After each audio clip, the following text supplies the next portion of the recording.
Happy Friday, everybody.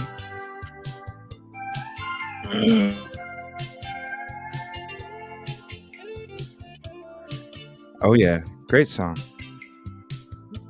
Thank you, everybody, for last night. What a show. Get to chat real quick. Just be having a hangout night, chit chat, whatever. Jinx, you got first.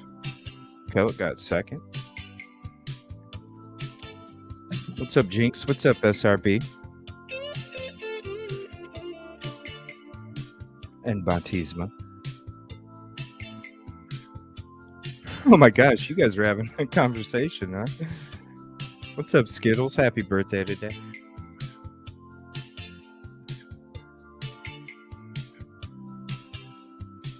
Downloaded a special song. Kib Kitty, what's up? Butterfly Kisses. Checked out your live earlier. Just wanna say this is my way of telling you everything. Where's Kevin? I still ain't seen Kevin's message yet. Yeah, this is my way. What's up, Dre? What's up, Chris? That's right. Well said.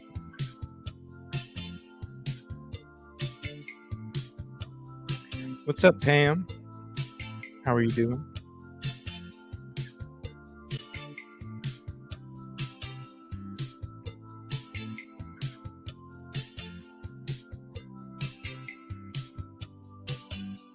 So while I was at work today, I was downloading a whole bunch of music. That way, what's up, Cassie? That way, if we're just sitting here chit-chatting all night, we can have music playing in the background the whole time.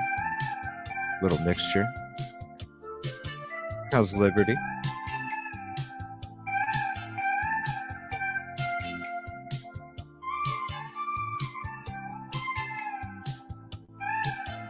What's up, Cricket? How are you doing this evening? Thanks for hopping in.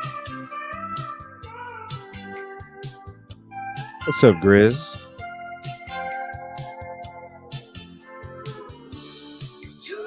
If you want to put in the link to your new video you put up today, Grizz, go ahead. Everybody wants to check it out.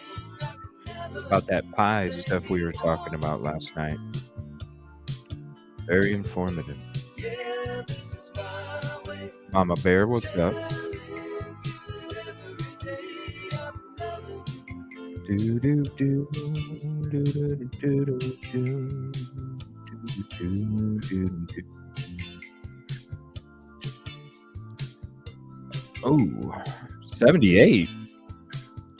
Man, I wish I could go golfing. I miss that. What's up, Kaleidoscope? Appreciate you hopping in. Thanks for hopping in last night as well. Yeah, if you guys want to drop your links, go ahead. Dun, dun, dun, dun. What's up, G? Appreciate you hopping in tonight. Yes, thank you so much, everybody. I'm so blessed to have special people in my company. I appreciate that. What a show last night. Like, I was so wired from last night after the show was done. Like, I was laying in bed forever trying to get to sleep, and I was like, damn, is this what rock stars feel like? Because I felt like one last night. Thank you, everybody. Thank you, Pam. Happy birthday again, Skittles. Aw, I'm sorry. Well, hopefully we create some laughs for you tonight. We're just going to be chit-chatting, bullshitting, whatever. Dude, yeah. I thought it was very cool. I was surprised. I was like, oh, shoot.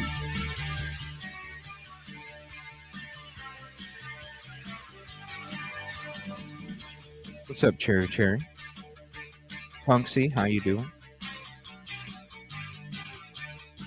Yeah, downloaded a bunch of music so we can just chill back to music and chit chat if you guys want. It was. Thank you. I appreciate the kind words. It's all because of my guests. I appreciate every single one of them. Take that much time out of your evening just for this guy. Thank you.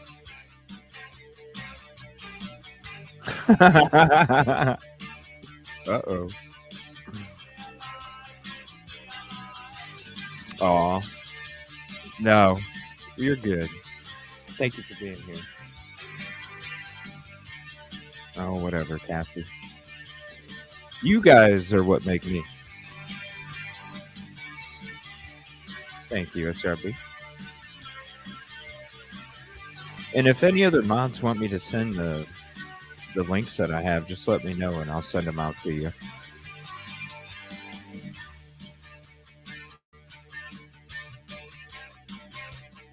Oh, I don't know, Kel. It's just being buggy. It's been buggy for a while now.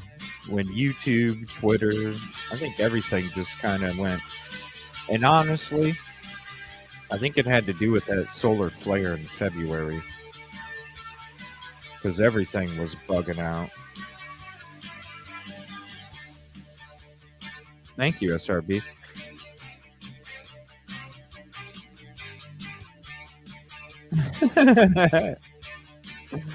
Thank you so much, everybody, for hopping in. Hit the like if you haven't yet.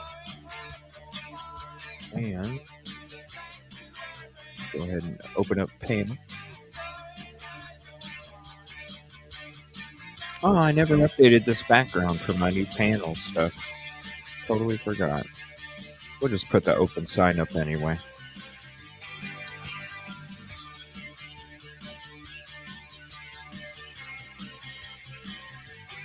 I'll drop this out there. If anybody wants to hop up, you're more than welcome. Phantom, what's up?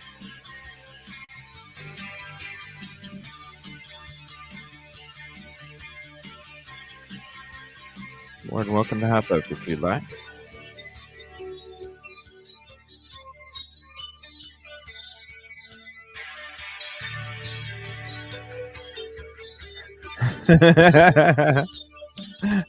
Mob water. Oh, shoot. Well, I hope you enjoy it, Cricket.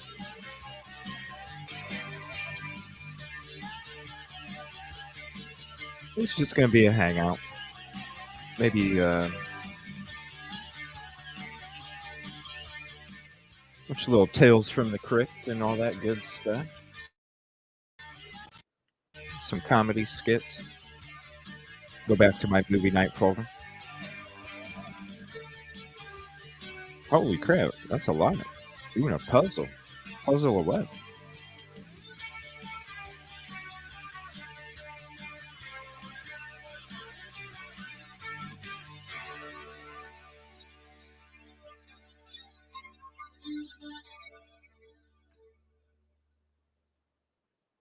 All right. So I did hear something. So that TikTok neighbor is not guilty then, right? Is that what I heard? Did I hear right?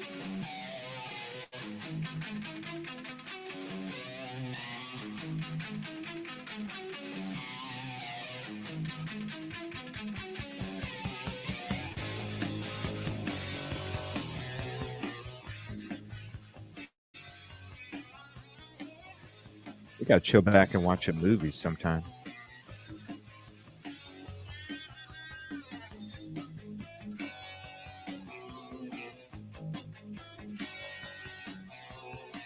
Got some Jamie Kennedy Experiment too. I enjoy that. Not guilty. Wow. I mean, when we were checking the case out, the whole self-defense thing, I could totally see it happening. So he didn't get anything, huh? Not guilty, not guilty.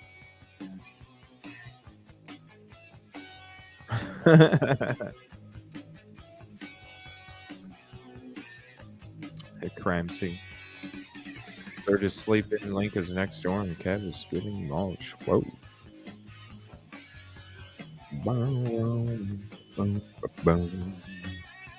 Letitia got reprimanded by judge at end of court today. Really? For what?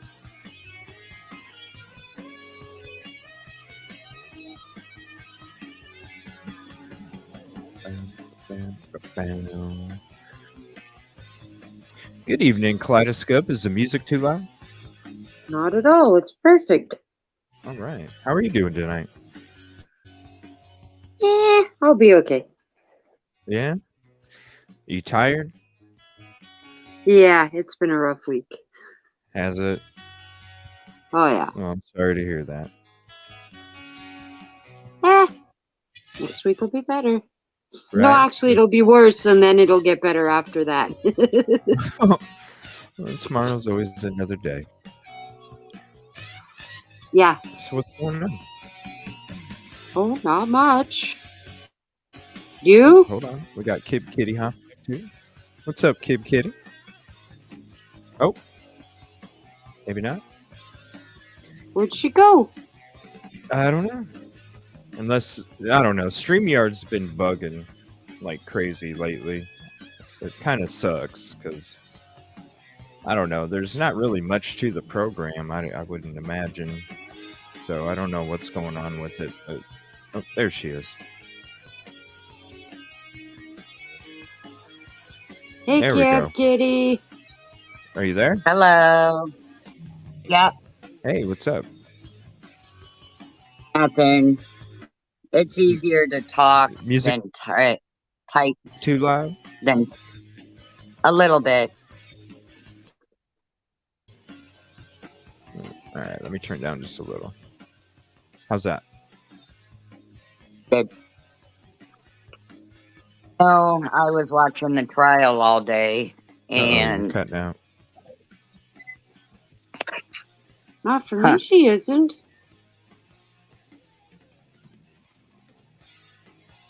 I was watching the trial today, and she kept flipping the bird at the jury, What? at witnesses, No at way. family in the courtroom. Oh, hell yeah. Wow. She was doing sign language in the direction of the jury box to someone in the jury. Wow. That's pretty bold.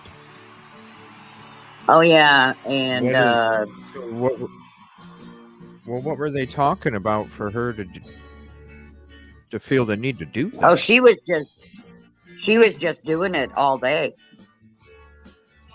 just like constantly nonchalantly double or like flipping out off in the open? out in the open, like nobody Buster? would see. Huh? Like Buster was doing? Or like straight Yeah, up she would do it. you- Oh no, she would make gestures like with her face, with the finger, like nonchalant. It was at the end of the day today, the prosecution addressed it to the judge, and he reprimanded her and said, "I will not have you disrespect this courtroom. If you feel the need to do that, then I will have you barred from the courtroom permanently, but we will still go on with your trial." So She's only he told her, hurting herself is all she's doing by doing that. right. well, I you mean, know what she did after he reprimanded her? what? She laughed. She laughed? Oh my God. Yeah, she laughed. Is she trying to That is like the ultimate disrespect to the judge. right. Absolutely. Is she trying to do some kind of insanity shit or something? Or It's she not in it. I mean, maybe in her mind she thinks she is, but it's just making her look stupid and Does she- disrespectful. I'm just surprised because normally you want to kiss ass in that situation. So Does she just know that she's going down the fucking drain, or is she trying to play off insanity? There's some reason. What's up, JST? I think it's Maybe she just just her. doesn't care. That's the way she is. She just She don't don't care. care. What the fuck? Like, you think you'd be kissing ass if you were in that position? She's trying Well, to do you the know they thing. have It's like she thinks it's her own private show stand. Wow. exactly. She loves the attention. Wow. I don't. That's Yeah. weird. Well, you know they have her feet shackled to the floor, Right to the floor. Are you serious? right In to the court? floor, Are they afraid she's because gonna? she's tried to escape so many times. What the heck? Yeah, they have her feet shackled to the floor, chained to the floor. Whoa. Whoa. That's This doesn't even sound like somebody trying to be crazy. It just sounds like somebody who's having way too much fun and doesn't give a shit. what the She heck. don't give a shit. I mean, today she was like laughing and smirking and flipping the bird. Can't even tell you how many times. Doing sign language with someone in the jury box. I mean, she's ridiculous. Wow. But she did try and escape en route from South Carolina to Colorado. How'd she She try to actually hid. escape? Yeah, she got her hands out of the handcuffs and hit the officer sitting in the back seat with her and tried to get out. How did she not get extra charges out of that? Right. Oh, they said she was getting extra charges for that. For assaulting an officer and trying to escape. Yeah. Well, she should. I never heard none of that shit. Well, I they didn't- showed the video of her trying to escape in the car today. Really? So that video Yeah. is out there? Let me see if I can find it. Holy crap. She is something else. I just I My thought I stomach knew turned. people who were pieces of work, but this takes the cake. right. Right. Yeah, like, He is evil. let me see here. I mean, I know some So- pretty dramatic people, but wow. Yeah, that's Yeah. It just makes me wonder, what is she trying to accomplish? Just chaos and that's it? I think so. She likes the attention too, Chris. CJ. She loves the She's attention. she's got to be like I don't know, something's got to be wrong then. Something's got to be wrong. Here, let me go to this real quick and see if they show it here. So what are we about to see in Exhibit 338, just to give some context? The first clip is a view of Letitia along with Deputy James in the back seat of the van. They're sitting in captain's seats. And during that portion of the video, you can see Letitia moving around slightly. And that's because her hands are handcuffed to a belly band around her waist. And she is manipulating her hands out of the handcuffs. Good evening, And Angela. she obtains a Monster energy can and she strikes Deputy James in the face with that full unopened can of Monster energy drink. Ouch.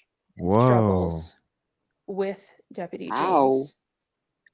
I myself have noted several pre-contact cues where she is glancing at Deputy James' waist area where her gun was kept. Whoa. And then ultimately, whenever I come back to assist Deputy James once the vehicle is stopped, she also glances at my waist where my gun is kept. I took that to be a threat that she was attempting to obtain one of our weapons. Right. So let's have some context. Where did this occur in that travel from South Carolina to Colorado? This is in Kansas on Interstate 70, What approximate speed were you all traveling when this occurred? about 75 miles an hour. What was the reaction? 75 to this, miles an hour? action by the defendant? To What did who she was think on she the was going to highway. do? Jump out of a moving car Holy at that the speed? reaction to that happening Wow, back no speed? doubt. No doubt. We immediately start giving commands to Letitia to stop. And as we're doing that, Deputy Riley pulled over to the shoulder of the interstate. Thankfully, there was an area clear for us to pull over, and he slammed on the brakes, which put her into the back seat of my seat. Was that a highly dangerous situation? that we're yeah. observing? Absolutely. That's yes. 75 What made it miles highly an hour. dangerous? That seems like a He's stupid question to already me. Right? murdered. I guess they have Was to it be. dangerous? No Assaulted kidding. a Right. deputy who was armed and attempted to obtain her firearm. Maybe to What get about it the on the fact that you're record. on the highway and that action or reaction by Detective Riley had to occur? Did that also enhance the dangerousness of it? Yes, he wasn't able to exit the vehicle to immediately help us because of traffic that was traveling so quickly next to us. Jesus. Wow. Oh, All right, yeah. let's go ahead and play that. Wow. Is That's it going to show insane. us zoomed up? Probably not. And I believe it's 21 minutes. Would you like me to stay up? Is for this the only And is this the only view that we can get? Or is there like an actual this is the only thing that came across when I looked. yeah, that's it. Right. They only showed it on that screen. Okay. Yeah, it's roughly that. Okay, you can go ahead and step down. Thank you. But the channel I was on enlarged it to the full screen on his screen.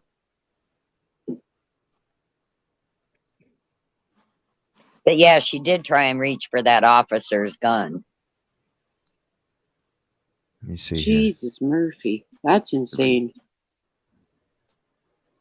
They had to call Trying to get- extra help in from troopers, state troopers, and help them get to the Colorado border. And she's If anybody has probably a proud of closer herself version. for it. Right. She was laughing when this testimony was going on. I believe it. Yeah, if anybody has a zoomed in version, they can send me. Go ahead. It might be. I know it might be kind of hard to see it on stream. She's kind of rolling her head around like you would be stretching or cracking your neck. Now she looked over. Yeah. She's kind of going side to side. Now it looks like she got her hands. Whoa!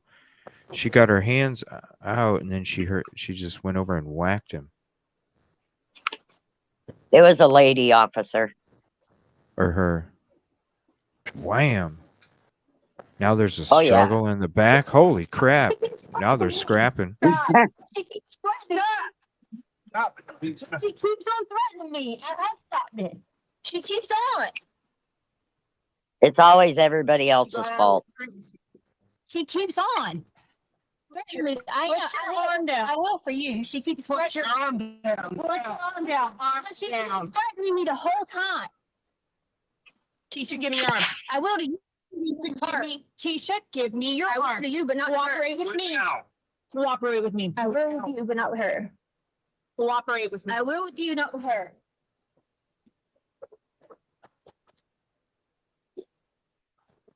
Tisha? I will with you. I said I would with you. Give me your arm now. I said I would with you. I said I would with you. And I couldn't do this. Stop resisting. I'm not resisting. Crime I said I lines. would with her. Okay, let me. Go ahead. I got her on. I have the You should stop I'm not resisting. Yes, you are. Stop it. Put it behind her back. Crime lines, lies. Give me a second, guys. Tisha, stop it. I'm not even doing anything.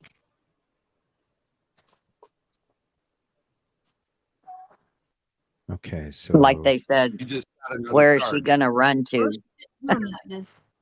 right. Traffic? Yeah, traffic or flatlands. Okay, Where this is everybody Crime can Lines see and you. Lies. Right. And we'll share her channel in the chat, and then we'll check out her video of it. I appreciate I know you her didn't want so to talk much. crime tonight, but I had to let you know what happened today. It's in the title. It's in the title. We can talk crime and conspiracies and comedy and all sorts of stuff. Let me see here. 1 second. Let me get to Cassie says it makes me wonder if she is trying S by cop. That's a good question, honestly. She's what? Trying S by cop. I self can't say it murder out loud. by cop. Yeah. Self death by cop. Oh, getting shot by the cop. Yeah. Yeah. Or Yeah.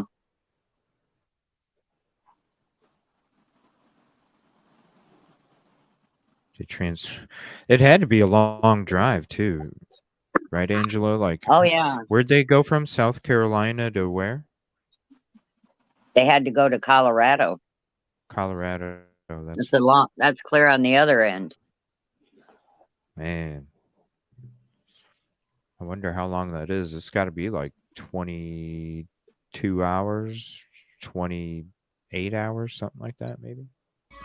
It's quite a while.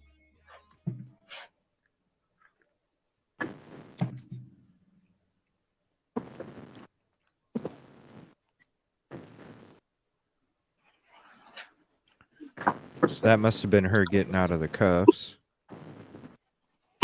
And then she's moving her head to make it seem like she's not fighting the cuffs.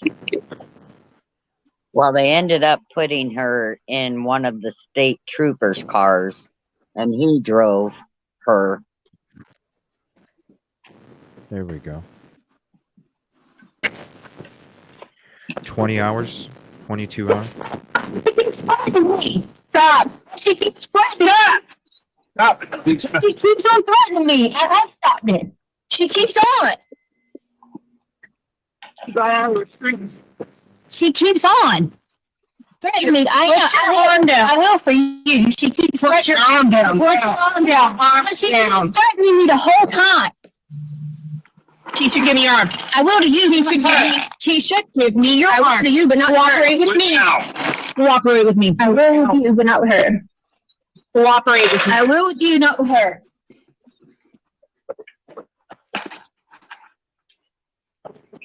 Tisha?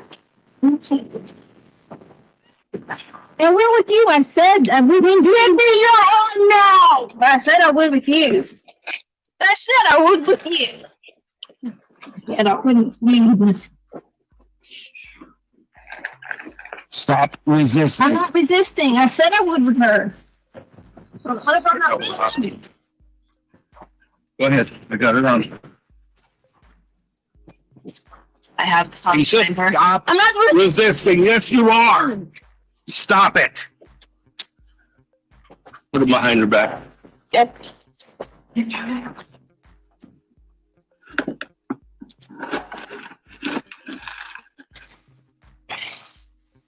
Tisha, stop it. I'm not even doing That's a anything. good point, Angela.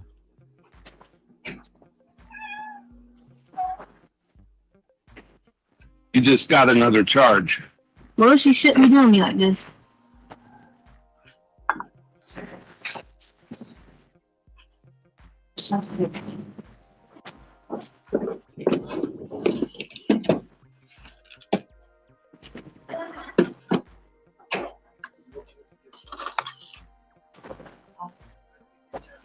Stand up.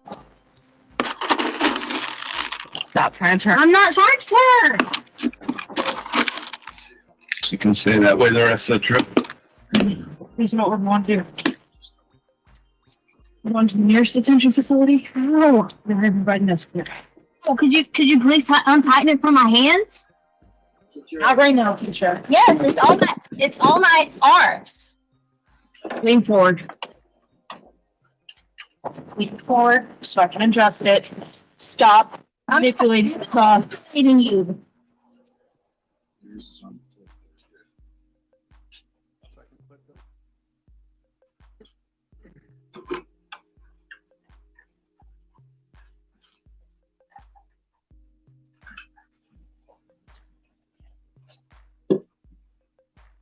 So is that it then?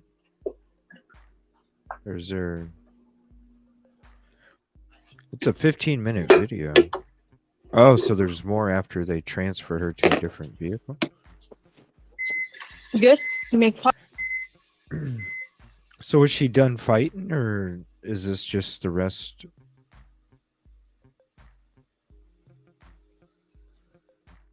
Is it just showing her argue, or Kip Kitty?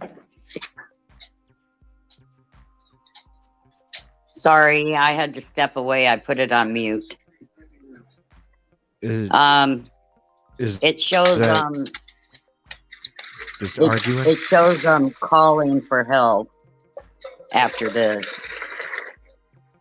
And then they get her transferred into a state trooper car, and that's it. So just a bunch of arguing and talking, Yeah. pretty much. She's Okay. whining the whole time Here, I'm till gonna she drop gets put that. in the state trooper. I'm gonna drop that link in chat to her video, Crime Lines and Lies.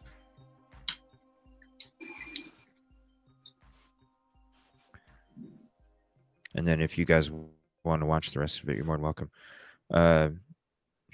Great channel over there. If you're not subbed to her, please do. She makes great content, and she has an amazing personality and she really does have a lot of passion for these cases that she covers too. So I do appreciate her. Yeah, thanks for bringing that up. I didn't even know that none of that shit went on. Oh my God, it was something else today. She's not trying to do insanity or anything? She's trying to do not guilty by reason of insanity. I can see why she's doing all that then. But at the same time, it just doesn't seem like an insane person to me. A mentally ill person, I should say.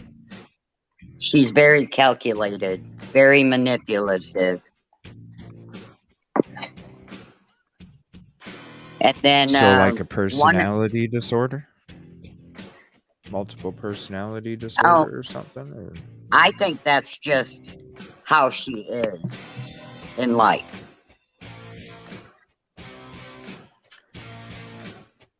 How long was she married? 6 years. 6 years? Yeah. And then one of the jurors admitted that she was acquainted with one of the witnesses, the gun expert witness. And so the judge questioned that juror in front of everybody. And the prosecution said that the juror seems very honest and will not let that sway her on her decision. The defense wants her out of the jury and have a alternate put in. Yeah. Sounds like a good idea. The judge is going to go over stuff, her application, questionnaire and stuff like that over the weekend.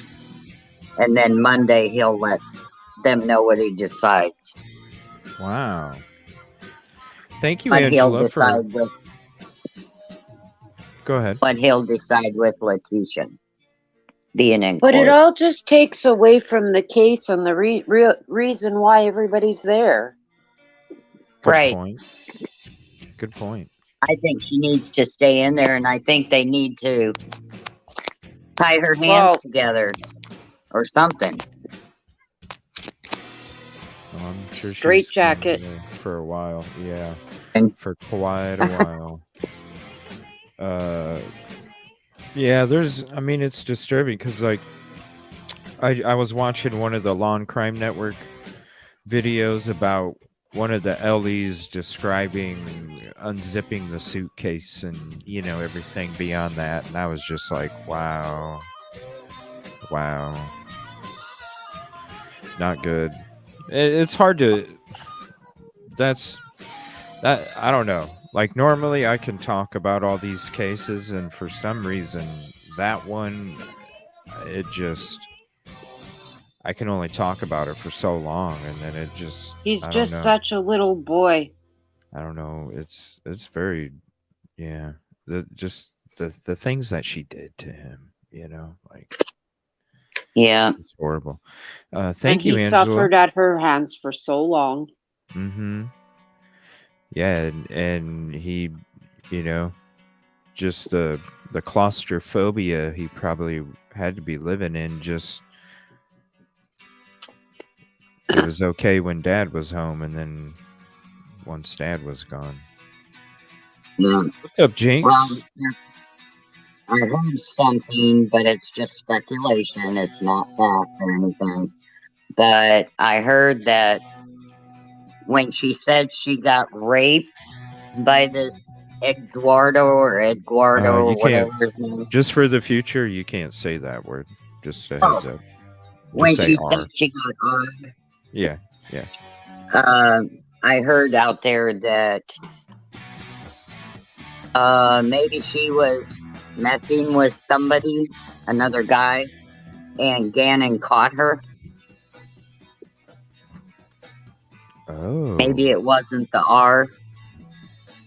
Was she? Gannon didn't want him telling his dad. But it's just speculation. I don't know. It seemed to me like it had something to do with the recording and the burning the candle. I think Yeah. it just set her off. I think it just set her over the edge, and I think she probably went too far on the normal shit she would do to him, and it went too far this time, and how are you supposed to, Yeah. you know what I'm saying? I Yeah. was under the impression that something took place and she couldn't take him to the hospital because then there would be an investigation opened up, and then I then think she it would have had to been, do with the burns on his arm. yeah, she couldn't take him to the hospital. But New developments okay, in I Carroll can get County, huh? get down Skittles. now. I Oh, just you're wanted fine. to explain all that. You're fine. It don't matter. We're just hanging out tonight. Sorry, Kaleidoscope, I took over. Oh, that's okay. I had no clue what I was going to talk about anyway, so thanks for giving us something. Yeah, it's open panel. We're just hanging out. It's Kaleidoscope, Jinx. Here, let me lose a comment here. I wish it showed the names even if you had the banners up. That does drive me nuts with StreamYard. I see it on my screen. Yeah, now it is, but when I have the banner up, watch. Oh, okay. See, when I have this up, it takes the names away. Oh, okay. I don't know why it does that. Huh. Yeah. So even when I display a comment, I believe it takes it takes the names away when I display a comment too. I don't know why it does that. No, we're just hanging out. What else did you check out today? Who, me? Yeah. Oh, nothing. It was just that trial all day. Letitia, what's up with the Valos stuff? I saw some stuff. Oh, yeah, I heard Alan. Yeah, that is right. I heard Richard Allen is able to move to another location. The request was granted, but they just don't know where. Oh, a raid. You know what? I did save something, Jinx. Let me ask you, because I seen something that came across, and it was it somewhere with an F. I can't remember I don't know the city or the county or something, but wasn't it something with an F where somebody got busted with something. Pizza sounds good. Dre sent you My a bacon picture of wrap. what she made today. Bacon wrap stuff manicotti on smoker. All right, let me see here. Oh wow, that looks so yummy.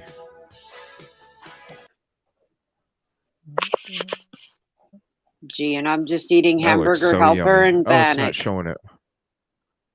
I had mini There we corn go. dogs. Yum. Oh, that does look good.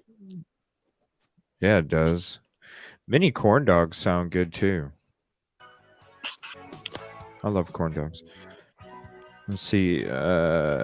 Jinx says it's been granted, but Leggett is trying to stop it. Raid was in Delphi. Really? I thought I seen something like the judge granted. They just didn't know where he was.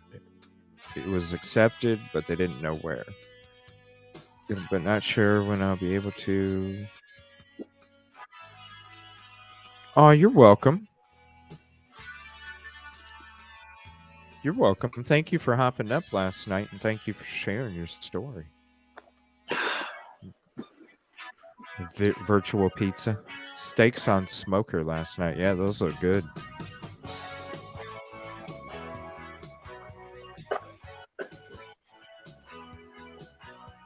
Huh, there's a raid in Delphi. Ain't that crazy? So much shit That's going awesome. on up there, you know? That's awesome What? for Butterfly Kisses. She went Yeah. from 1 subscriber to 31. Good for her. Oh, Yeah, congrats, Butterfly. Let me go to I her was channel. on there for a little bit. But I couldn't stay. So I got to watch replay. Let me see here. Got it. I gotta get the link here.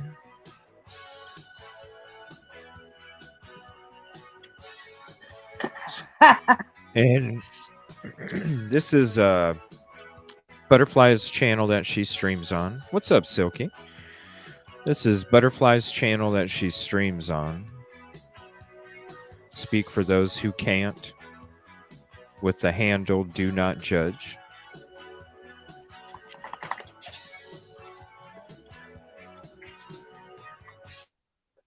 And give me 1 second. Somebody's actually freaking calling me.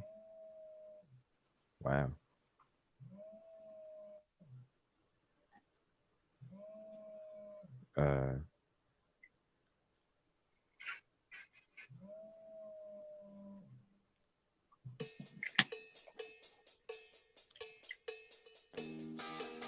Give me 1 second. Sorry, that threw me off there.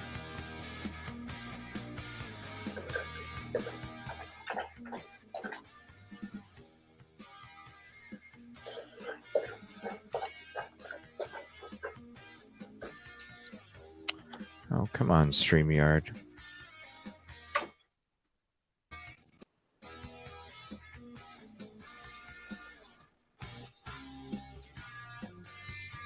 Give me 1 second. I'm trying to get the link for your video there. So, and this was the first live.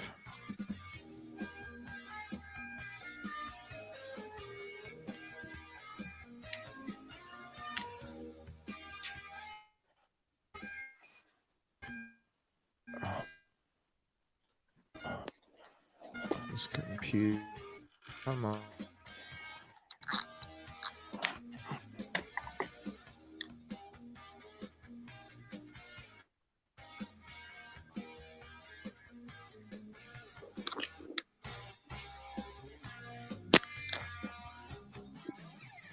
Okay, there we go. Sorry about that. StreamYard's acting buggy.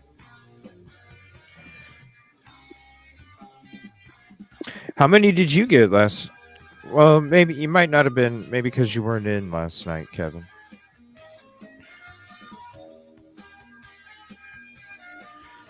But your link was put out there, my friend. You need to, I was going to mention this to you, Kevin Kraft. You need to add your handle I know you changed your handle, but you need to add it to when people search your YouTube channel because this is. Hold on. Let me go back to it. Maybe you did update it.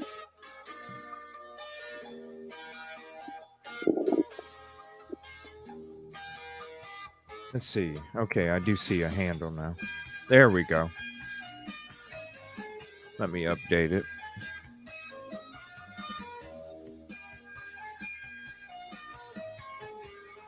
There we go. Here's the handle.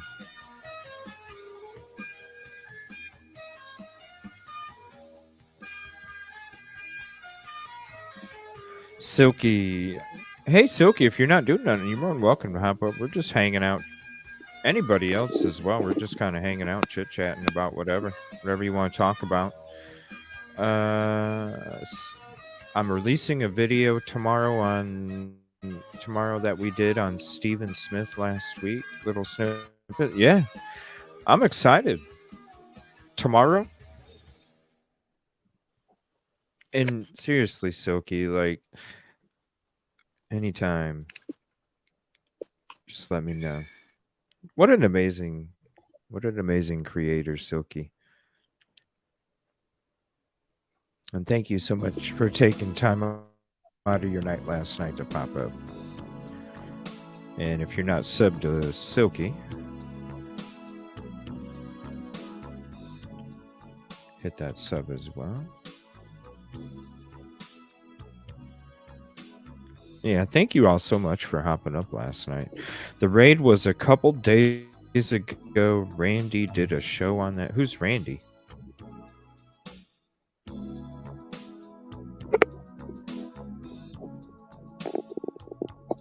Who's Randy?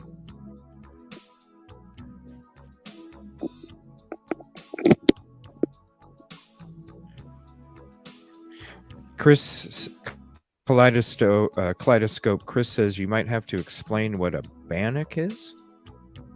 I must be way late in chat though. Sorry, my StreamYard is bugging. Oh, Technical bannock is difficulty. it's a kind of bread. Can you hear me? Yeah, I can hear you. Okay. Like what? Like a sour bread or something, or it's an indigenous bread. It's usually either baked or fried. fried? Fried. We had it bread. baked. That sounds good. So what's special about it? I honestly don't know other than it tastes good. I never even heard of it before.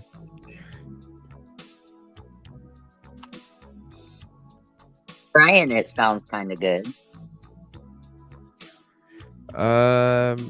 It's kind of hard to me to message when I'm doing the show, Butterfly, and then probably after that I've had a long day today. I've been up since 4 this morning and I barely got but maybe 2.5 hours of sleep. So honest, like right after the show, I'm probably going to be tired, but definitely reach out to me and I can chat for a few for sure. But it's Gee, and I thought I was the only one that got up night. that early. Oh no, I'm up that early every day. I'm retired and I still get up at 5, 6 o'clock. You don't have to get on camera, Silky. I just noticed I'm not even on camera. Don't Randy. do camera. Randy Gravitz? I Who's was Randy on, but after Gravitz? seeing myself, I decided I didn't like that, so I went off. I know the feeling. Yeah, Me too. I didn't even think about it. You're more than welcome to hop up, Silky. You don't have to be on camera.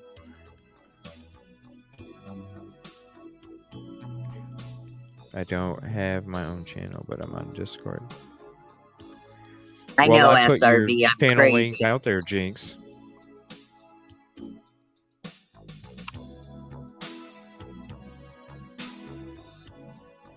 Yeah, sorry.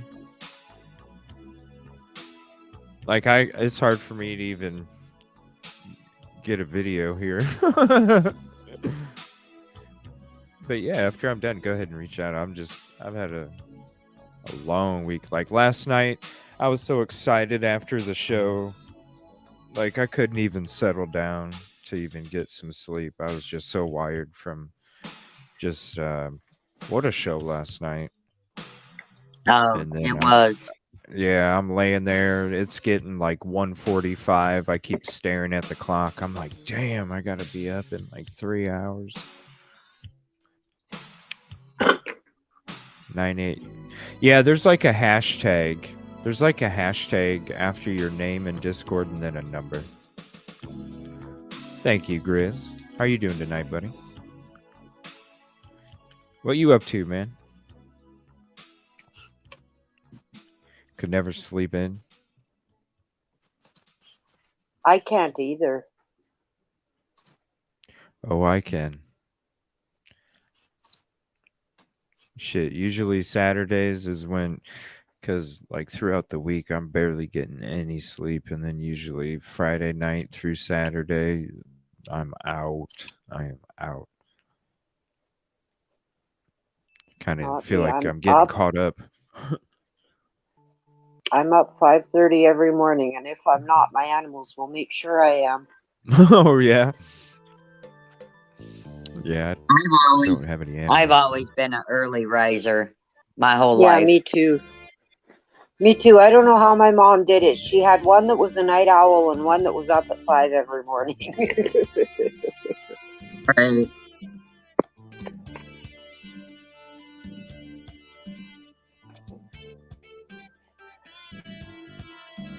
I used to get up at 3:45 for work. Oof, that's a little too 3:45. early. Yeah. I didn't have to work till 6, but I was always up at 3:45. I just liked my alone time in the morning. Yeah, I hear you there. I've never heard of Randy Gravitz. Like honestly, so no, I don't know who this person is. Has clickbait stuff. He's information. He's vetting for sure.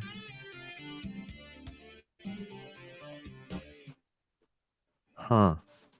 Oh, I'm sure you guys can do that. Just a totally different name.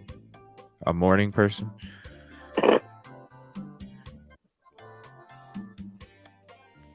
I mean, I'd rather get up early. Do I want to? No. But I'd rather get up early and get shit done so then I can chill in the evening. I just feel like my day's wasted if I'm not up early. Right. Who some thought it was in jail of DJN? Was there a scammer here and I missed it? I don't know. His info needs vetted and Randy is a Delphi guy. So he lives there or something? I never heard of him. Is he like crazy popular or something?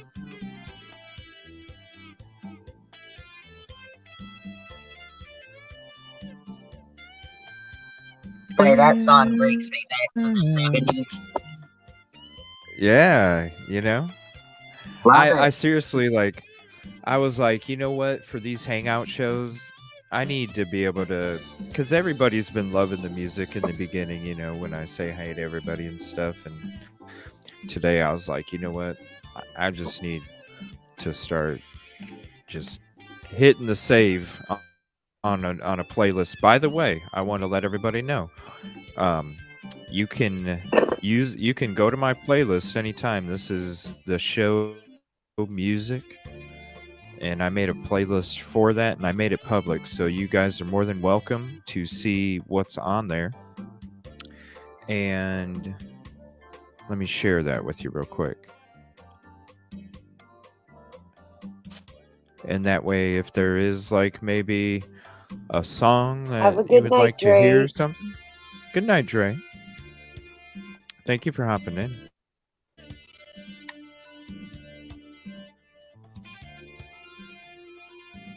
Yeah, here's a link to this playlist if you'd like it. This is all the music I have so far, so if there's a song you want me to add to it, while we have these hangout nights. Just make sure it's an actual karaoke song, and then just go ahead and send the request to me, and then I'll go ahead and look for it. Or you can send me the link, and then I'll add it into the playlist. But this is all the music I have on there right now. I think I have 143 songs right now. Is it going to send it? Come on, StreamYard. You can do it, buddy. There you go. That's what $25 a month gets you. That quick ass speed. Flawless. Randy's a local, but he doesn't put out solid information. There's a guy who Bye, leads near Jinx. Delphi. Have a good night. Good to see ya. Yeah, thank you, Jinx. Oh, we'll be up late. We're just getting the night started. We got plenty of music, too. So if there's one you want, just send me a message and I'll go ahead and look for it and we'll get it added to the playlist. 143, though, I think. Appreciate you, Jinx. Thanks for hopping in last night. Justice says Randy Gravitt is a guy who leads near Delphi Does channel. I think he means lives Lives near Delphi Does channel. Did you say dope?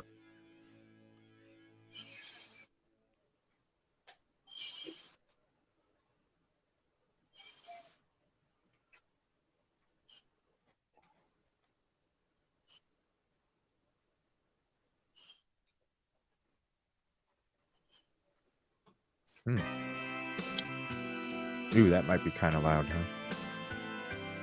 a little.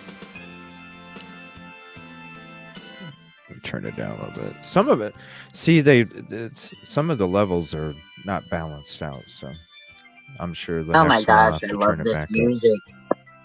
up. I got I a grew little up bit in of the mixture in there. 70s. It was amazing. Sorry. I got 60s, 70s, 80s, 90s, 2000s. I got Motown, rock, all sorts of stuff. It's a nice mixture in there. My favorite time was disco. I do need some disco karaoke added. And then what's cool is we can always use these when we do our karaoke night. We already have a playlist. It'll already be there.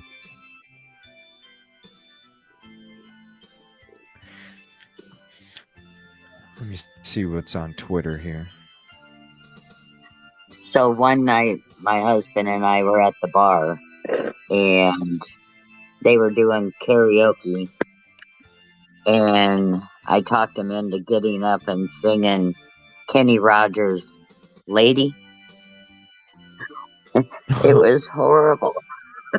And I felt so bad. So before he was done, I went to the bathroom. Oh, gosh. That's bad. Kenny Rogers. What song I from felt Kenny so bad. Rogers? Lady. Oh, wow. And you went to the bathroom?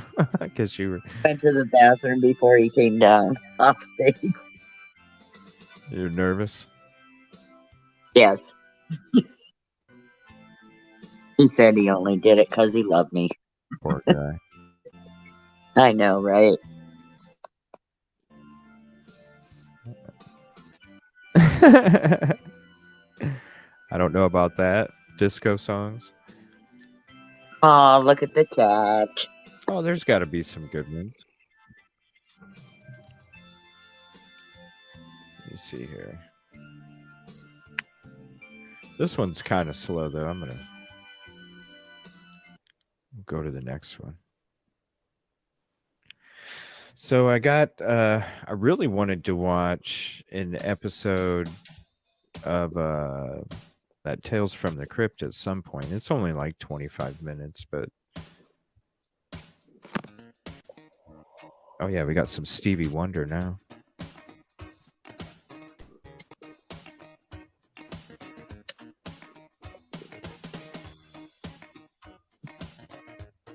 Got some comedy, some Jamie Kennedy Experiment. Is there any videos anybody wants me to look up too? Some UFOs or some shit?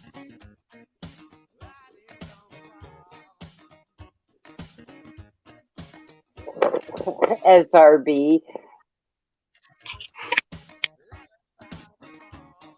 Well, I have to say I did that one time. That was for my 50th birthday. That would have been awesome. I made quite a bit of money. Good for you, Kim Kitty.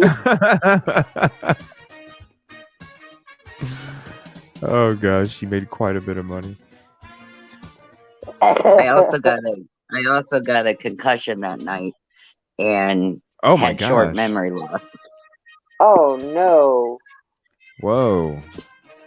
What'd you hit? Would you fall or something?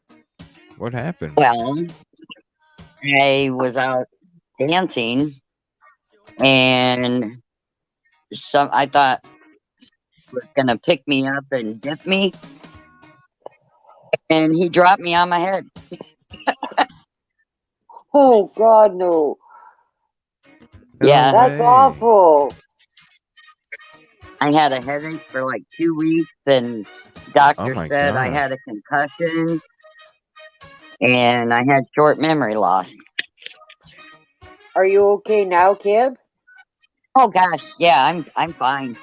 Oh, good. Man, for 2 weeks? It was For 2 weeks? 15 years ago. So.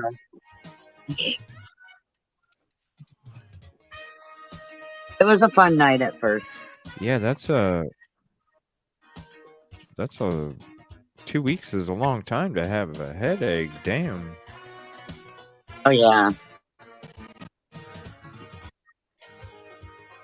Ever hopped over a bar in a damn skirt to get past girls trying to keep your butt from running out after a fight?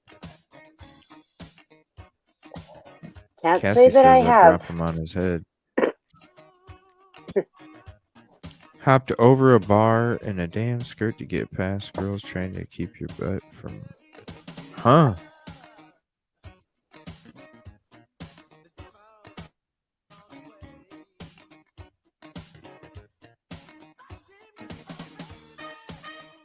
Fuck no, you don't run away. I was dared to get up on the bar. The only reason I did. Gosh. And then you fell on your damn head. That's fucking crazy. And then a headache for 2 weeks. I can laugh about it now. That was a long time ago.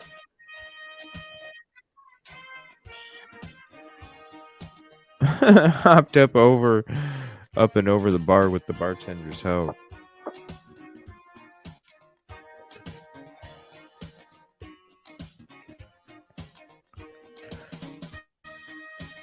I wasn't running away. I was trying to get out because they were after Carrie.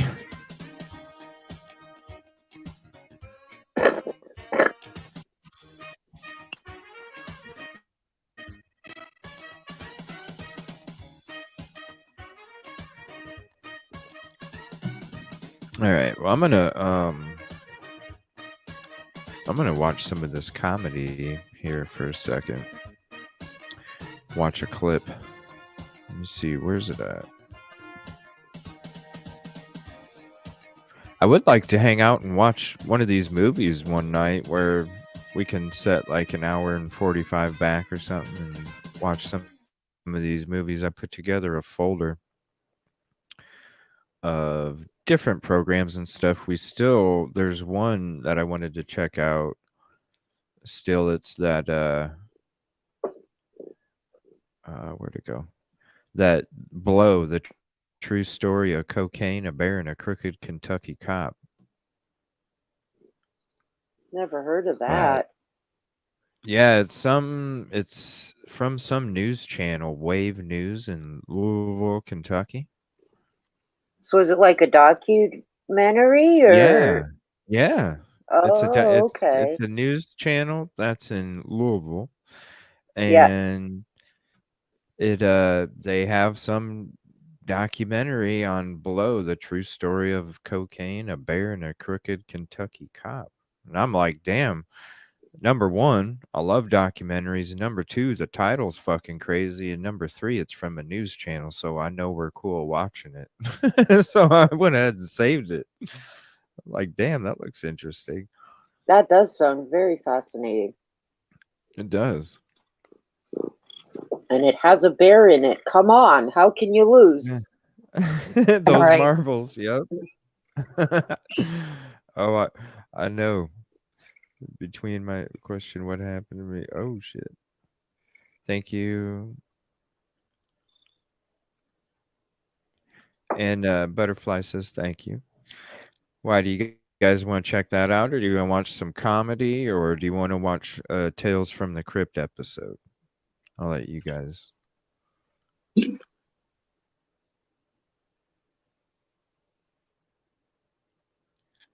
What do you guys feel like watching? Tales from the Crypt, comedy, or Blow? Tales, comedy, or Blow? Make it easy for short words. Tales, comedy, or Blow? That sounds like some interesting choices. Right.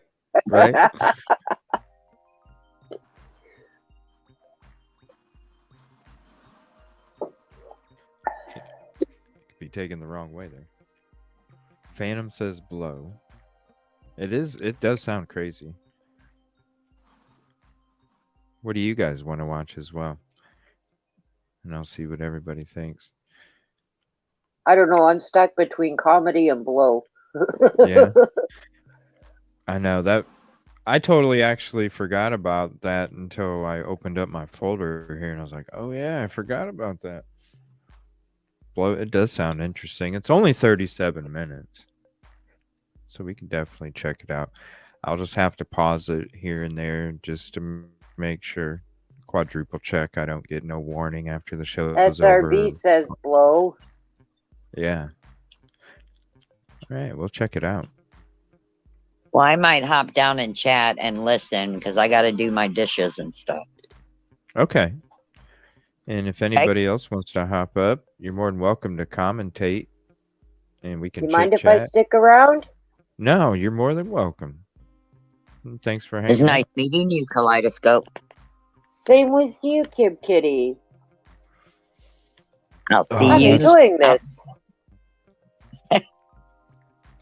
That's one of my favorite movies, Coat. Johnny Depp, one of my favorite actors. I'm home in my hometown, just one bar. Customers got upset because cops always writing tickets. So He did mean Blow, the cocaine movie, Celt. yeah, I love that movie. No, this is here. Let me get the channel link. Oh, so I can make okay, sure I have get it. up. I don't know what the documentary is. It's their thing. I don't know. It's a crooked LE, a bear, and a bunch of powder. So I don't know what the hell is going to happen. I was just like, whoa, this seems crazy. So let me throw this up there.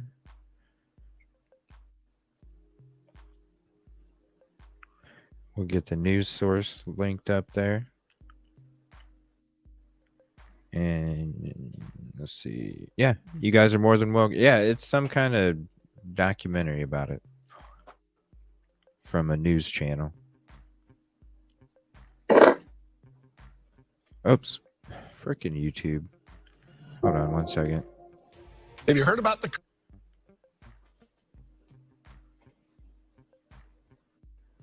When Thornton tried parachuting out of the... All right. Let me rewind it, make sure I like it. Okay, so this is what it is. The true story. Documentary exposes the true story behind the legendary bear who is now a silver screen star in the Hollywood comedy thriller An American Black Bear Goes on a Wild killing spree after snorting $1 million worth of powder. What? But the real story is crazier than fiction. The true story of cocaine, a bear, and a crooked Kentucky cop features firsthand accounts from those behind the intriguing case of a drug smuggling cop and the bear who ate his powder. Andrew Thornton's drug operation was one of the largest Kentucky and Tennessee had ever seen. Thornton would perish while attempting to parachute carrying African gold coins, weapons, thousands in cash, and 75 pounds of powder from the CIA to secret parties. Thornton is described as the James Bond of Kentucky by those who knew him. I never heard of this guy. The Me documentary, neither. like if he was the James Bond, I think I would have heard about him. The documentary uncovers the truth. So the movie that was out in the theaters a short time ago, this is actually the true story, not the Hollywood version. Wow. This is done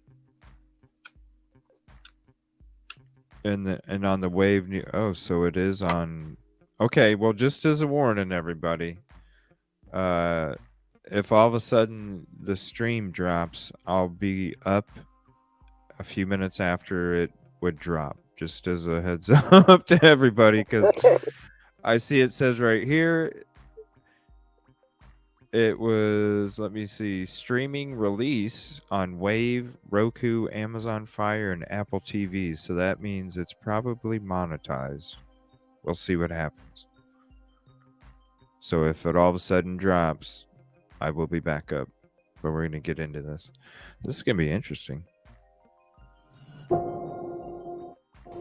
you heard about the cocaine bear? Loosely based on a true story, but involves a drug deal gone wrong, a faulty parachute, and a bear eating cocaine. In 1985, Andrew Thornton tried to move 300 pounds of cocaine to his home state of Kentucky. When Thornton tried parachuting out of the plane to safety, the parachute never opened. The bear was apparently found right next to the cocaine. Millions of dollars worth of cocaine dropped from the sky early today onto a driveway in Knoxville, Tennessee. It was found on the body of a man who fell to his death when his parachute failed. He did jump from the plane with duffel bags of money and guns and cocaine. When I got up and came to the window, I saw him lying on that rock there, and his parachute was behind him. He thought he could walk away from anything. And, nope. They had found a bear linked to the death of a former Lexington, Kentucky police officer. And it's not too far-fetched that an officer would choose to go rogue. Police say he bailed out of his airplane with $20 million of cocaine. He thought the DEA was following him in an airplane. They think we're out to get him, and we are. A lot of people talking about this move. People who are there for Ant-Man when I'm going to see Cocaine Bear. This is definitely one of the crazy stories that I've ever come across. It's a fascinating story that, frankly, you couldn't make up. From the way Drew Thornton died to the Cocaine Bear. It sounds like a movie. It doesn't really sound real.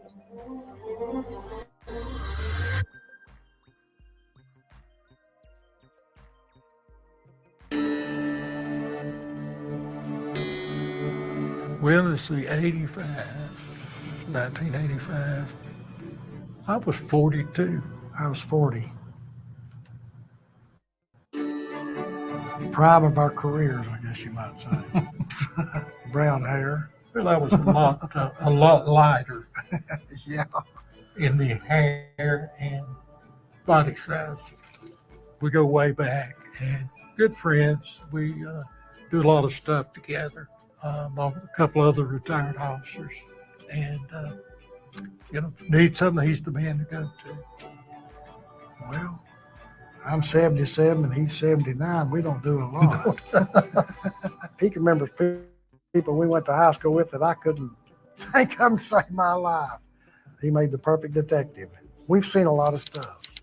When you're in homicide like he was and me in the criminalistics unit, We answered suicides, murders, robberies, rapes. We answer everything. Myers summoned his neighbor, Ralph Johnson, who called police. Well, it just looked to me like he had too big a load for the parachute that opened. This was the initial crime scene. The call came out as a dead body call, and so it was assigned to a major crime. And I answered the call, and when I got there, I saw Mr. Thornton lying on the ground, still holding the risers of his parachute.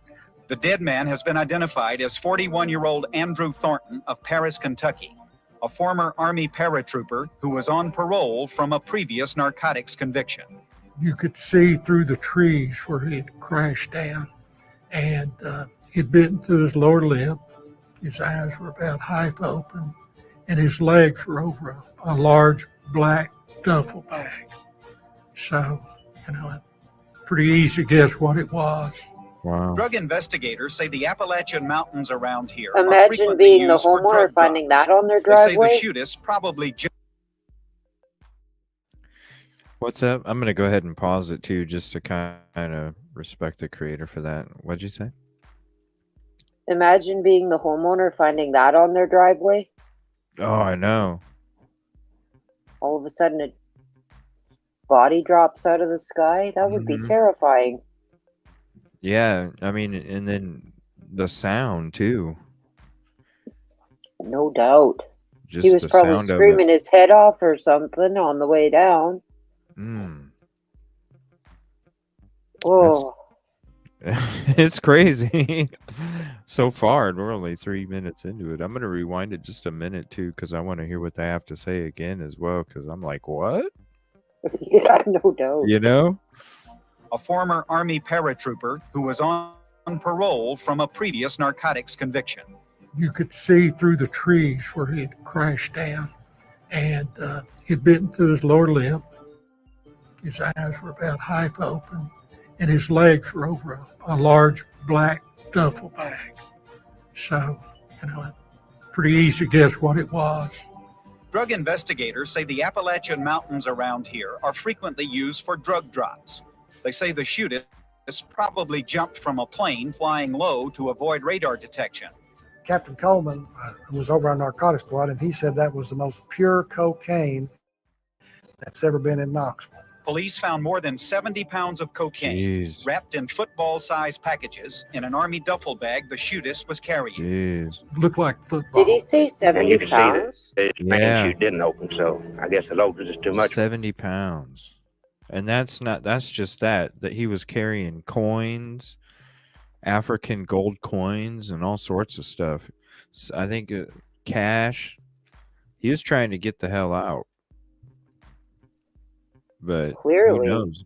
Yeah, who knows? But you where he would was think headed. an experienced parachutist would have calculated the weight to make sure his chute would open. Well, I'm thinking what happened was, as he was too heavy for the parachute, got a strike today. Why'd she get a strike? Who did? Cold Truth. Oh, she did? What'd she get a strike for?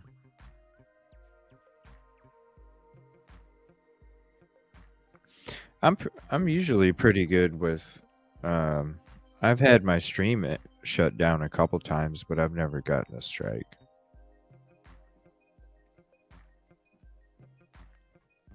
I just. Yeah, for what? I don't even. She doesn't even really use that much. I didn't even know she was on today. I know she was on yesterday. Last She went night. live after the show. Yeah, that's the only time. Other than that, I haven't seen her really live. She's been on other shows and stuff. Well, she's been on live quite a bit, but she was off for a little while and going on everybody Contact her. else's. Okay.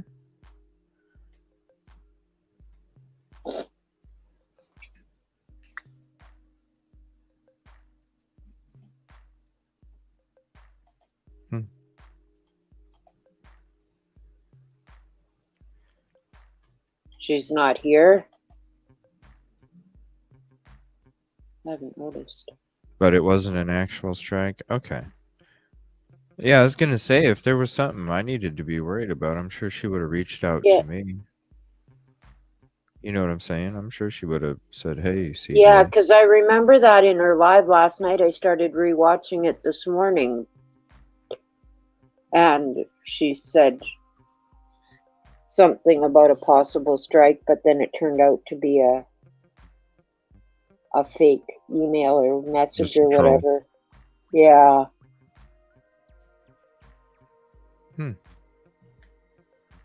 Yeah, I'll have to reach out to her after the show, but it'll be probably pretty late. I'm sure she would have reached out to me if there was something I needed a heads up on or something. We get, we get along pretty good. All right, let me get back to this here. This is so crazy. He was over our narcotics squad, and he said that was the most pure cocaine that's ever been in Knoxville. Police found more than 70 pounds of cocaine wrapped in football-sized packages in an army duffel bag the shootist was carrying.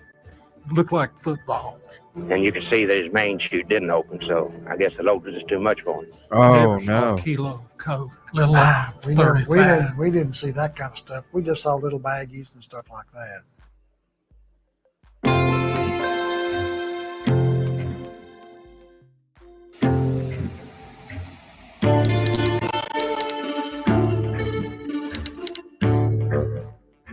Authorities in Tennessee say the death of a parachutist, Andrew Carter Thornton, on Wednesday was further proof of something they already knew. The hills of Tennessee have become a favorite drop-off point for big-time drug smugglers. Drew was a mystery. Kind of the Andrew James Carter Bond of Thornton Lexington. It was a very close community in Lexington. You had the bankers, you had the horse folks, you had the people that partied. The atmosphere was crazy. I mean, everybody was partying. Lawyers, the doctors, everybody in Lexington. It was just the scene at the time, back in the early 80s. Drew was, again, just a person that you couldn't figure out. Very intelligent. I knew he came from wealth because you could tell by he had toys. Whether it was the weaponry or the cars or the airplanes or the ability to rent an airplane or anything, that he could basically do whatever he wanted to do. He was dashing. He was such a neat guy. He was very kind and fatherly, almost.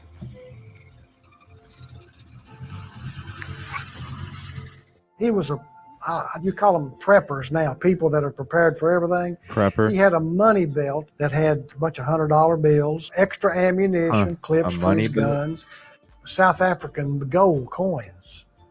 He was kind of a unique individual. I don't think anybody will ever know the real story of Drew Thornton.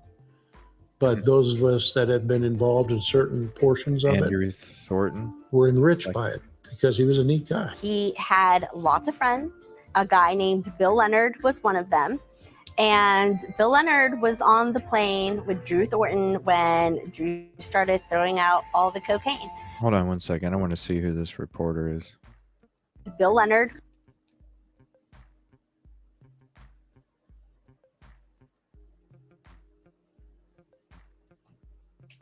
was one of them. I might reach out to him. And Bill Leonard was on the plane with Drew Thornton when Drew started throwing out all the cocaine. And I'm sure Bill was just beside himself at that point because he kind of wasn't that type of person that was as adventurous as Drew. Bill Leonard said that he was duped by Thornton and that Drew had told him that it was just going to be a trip, all recreational, nothing but fun. Next thing he knows, there's duffel bags of stuff and Drew telling him, here's a parachute, you gotta jump.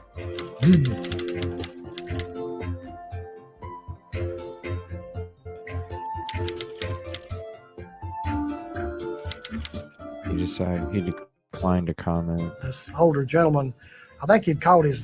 So it said Bill Leonard survived the crash and was never charged with any crime. That's odd.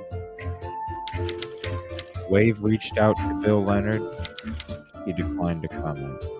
This older gentleman, I think he'd called his daughter and said that, you know, there's a man laying out here in my backyard. And she didn't believe him. And finally, when they did believe him, they come out to the house and found it and called us. The elderly gentleman, and I don't know his name, he would receive a call from a family member of the morning, and they would check on him and say, "How are you doing today? How's it going?"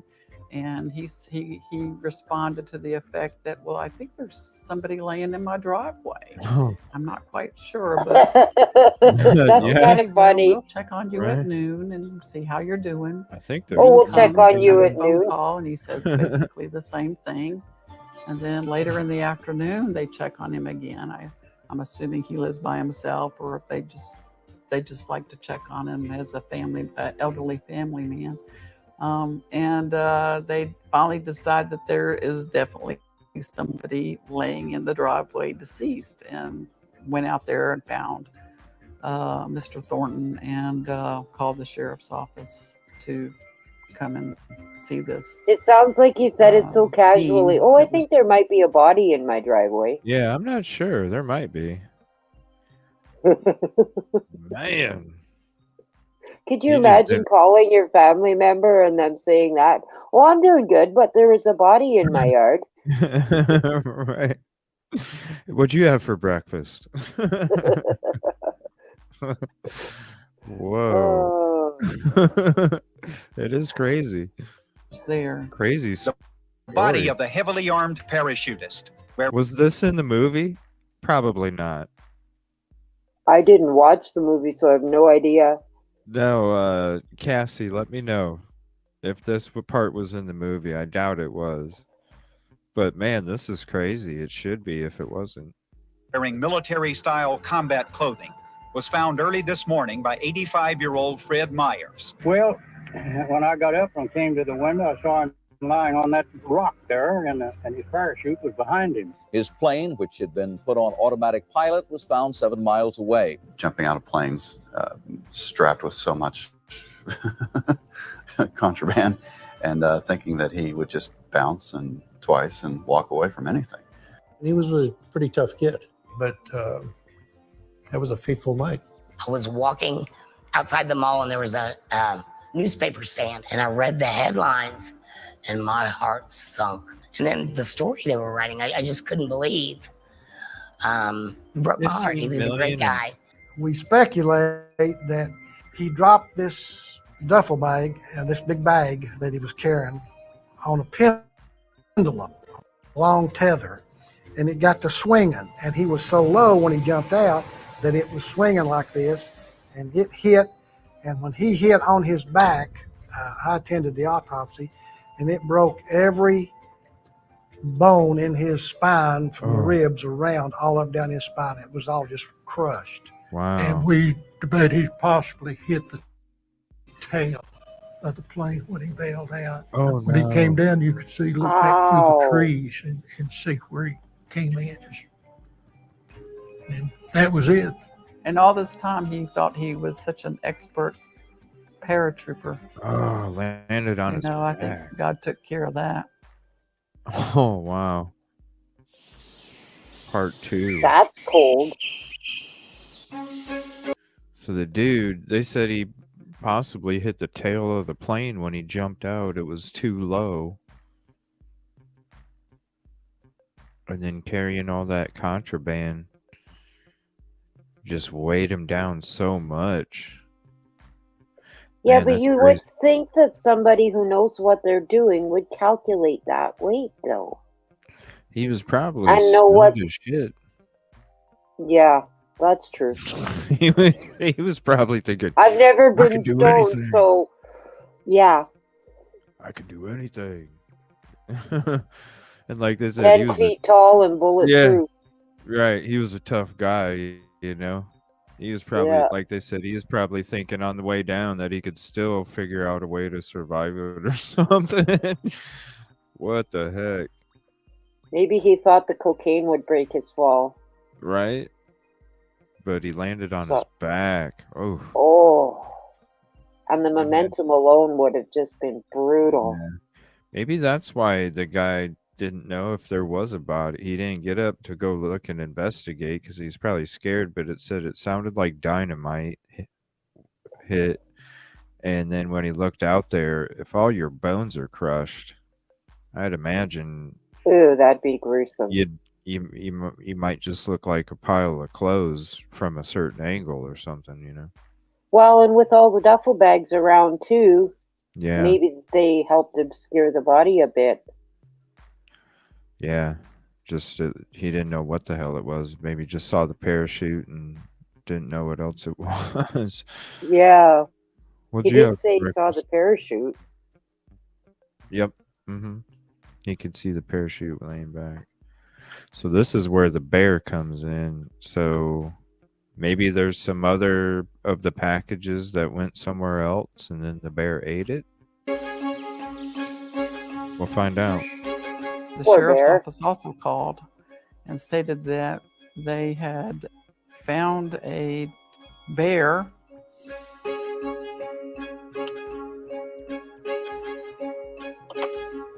in the North Georgia mountain, pretty remote area, just off of a forestry road. The bear was linked to the death of a former Lexington, Kentucky police officer, Andrew Thornton, and that he had attempted to parachute from a plane that he put on autopilot in hopes that the plane would crash into the Atlantic Ocean. It would have been on the flight path that Andrew Thornton flew over so many different states, kicking out duffel bags, parcels of cocaine out the door. And that this one was found by a North American black bear who didn't know what to make of it. I'm sure he was just checking for ID so that he might return it to the proper parties that dropped it wherever it was. And then he got in there, realized what it was. I'm sure he used a razor to cut it up and test its durability and whatever you're supposed to do with that stuff. And then he thought, yeah, it's pretty good stuff. And he got a little on his nose accidentally, and then then he realized what he'd done, and he was like, oh, I guess I'll just finish it off. But instead of sniffing, he ate it. Andrew Carter Thornton on Wednesday was further proof of something they already knew. Yesterday, a search of his apartment in Lexington, Kentucky, turned up more commando gear and drug paraphernalia. Kentucky is famous and founded on vices. Historically, it's gambling, bourbon, tobacco, pot, and this fit right in it. My name is Burgess Carey. I'm the owner of Boone Creek Outdoors. I'm a native Lexingtonian. Lexingtonian? We are sitting in the former yearling barn. The barn? That he ran a yearling operation where he attracted investors. And as I understood it, he outfitted this barn with closed circuit TV cameras and would attract people to invest in his operation, which he basically was using as a money laundering operation for his other sources of income. I've been so lucky to be at this property, and there have been so many people who stop by, particularly older locals that lived here, and they'll tell what they remember. That dirty laundry. What was going on here was like the Wild West. My friend, she told us a story of Drew tying up her cousin and stealing their horse and racing it, forcing her to sign an affidavit that the horse was his, and racing it at Keeneland and collecting the money. It all took place right here. If he got on your wrong side, I remember one time we were out to lunch, and he had kind of a little road rage situation with a guy we were coming out, and I don't know whether it was a parking spot or what it was, but I remember he pulled a 45 and put it to the guy's head. Dang. And I said, Drew, chill out, buddy. So, he can have that side to him. We had been at American He asked if I wanted to, go hang out with some friends of his that had a horse farm. We drive out in his Jaguar. I'm really impressionable. And we get out to the gates of this horse farm, gated home, beautiful rock home. Instead of pulling up and ringing the buzzer, or what does Drew do? Gets in the box, sticks his arm out the window, fires off a couple rounds. Whoa. The gates open. We go into this beautiful home. What? It's just how he was, I guess. I mean, I had never seen that side of him before that night. I wasn't scared.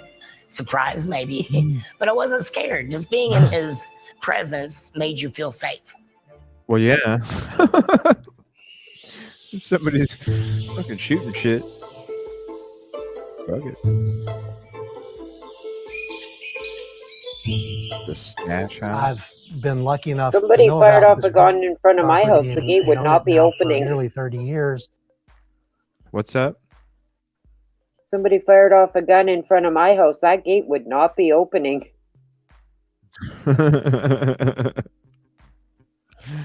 These people are like, oh, this is just everyday normal stuff. Yeah, just open the gate. It's just, what's his name again? Drew? Right. It's just Drew. Oh, Shooting no. off a 45. Yeah. And that's not You a don't know. quiet or a small gun.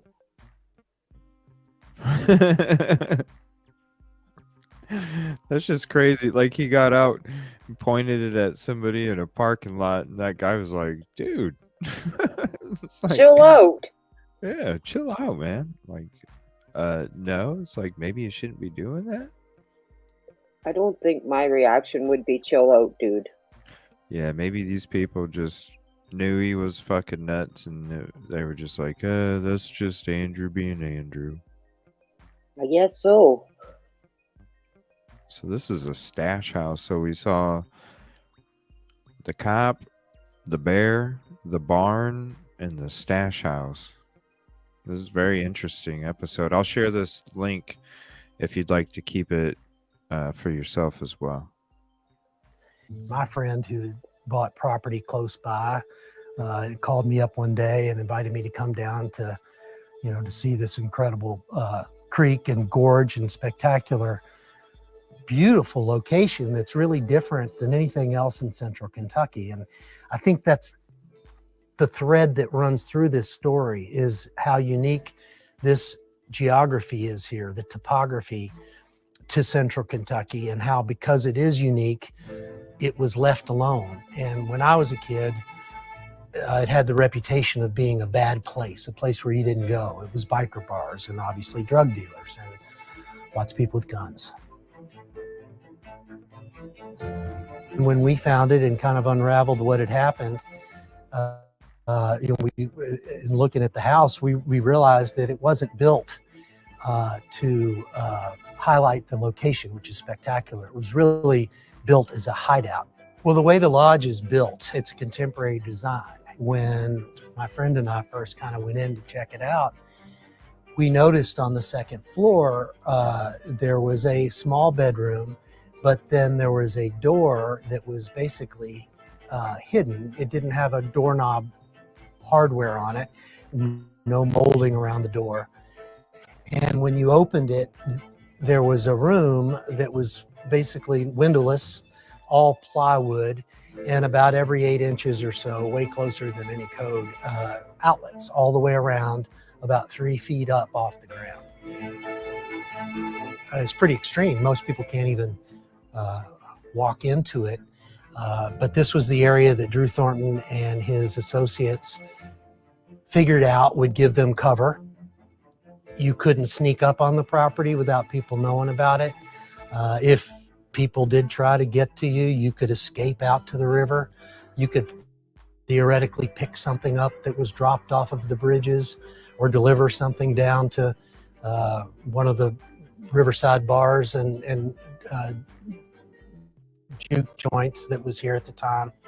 I-75, as I was growing up, was kind of infamously known as the cocaine corridor, running from Detroit to Tampa.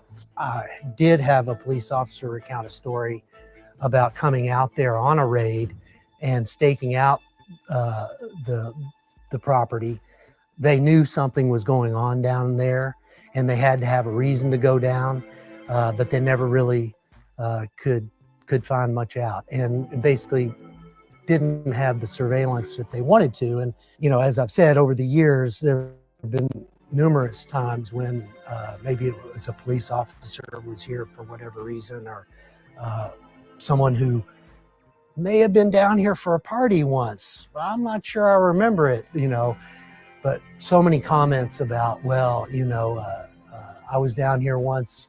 I was a member of the police force, and we came down here and raided the place. We never found anything, but there's a lot of crazy parties down here. Andrew's parties were legendary. The FBI said that Drew used to call his parties boogies.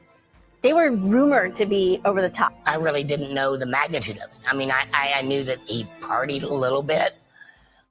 Honestly, I can't even say that I saw him doing drugs personally. Can't say that I didn't, but a little blurry back then.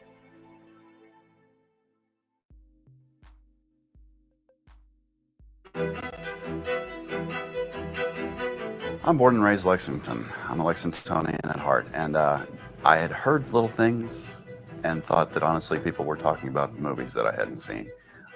Too crazy to be true kind of things.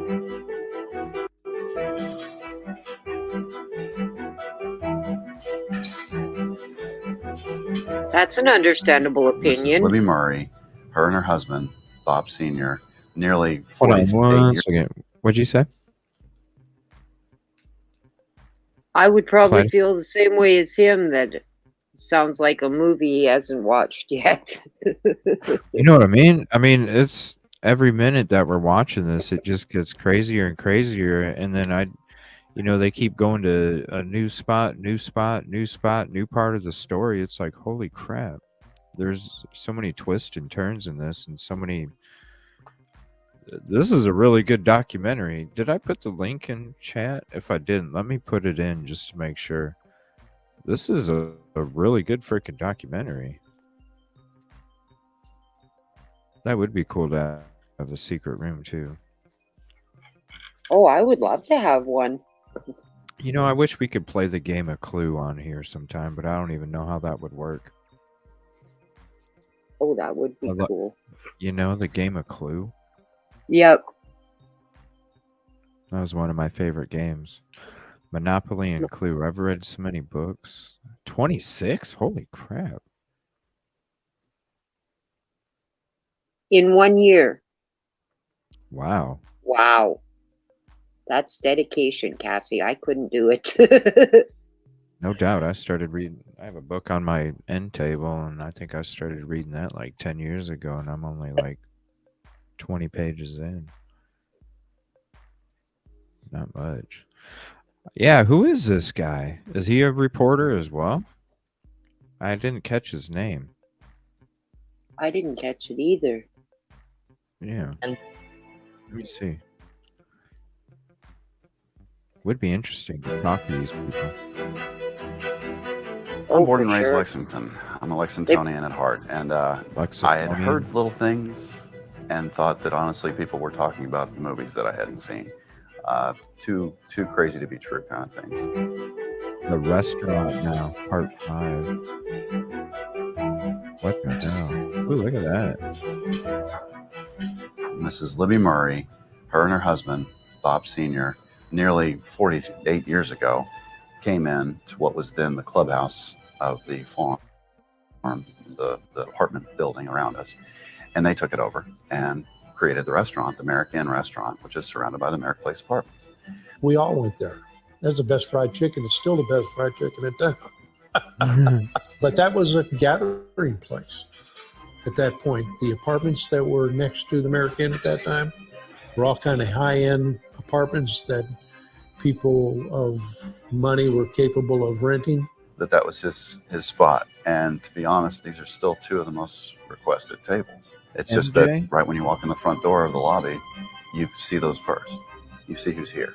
They're see and be seen tables. So as soon as you come in, you see who's sitting at the tables.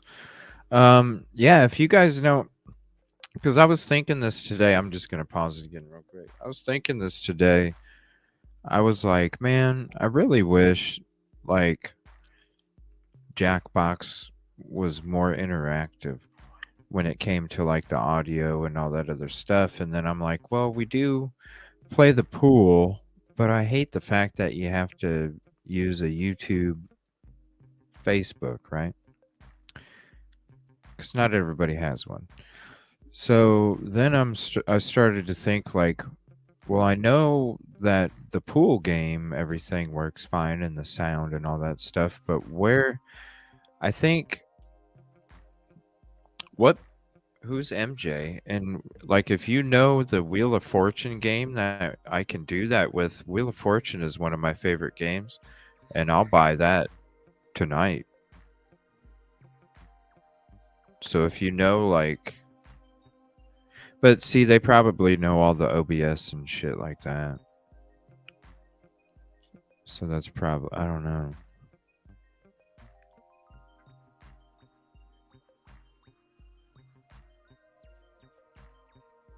Who's MJ? Melissa Jade? Oh, I never watched her channel before. No, me neither. Okay, yeah. Let me know because I love Wheel of Fortune. I think Wheel of Fortune's cool. Trivial Pursuit is really is a lot of fun.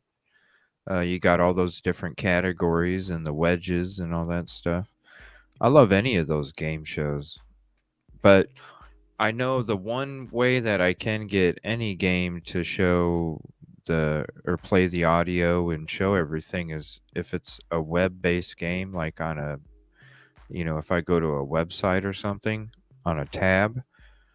Because when I do Jackbox, it's from Steam, so it for some reason StreamYard doesn't let the audio go through from the screen share with Stream. I don't know why. Oh, okay. I've never Yeah. tried doing gaming on my channel, so I don't know.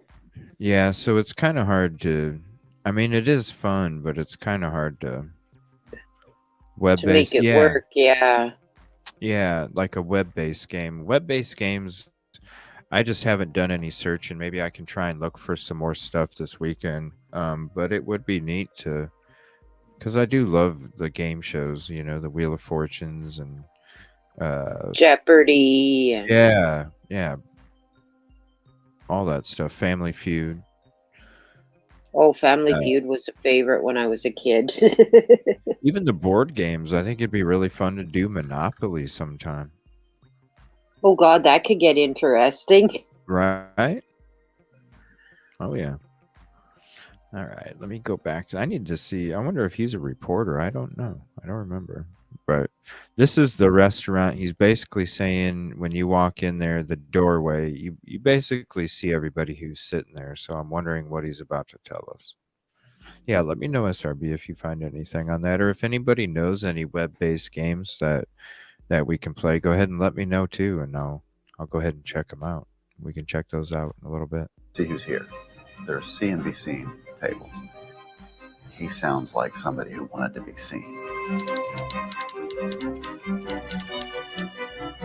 That'd be awesome, SRP. He devised a plot where he would go out back next to the restaurant and get shot by parties unknown. My immediate thought was what a setup this was. At one point or another, he and a girl that he was with stood up, walked out the back, and bang, bang, bang, a few pops went off, and everybody ran outside and said, "Oh my gosh, what's happened? Take cover." And the reactions that I'm told of how hysterical she was when she ran back in with some blood on her hand, going, "Oh my God, he's been shot. Somebody's trying to kill us." But he did it. He followed through with it. He went out there and took several to the chest and hit the ground. They all did it in order to make it look like he was being attacked. But I'd be pounding bourbons at the table for hours on end, knowing that guy's out there and looking at my watch and going, "Okay, this is going to happen. I'm going to do this. This is going to work." He thought he was invincible. To even devise that, let alone follow through. That was a setup, in my opinion. So yeah, you've got to have some brass ones to go through with this kind of thing. I'd heard that he had been shot at American, My understanding is that he always wore a bulletproof vest. And then he asked me to go to dinner with him about a week later at American. He got I shot said, at there. sure, I'll go to dinner with you. And my friends were like, are you crazy? Are you crazy? Yeah, no crap. What's the chance he's going to get shot at twice? You know, so of course I went and we had a lovely dinner. Now the Discovery, part 6. She sounds pretty ballsy too. You want to say hillbilly? I know the two characters, the bald guy sitting at the dinner table, and her. They sound like they're just, this is just normal shit. This is just Andrew. Wow. They might even enjoyed it because it doesn't sound like, when you look at them talk about it, you can see in the facial expressions, the way that the cheeks move and the way that the eyes move and how they get brighter as they're talking about these things. It's almost like they're excited talking about it too. Oh yeah, they're animated. It's like they're reliving the good old days. Yeah, exactly. Right. They're talking about it and it's like, oh yeah, this shit was fun. That's why they're, that's just Andrew. They probably sat back, laughed and shit.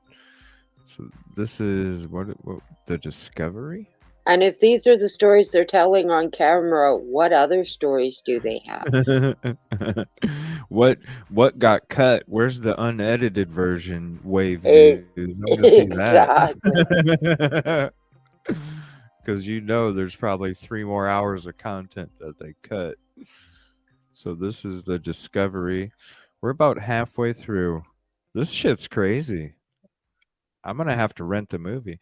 I have tons of collections of different theme. Oh man, that'd be awesome. Yeah, I love Monopoly. You wouldn't think this from you want to say hillbilly area or a mountain area where you think people are not smart. They are smart. When I came on the GBI, it was in December of 1976. I was the 3rd female agent hired in Georgia. I came from a little small island, Tybee Island, Georgia. My father was a policeman for 30 years. Had a very exciting career. I worked a lot of drug cases. I bought drugs undercover when I was young and was able to do that kind of thing. But I came up and worked my way through the ranks. I was the first assistant special agent in charge at the Gainesville Drug Enforcement Office where this case originated at. And then I got promoted to special agent in charge and I went to Atlanta.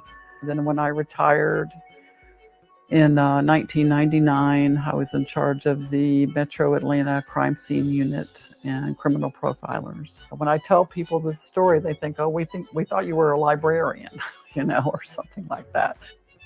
The sheriff's office called and stated that they had found a bear in the North Georgia mountain. The agent called me, he said, when they took the cocaine bear to the crime lab, that it ran everybody out of the lab. It smelled so bad. It was so decomposed. It was so rotten. We had previously had a very large airdrop of cocaine back in the 80s, which in fact landed in a pasture. Airdrop of 1,000 pounds of cocaine overdosing cows in Gilmer County. They called the National Guard out. Cows? And the National Guard went up there, and that's how we found all these. I think there were 26 cylinders. There was 1,000 pounds. This white powder was in there, and the cows had this white powder all over their nose. We had never seen cocaine in Georgia. And that was in September of 1982. 1,000 pounds. 1,000 pounds? On a Beechcraft Queen Air that landed into Dalton, Georgia, and it was part of what we call the Old Dixie Mafia. 82. So, 82. Wow, that is a lot. Okay, now this has got me wondering. How could it be 1,000 pounds? Check this out. Did you ever... Okay, are you familiar with Gary Webb? No. Okay. Gary Webb worked for the local newspaper in San Francisco, San Jose. I can't remember the exact. It was San Francisco, I think. San Jose, something. It was in California. So this lady, right, contacts him out of the blue, and she says, "Hey, I got all these documents. I got all this routes, maps, supply chains, all this stuff." Drops all this information off to him. This was during the time. Okay, do you remember Oliver North? Do you remember the Iran-Contra? Sounds familiar, but I can't. I Okay. live under a rock. So this is what happened. This is what happened. And if anybody knows about the Gary Webb story, please hop up. Even if it's just to explain it, you're more than welcome, or anybody for that matter. So the Iran. Okay, so this was during the Reagan presidency. So Reagan was elected in 1980. He became president. Okay, so this has taken place in 1982. Humongous amounts of powder. Now, back then, we, how can I put this? The House and the Senate didn't want to keep funding. Okay, so you know how we had issues with Cuba back then, okay? Yeah. All right. So it's not a secret. It's been put out there a lot that the United States was trying to overthrow the Cuban government because they didn't want Castro in power. Okay? Right. So what they were doing is they had a guerrilla militia down there that was trying to influence the population to be against Castro. And the government was funding this group. So the government was paying for this group. So it eventually came to a point where they ended up not approving the funding anymore. Okay. Right.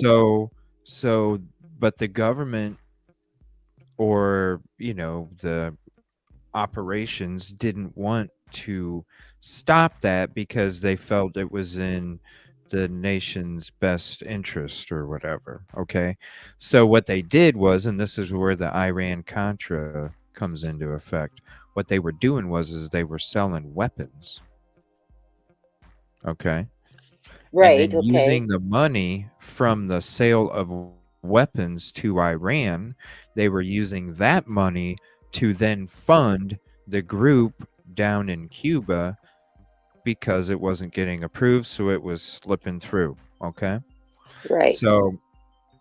So during this time, okay, they ended up Yeah. getting busted.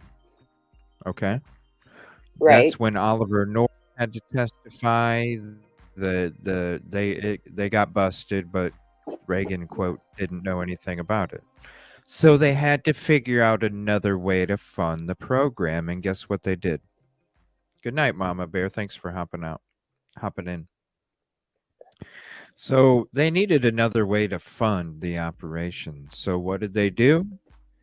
They allowed certain people to, quote, they even had undercovers actually help these people get connections through Colombia to bring a shit ton of drug, quote, powder, up through, and then it made its way into Arkansas, which there was an airport in Arkansas that was one of the spots that all of the product would come into. And then it would get distributed throughout the United States. And then what they did is they took that money And then that's how they were funding the operation in Cuba. So it was Okay. totally under the radar. So there was a movie. Remember, Tom Cruise did a movie about a pilot that was a big time drug smuggler that had his own planes and all that other stuff. I can't remember his name.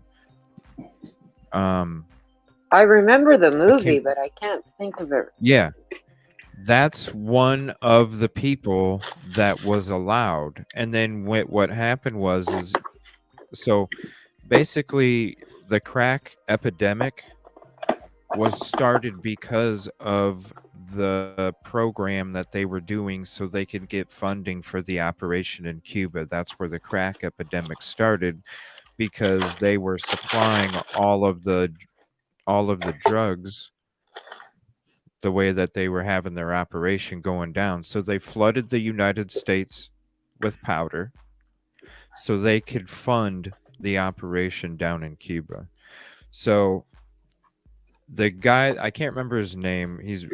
I wish I could remember his name. I'm having a brain fart, but Tom Cruise was in a movie, played the guy.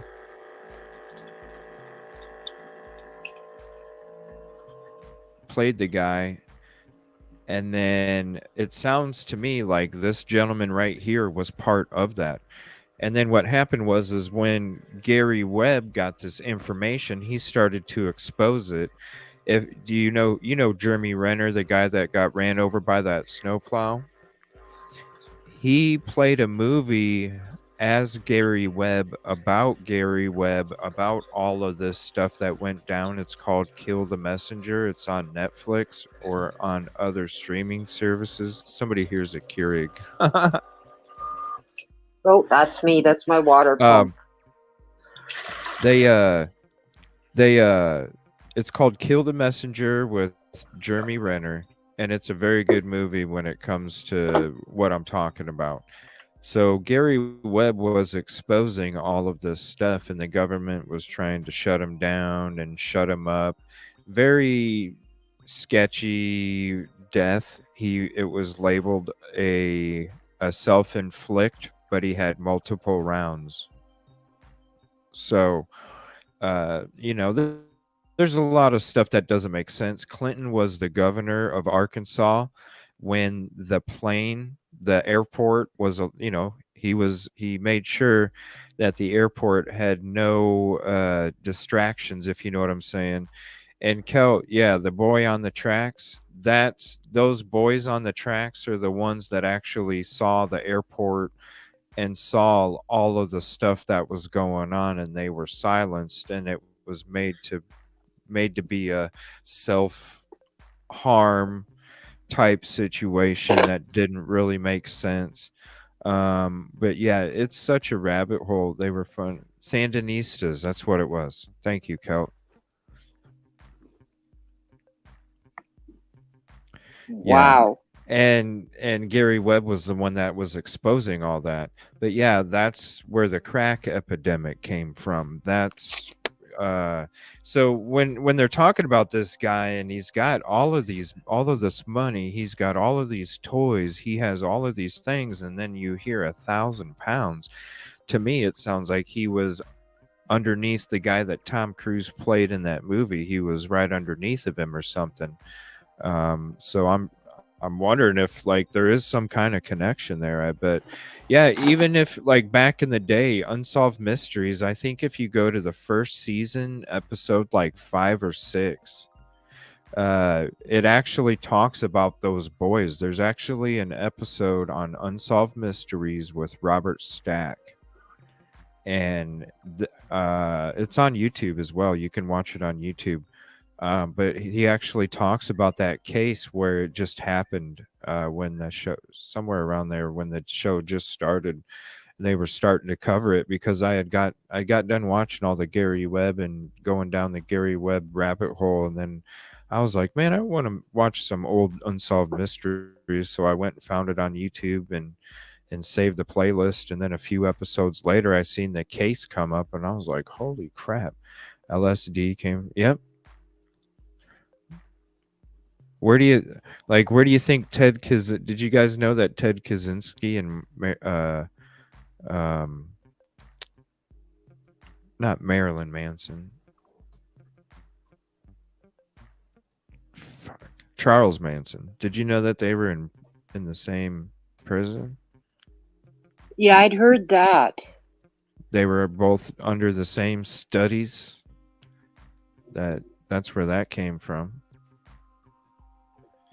Yeah, that's another I mean, and then like before the whole Helter Skelter stuff happened, all of the things that Charles Manson was allowed to do that his parole officer okayed, like it's almost like, was he working for them too? Because who in the hell is able to do all the shit that Charles Manson was able to do when you're on parole? It just don't make no sense. Look down that sometime. But I yeah, haven't heard that part. oh yeah, check it out. Like he was Now I'm gonna be allowed up to do all so night. many stuff, huh? Now I'm gonna be up all night researching.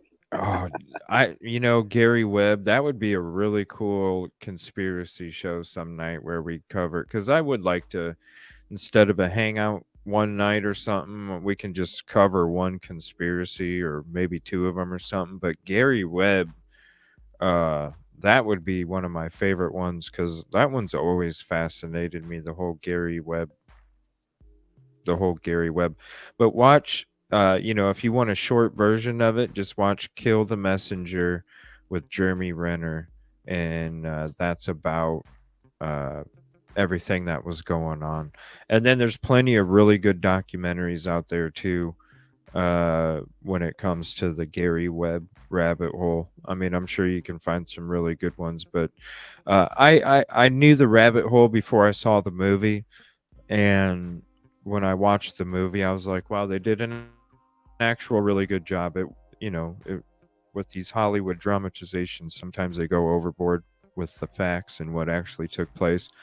But I felt that movie was fairly accurate, a lot more than other quote based on real story movies take place.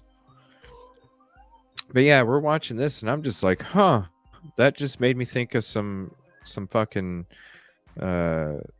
some of that operation shit that was taking place. You hear 1982, you hear 1,000 pounds, and you hear bulletproof vest at a restaurant and all this other shit. Like, something's crazy. This was kind of a unique situation, and we didn't know if we had a similar situation where maybe there were other duffel bags stretched across miles and other bears would show up, or other animals would show up deceased from ingesting cocaine. Drug investigators say the Appalachian Mountains around here are frequently used for drug drops.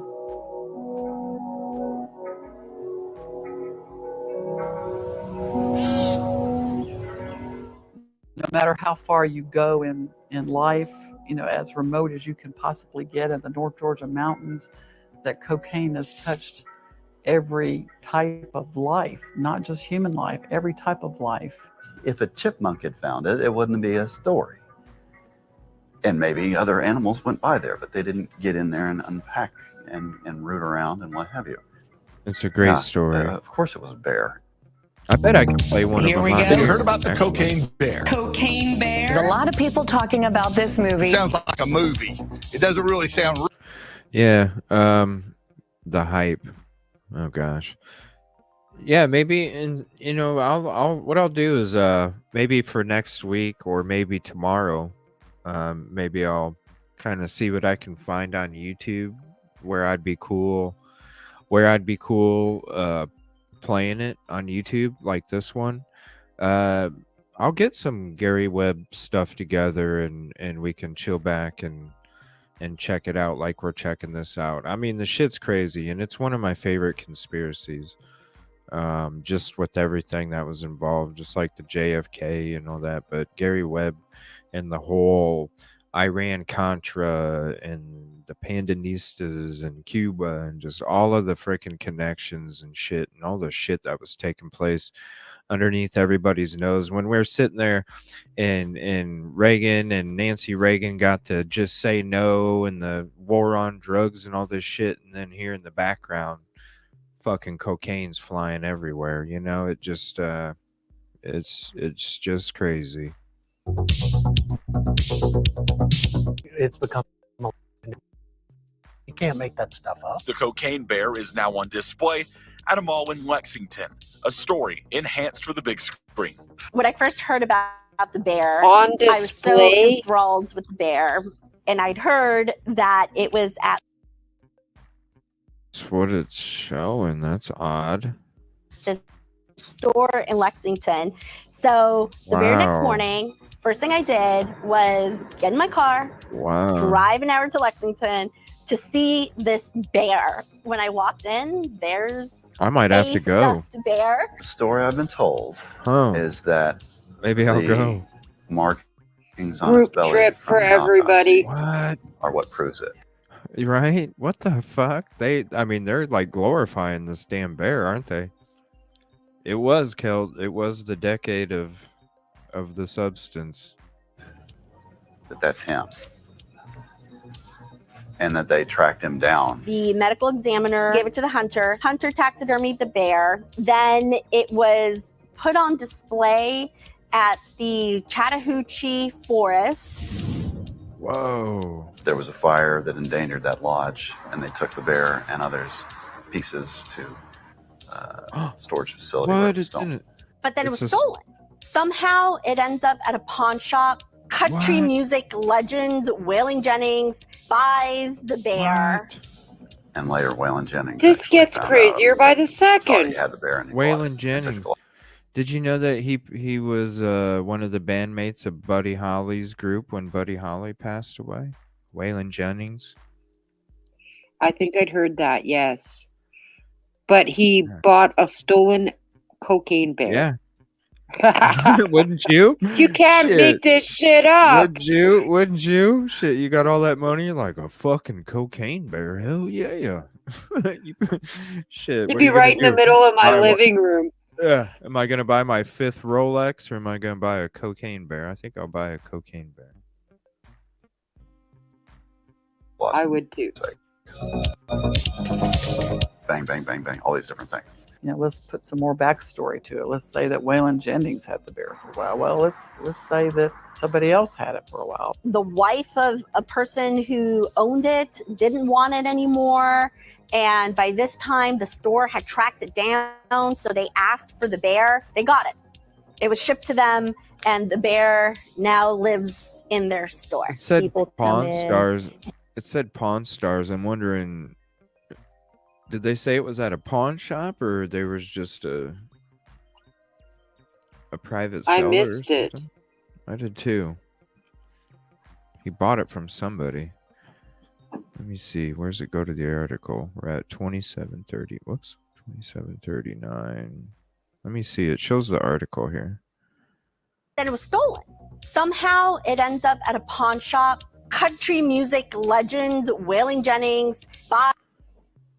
Okay, so he bought it from the pawn shop.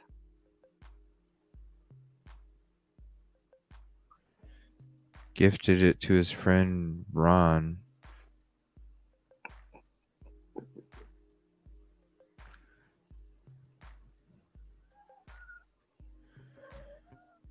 We just told the fee to $0. So we brought him home to the Kentucky Fun Mall. Huh. Kentucky Fun Mall.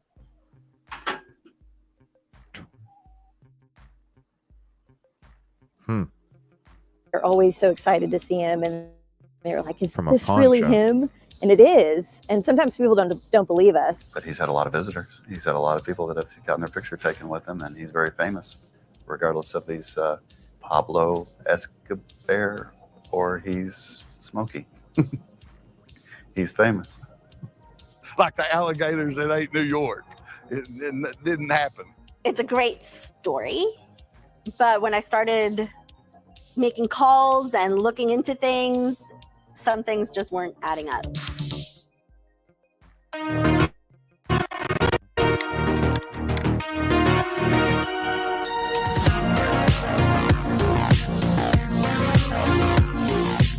The store claims once the bear was retrieved that the medical examiner who did the autopsy gave it to a hunting buddy who did taxidermy. I called that medical examiner just to find out, did you actually give that bear away?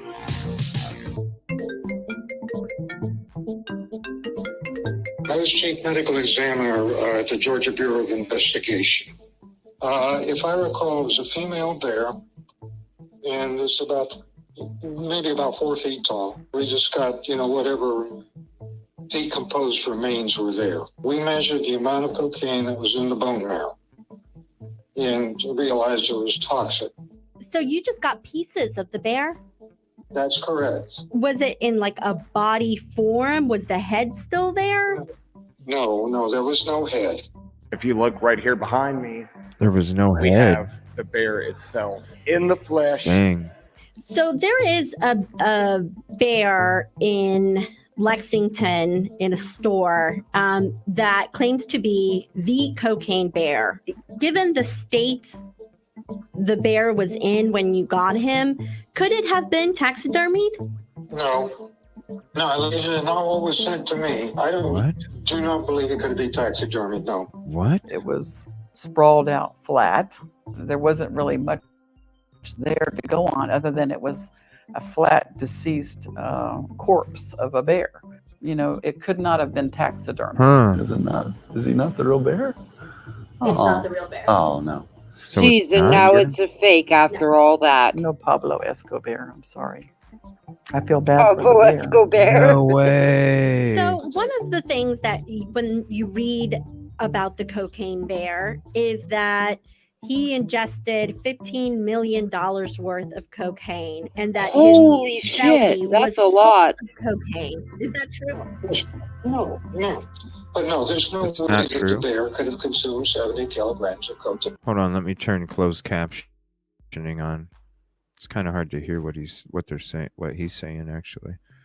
Said to me, I Let don't. me rewind it just a little bit. And it's maybe about. Like the alligators that ate New York.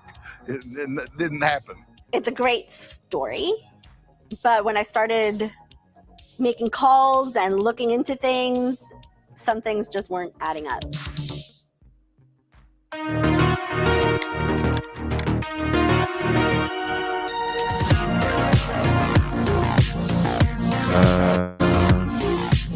The store claims once the bear was retrieved that Did I the skip medical ahead? examiner who did the autopsy gave it to a hunting buddy who did taxidermy. I called that medical examiner Too far. just to find out, did Okay, you here we actually go. give that bear away?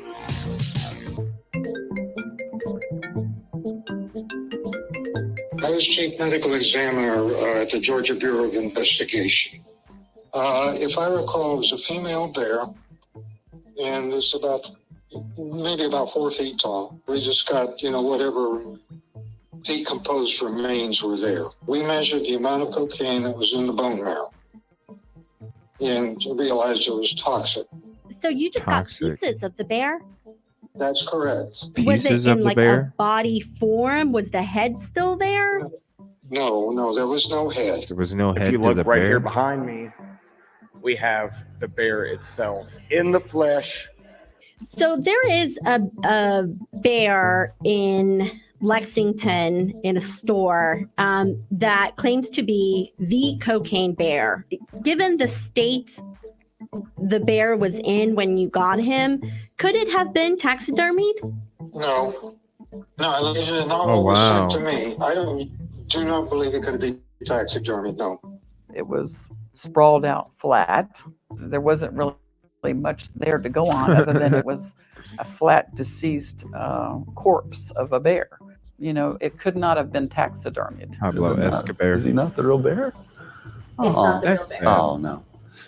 They didn't get him? Sorry, I guess I rewound it too far. No Pablo Escobar, I'm sorry. I feel bad for the bear.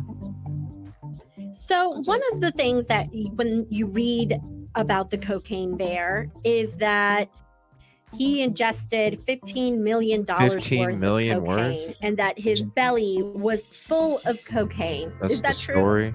No. No, it's But no, not there's true. no way that the bear could have consumed 70 kilograms of cocaine. That's just ridiculous. The bear was probably, licking those empty wax paper things, and probably experienced whatever the high or the kick that they got.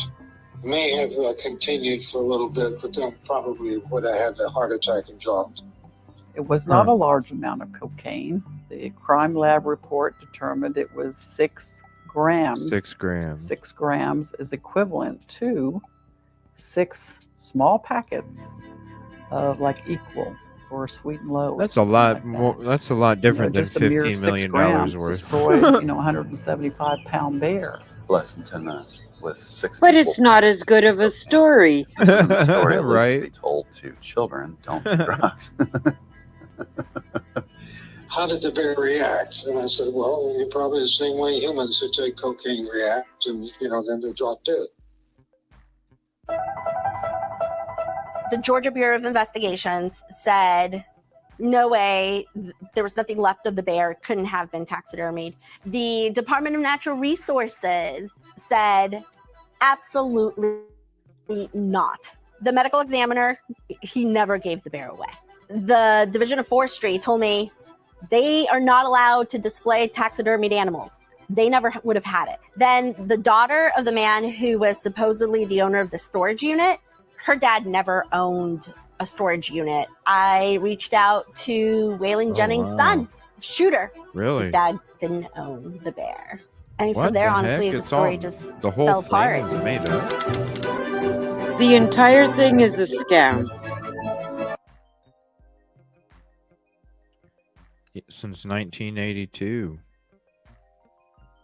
What the heck? Just like all these people. Why didn't anybody come out and say no? This is not really what the bear is. All these people are just continued to shove money into this story, and they're not even told the truth when all these people know the truth and they're not saying anything. That's odd too. Very. Yeah.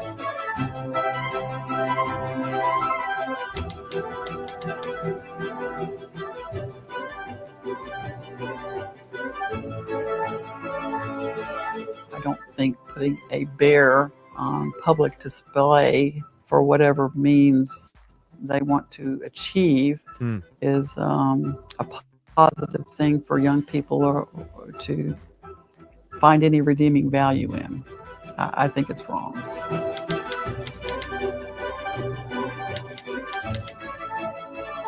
We'll never know how many bags, kilos that he had. How many duffel bags. I mean, you don't go down there and just get one, you get all you can handle.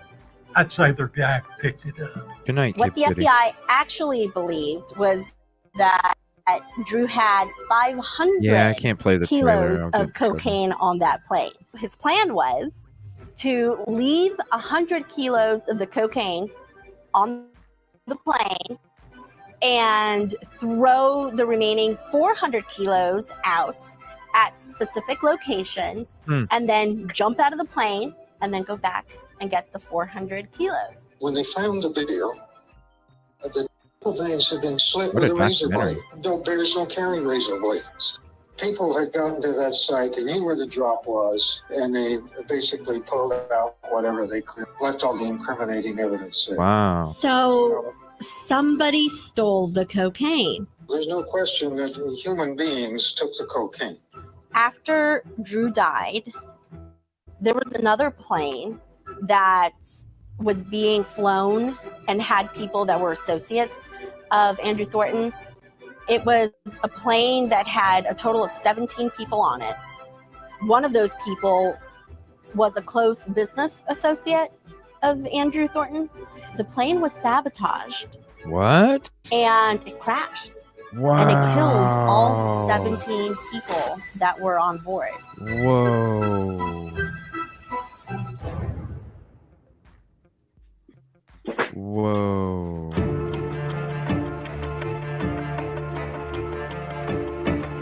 his legend will grow. It becomes less and less factual as the years go on, but there's enough truth there that's unbelievable that I think the stories are going to be around a long time. I think people are going to want to see these spots where these things happen. With technology today, you're going to have people that want to know more. Kidding me? Is this really something that happened? I just know the facts are, and the facts don't change. Sometimes I think that he's being haunted by a large, angry bear. He was a bad guy. He was a good guy. My memories of him, I choose the good guy memories. Drew was, again, just the person that you couldn't figure out. He didn't want you to figure him out. What he wanted you to have is kind of mysteries, unsolved mysteries about him. A rogue cop That's what I'm wondering, Kel. smuggles drugs from The governor. Colombian drug lords, claiming that he worked for the CIA. See? And then in Right the middle there. of that, there's a bear that eats. That's what I'm saying right there. Listen to that again. I'm telling you, when I heard the 1,000 pounds, I was like, dude, this has got to be connected. He's being haunted by a large, angry bear. He was a bad guy. He was a good guy. My memories of him, I choose the good guy memories. Drew was, again, just the person that you couldn't figure out. He didn't want you to figure him out. What he wanted you to have is kind of mysteries, unsolved mysteries about him. A rogue cop smuggles drugs from Colombian See? drug lords, claiming that he worked for the See? CIA. Right there. And then in the middle There of that, you there's go. There's the Yeah. link you were talking about. You know what I'm saying? And then the crazy part is when all the shit started to be uncovered from Gary Webb, then all of a sudden they turned their back on all these people and started arresting them and shit for doing the shit that they were doing, even though they were the ones that were helping them out. Well, of course, they got to cover their own butts somehow. Yep. Mm-hmm. It's a crazy fucking rabbit hole. I think I'm gonna go ahead and look for some documentaries that we can play on YouTube and watch together when it comes to this whole Gary Webb CIA operation that he was trying to expose. I knew it was connected, and Kel, right there, boom. 'Cause They basically said it right there. Yeah, and Clinton, he was the governor. He was the governor of Arkansas, and you'd be amazed what this small airport was allowed to get away with. Like, he even went out of his way to make sure certain political things didn't take place for the protection of this small airport. It's freaking crazy. So I am definitely gonna, yep, exactly. When I heard that 1,000, I'm like, yeah. And 1982, right after that, I was like, mm-hmm.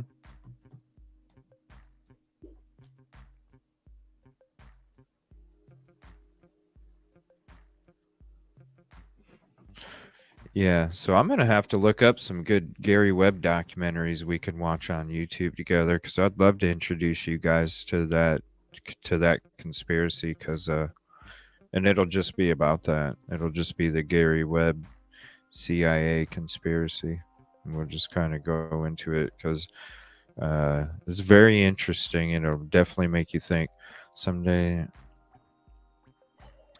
Oh, I know, Kel. It's what's the total people amount of that they're connected to when it comes to unalivings? 50 something. I mean, it's crazy. And the crazy fucking circumstances that they happen, ran off the road, unalived themselves out in the woods, just weird ass shit. Yeah, I think that's what. Yeah, we're gonna do the Gary Webb CIA stuff. Definitely check out the movie if you have time. Kill the Messenger with Jeremy Renner. Great movie about it. But I'm definitely gonna look for some good Gary Webb and the whole documentary about the whole program, and we'll spend a few hours just chilling back watching it, and then you can always go to replay at any moment. However long, and you won't miss a thing. It's It's definitely worth the knowledge because it is very. It makes you think of. Right, exactly. Like there's so many weird. Kel, do me a favor if you don't mind. If you want to help me look up some stuff, and then join me on that night if you want. We can get into this whole stuff because I know you're knowledgeable about it. With the case and all that other stuff. I know Silky's starting to get into it. Uh, yeah, it's crazy. Maybe you, me, and Silky can do a night on the Gary Webb stuff. But yeah, very interesting documentary. I was pretty happy I actually saved that and came across it. That is fascinating, but I think there's a lot more than what they're telling.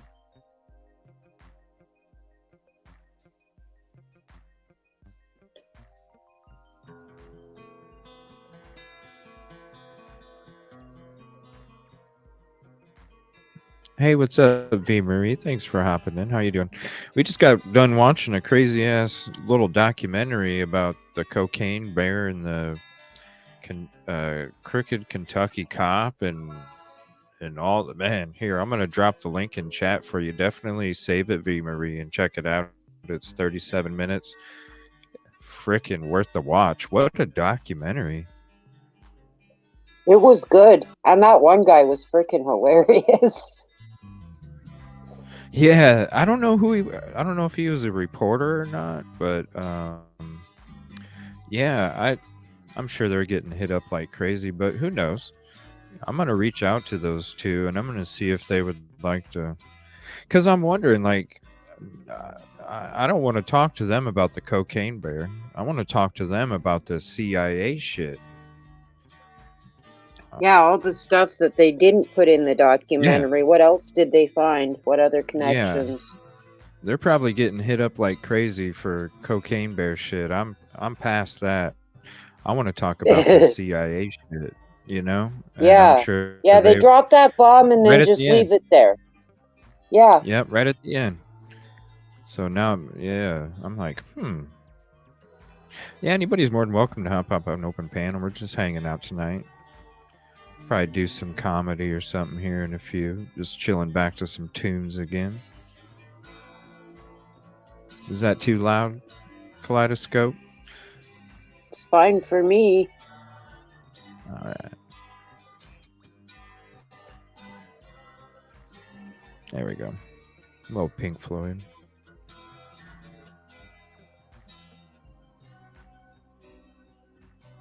Or The Who, I'm sorry.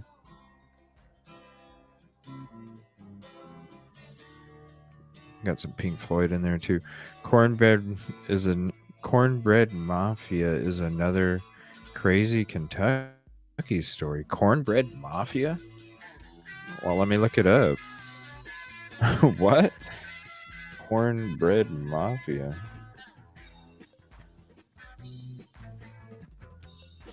Yeah, this could be an interesting show on the Gary Webb stuff.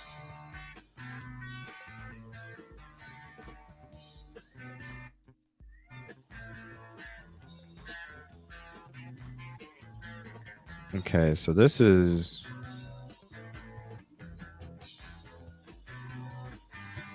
Let me see here.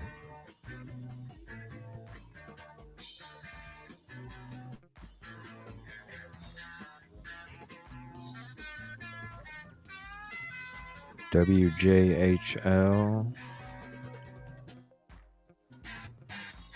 News Channel 11. So that's a local clip, but it has something about Summer Wells too. That's interesting. What is that connected, V Marie? Is the Cornbread Mafia connected to the Summer Wells case? Kentucky crime. You know what? Let me go ahead and sub to this channel real quick. We're going to share this real quick. This is Kentucky Crime News Network. Okay, and let me share the screen here. Kentucky Crime News Network. We're going to check out a quick video from them. Let me put the link to their. Whoops, that's the StreamYard. 1 second. Thought I saved it already.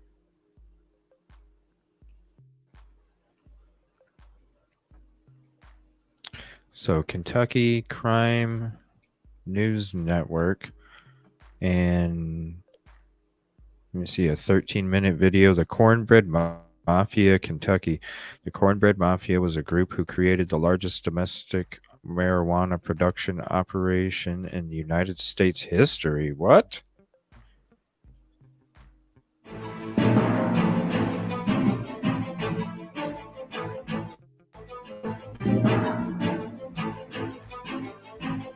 Thank you for the info there.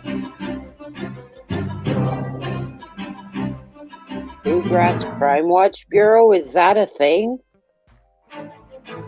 Huh. I guess. Goes way back. Oh, the music. I can't. I'm going to get in trouble here. Oh. Alright, here we go. You were worried about your music being too loud. Young, one of the first I know. Daniel Boone, I turned it who half blazed down. the trail into what later became Kentucky. Well, right now, Angeline Hartman has the story of another Kentucky legend named Boone, who's famous for blazing something other than trails.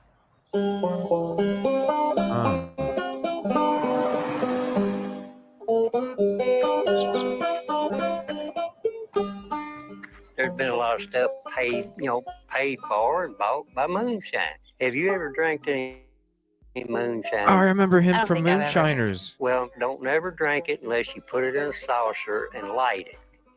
It'll burn real pretty blue, but don't mess with it because it's poison. In this swath of southwestern Kentucky, Pretty blue. they still talk about moonshiners and revenuers, It's almost if each generation's dabbled slightly in the criminal element. taking with them a deep suspicion of law enforcement and their efforts to control the local vices. Most of those that are involved in marijuana will tell you their great-grandfather was a moonshiner.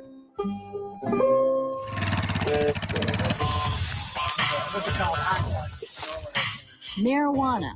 With so much open land in the bluegrass state, pot growers are everywhere, hiding their crops beneath power lines or camouflaging them in cornfields. Don't say no, just say grow. You got a good picture of it? He causeth the grass to grow for the cattle and herb for the service of man, that he may bring forth food out of the earth. God gave us the seed to grow the weed. And locals say no one in Kentucky is better at growing that weed than Johnny Boone, also known as the King of Pot and the Godfather of Grass. So therefore, I see that Johnny Boone has never broken the laws of the big book. Only mankind. There ain't nothing bad I can say about the man. In places like Springfield, where Abraham Lincoln's parents married at the downtown courthouse, Boone's neighbors describe him as a venerable Santa Claus. He helps out the community, donates money, helps people who needs money. You know, he's a good guy. He ain't no hardened criminal like all the other Right. guys. Like Escobar, he handed out turkeys at Thanksgiving. He pretty much, the country was so poor and he was so rich that he would just hand money out just to gain the acceptance from the community. So then it helped him evade a lot of shit, 'cause Yeah. when you got the community's help, it doesn't, in that region at the time, the community's help meant more because they could pretty much make sure that Ellie didn't do shit even if they wanted to, because the community would they wouldn't allow that shit. Well, they'll throw up whatever roadblocks and tell whatever lies, right? Mm-hmm. Oh yeah, it's just like this guy's doing, gain the community's acceptance regardless, even if they know you're a dirty individual, dangerous. He never did anything bad to me, so he must be good. Yeah, hey, he knocks off a couple people every week, but hey, we're living a good He gave me a life. turkey or he bought me a Right. new car, so that makes him good in my books. Yeah, I got a Christmas present, Yeah.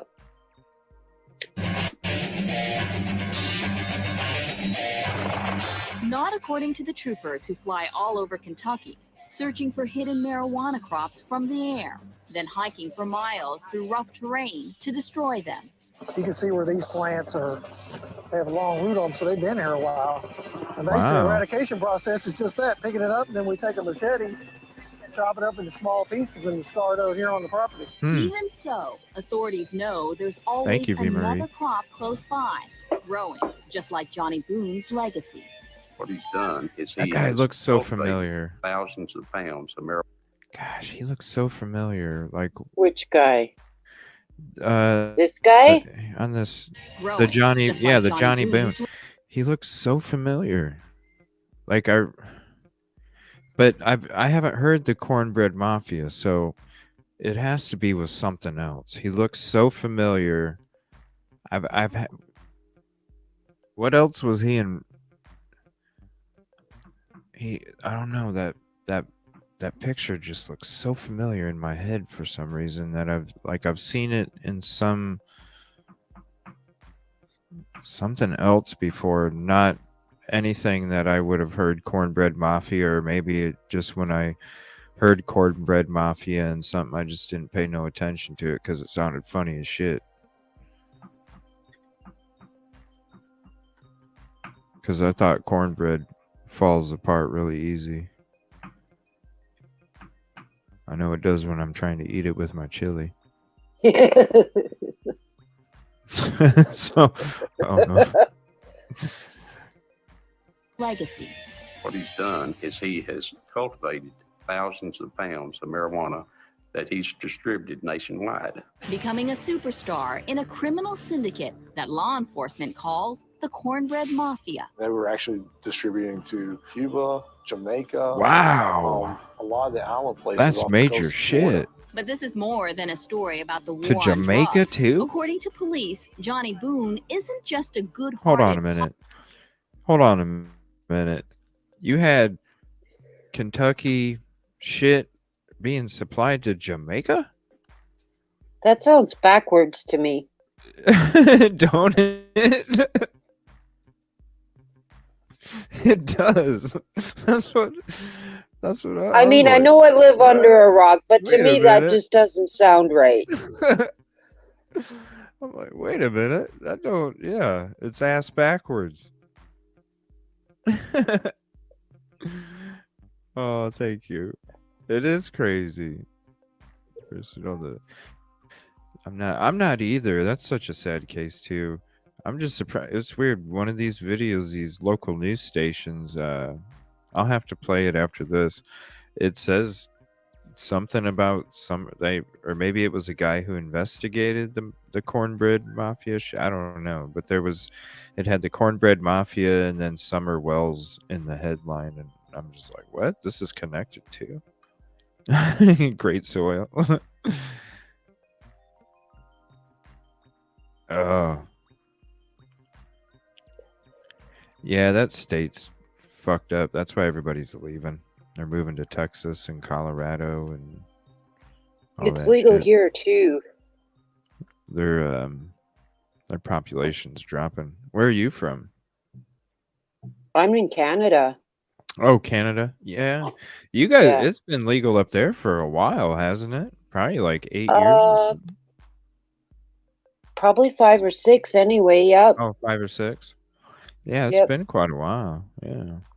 I was just at the pot shop today. Huh. Yeah, I was just noticing. I was like, yeah, this sounds ass backwards. I thought, so this dude was supplying Jamaica. So this dude was fucking major. Major shit. No doubt. The Escobar of America. Pot-growing Robin Hood, but a bipolar bar-brawling crime boss whose closest associates seem to end up dead. Through different interviews, you find out a lot about Johnny Boone that a lot of people don't know, and I'm sure he doesn't want anybody to know. For example, here's Boone's 250-acre homestead. Wow. It looks peaceful from the air, but he embellished the property with animal bones, allegedly as an ominous warning to potential pot thieves. I've heard that he had rattlesnakes in the marijuana fields with the rattlers cut off so they wouldn't give the signal before they attacked. When did he do that, He's V. been Marie? known to cut the vocal cords on the Rottweilers. Can they live without their rattlers? So that way they Huh? Can a rattlesnake live without its rattler? I don't know. They said he could. I didn't think they could. Wow. Sorry, so that then- was just random. No, like, so then those are like crazy ass snakes that'll attack you and can kill you, and you don't even know they're coming at you because that's the sign that they rattle their shit. That's how you know. But shit, you just keep walking, not even know that thing's ready to attack. You don't even know it's there, and then all of a sudden you get bit. So what did he do? Train those snakes to make him be cool to them so he didn't get attacked? Because I mean, shit, if I'm releasing some snakes like that in my fucking yard, I'm going to be worried about myself getting bit. Well, you would think. But I would maybe he just was get just that dogs. crazy he didn't care. Why not just get dogs? Fucking snakes without rattles. This shit's crazy. This is crazy. Thank you, V. Marie, for breaking this up. cut the vocal cords on the Rottweilers. Cut the vocal cords he on the started Rottweilers So that too? way they become Oh. quite vicious. Oh and my they sneak gosh. right up on behind you. And The animal lover in have a me hold is of really before you starting know to it. hate this.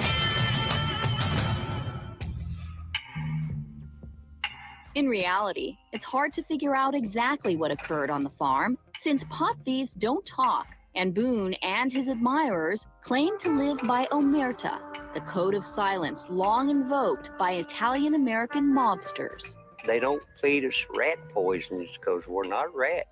We won't say nothing on each other. What cops say is Boone imported Wow. seeds from So as they looked far at away as the themselves like old a Soviet mafia. Union and Afghanistan, breeding plants that yielded a more potent high and transporting his product A in real ways that mafia. were both ingenious and disgusting. apparently there's a special place you can cut on a cow where you can remove certain chunks of fat. They would tightly wrap the marijuana, enclose it inside the What? cow, sew the cow back up so nobody could see it, and ship the cattle across the United States. In Whoa. 1981, Boone apparently Poor learned cows. police were planning to raid his property. Cops say he immediately jumped into his That's pickup fucking and smart. gunned it at a group of officers, leading them on a long chase through Kentucky's back roads. Maybe this is what I saw. The whole entire marijuana grow was removed. And when the state police and stuff went out there to raid that farm, there was nothing to be found but a large empty plot. Wow. The incident inspired a local singer to compose this ode to Marion County's most famous outlaw. John Robert Boone is the man. Made his living off of God's gracious land. Gracious land.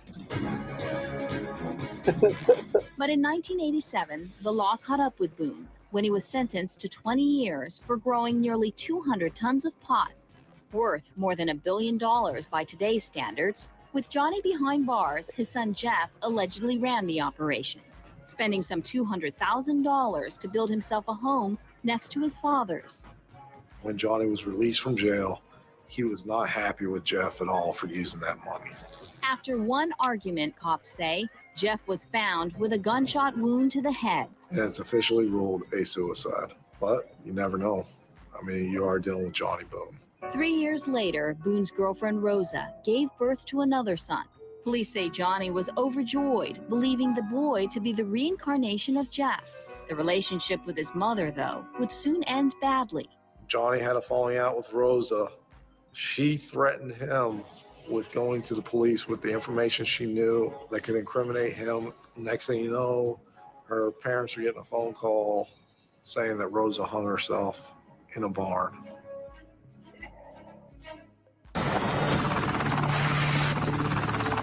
In May 2008, while flying over Boone's property, troopers say they spotted more than 2,000 marijuana plants. Given his past criminal history, Boone was now facing life behind bars. Immediately after the arrest warrant came out for Johnny, he kind of went on a drinking binge. There's a non-stop drinking. Since that point, Johnny Boone's been on the run from the law. And more than a few local citizens have been spotted in this T-shirt, urging Boone to keep running. If he would have run against Obama, you'd have Johnny Boone for president. Is that right? Yep. That many Oh supporters, dear huh? God. Yeah, he would have had a bunch of them. They won't catch Johnny. He's got too many friends. I'm being truthful with you. They might as well be looking for a ghost. Of course, Johnny Boone is no ghost. Cops say he's a violent, unpredictable fugitive. Boone is a vegetarian, fond of Native American rituals. He can remain sober for long periods of time, but when he drinks, cops say he's a mean, menacing man. If you know where Johnny Boone is tonight, please call our hotline at 1-800-CRIME-TV.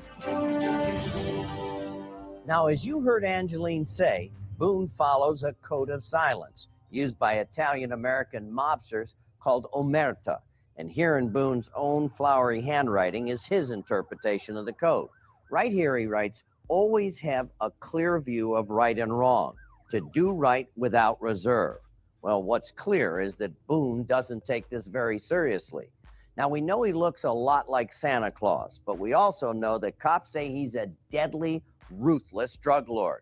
They say he's highly intelligent and speaks fluent Spanish. He may own an airplane as well as property in Belize. This must be so what if you I know where he's saw hiding, please don't be afraid to come I knew forward. that picture Call looked familiar. 1-800-CRIME-TV with your tip.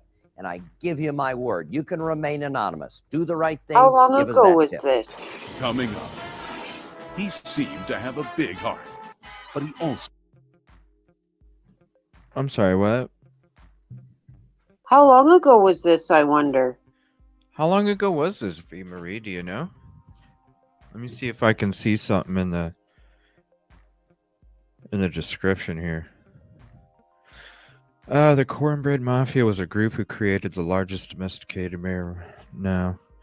It was based in Marion, McCreary, Nelson, and Washington counties in central Kentucky.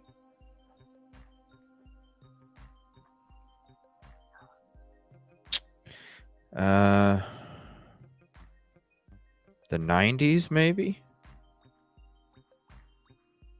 Caught up with them in 87.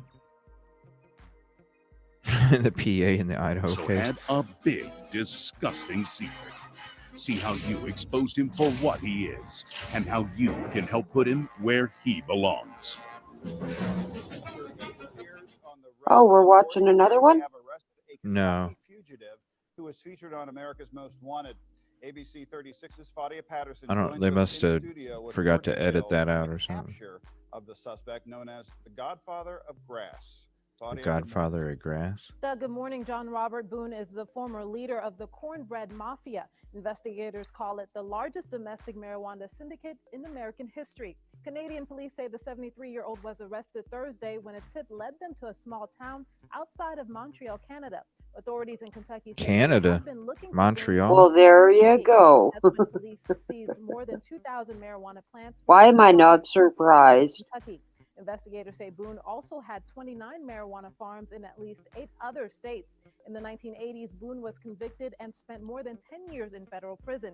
This is Boone's 3rd federal case, and he could face the punishment of life in prison. Boone is being held in Canada and will be extradited to the United States. Reporting live in studio, Fadia Patterson, ABC. In newly released video, investigators record more than 1,000 marijuana plants at the Springfield, Kentucky farm belonging to the man dubbed the Godfather of Grass, Johnny Boone. It's 2008, and state police raid the property after the plants are spotted during an aerial operation.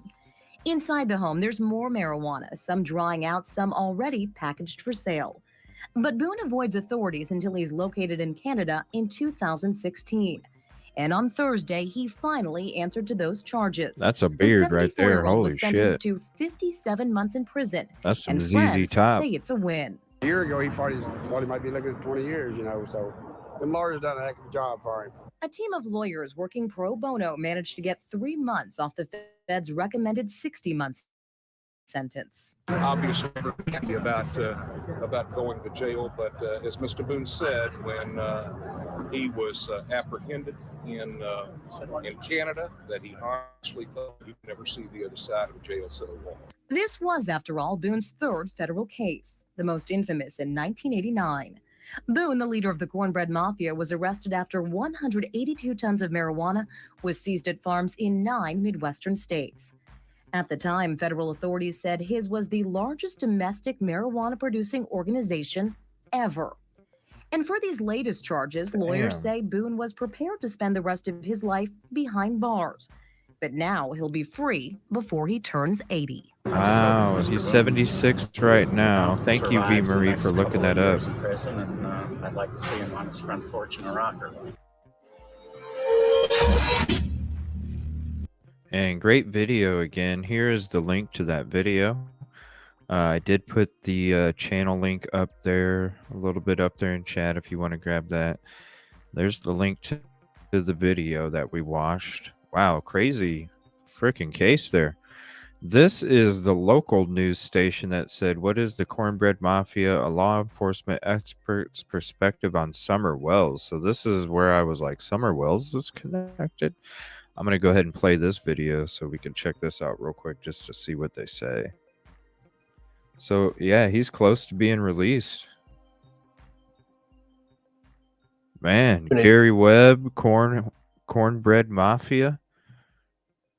Yeah, I'm gonna be looking up some stuff for this Gary Webb episode. We're gonna go into that one of these nights here. Gary Webb and the CIA and all that stuff. Iran Contra. All of those connections.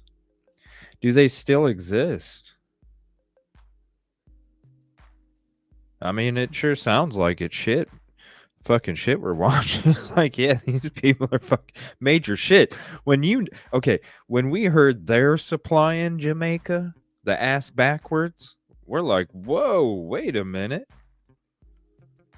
Ass backwards. They were supplying Jamaica. What the fuck? I thought like crazy. Yeah, this is that local news clip. We'll check this out real quick. If there's any others weird ass shit somebody wants to look up, go ahead and type it in chat. We'll watch this clip and then we'll see what's up after that. And she reports on one of the biggest takeaways from Dr. Phil's show. Josh and Sarah, we took a look at the Google Trends in the past day for Cornbread Mafia. As you can see behind me here, plenty of hits followed. The related topics kept getting closer to Summer's home: Hawkins County, kidnapping, Phil McGraw, Rogersville, and Summer. You have to actually look at what is organized crime. There are distinct factors, starting with the existence of a chain of command and a means of moving money. You usually see money flowing from the bottom to the top. You usually see some type of identifier via tattoos, the type clothes that individuals are wearing, colors, stuff of that nature. That's not what you get out of this 80s era organization who got their start moving marijuana, not children. At this point, it's more of legend and folklore versus actual possible reality. Candace Bly's reaction was unmistakable, but the cause of her stress could be misunderstood. You know, we don't know what the triggering effect is. It could have just triggered her for something else and not necessarily their involvement with or possible involvement with her abduction or disappearance. Dr. Phil used specific words when he told Dawn and Candace what he thought of their involvement. My understanding is Dr. Phil says it to the family, and he makes it specific, and he says in her murder and then the covering or removal of the body. He doesn't say anything else about trafficking or anything of that nature. So I found that kind of unique that he worded it in that way. Dr. Phil's words and the parents' reactions are certainly taking center stage in the 2 days of episodes. To me, as a former investigator, it doesn't say a lot to me that the way they're acting, the way they do. What I'm going to look at more is the statements that they're making, their body language, and how they present themselves. That's what I'm going to look more at versus the number of times they get before a camera. But the organization may well exist, says our expert, but no structure exists to pull off Summer's disappearance. So I think it's more of a code of silence versus an actual organized operation. Stanton says he trusts the agencies leading the investigation into what happened to Summer Wells. He told me today that he believes this case will be solved, and it's just a matter of when. Ansley, thanks. You can see all of our coverage on the search for Summer Wells. So he is just his little opinion on it or whatever. So I don't know. Not too much, I guess, involved with it. Pro bono. Very close to being released. Yeah. So, okay. Appreciate you hanging out. Yeah, definitely sub to Kaleidoscope. I wish StreamYard would change that. When you're displaying messages or banners, it would actually show the names. That kind of drives me nuts, actually. The more I that don't think. do much on my channel, so if nobody watches, I'm okay with that. Oh, okay. Go back to the tunes here while we're chatting. So yeah, we'll get some Gary Webb stuff. Definitely go down that, have a show on that. That'll take a few hours. That'll be a long show. But there's a lot of stuff to it. That could be a multi-parter series. Yeah, it's gosh, when you go into everything, it's just so crazy. I'm definitely like gonna be researching some stuff this weekend, and I'll throw some stuff together. I might even have something if I decide to hop on tomorrow night. I might even have something for tomorrow night about Gary Webb. But I'm gonna be setting up another camera, so I'll have 2 different cameras and then 2 different angles, and I can switch between the others. So that's something I'll be working on tomorrow for the show. Holy fancy play channel. trivia tonight? What's up? You're getting fancy now. No, I just like, because I have my sideways camera that I always like because it made it always look. I always had my camera on the left-hand side, so then I always wanted it to look like I was watching it, you know, on screen, like everybody would be watching it. But then when I made a new layout, they came out with custom layouts on StreamYard, so I made a layout where we actually show up on top like that. So I'm like, dang, I need another. But I do like the sideways one where we're kind of like this. So that's the one I always used. But now that I made this custom layout, I was like, well, my camera looks, I like my sideways angle, but then I also need an angle where I'm facing forward. So then I got a splitter off of Amazon a couple days ago. And then that way I can have my one camera on if I'm streaming from the side by myself, or if we're with a group of people at any moment, then I can switch my camera to the front facing camera, and then it'll just some little stuff just been thinking about. I always try and think of different ways that I can just constantly make something better, you know, just continue to evolve every day in some way, shape, or form. Just try and be the best that I can and try and give it everything that I can give it. Wasn't he her earlier? Phantom was, yeah. Oh, Kevin Kraft? Yeah, I think he's working tonight. But he said he was having a hard night, so he wasn't going to chat much. But he was going to hang out and watch. Yeah, we can play trivia tonight if you guys want to play. Have you ever played Jackbox Kaleidoscope? Were you in our game before? Not with you guys, but I have on Lord and Arts. Yeah, I got a couple games on Jackbox. SRB, is there any... Which games do you usually play on Jackbox? Well, I used to... Well, I still game, but I haven't gamed for a while. But I have an Xbox, and I was actually streaming video games before I started my own show on YouTube.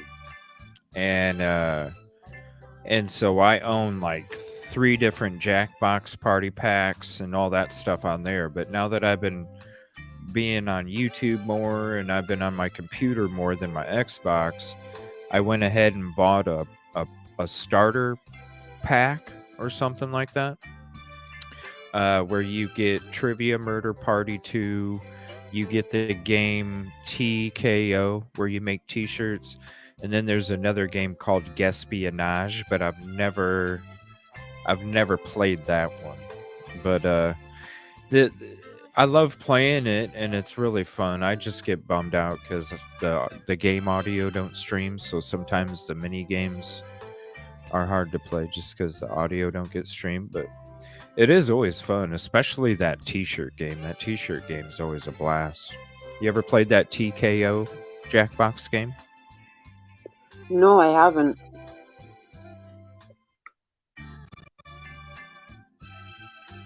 Yeah, we need let's see. How many people would want to play? There's Kevin.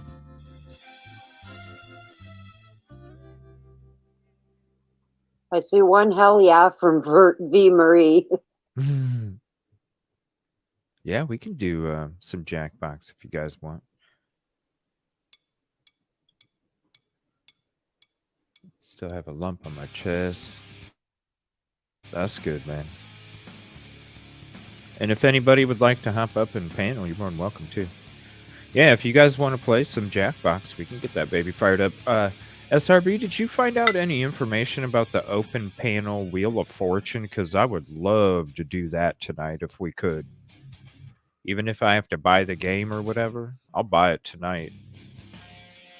We'll do some Wheel of Fortune because that shit sounds fun.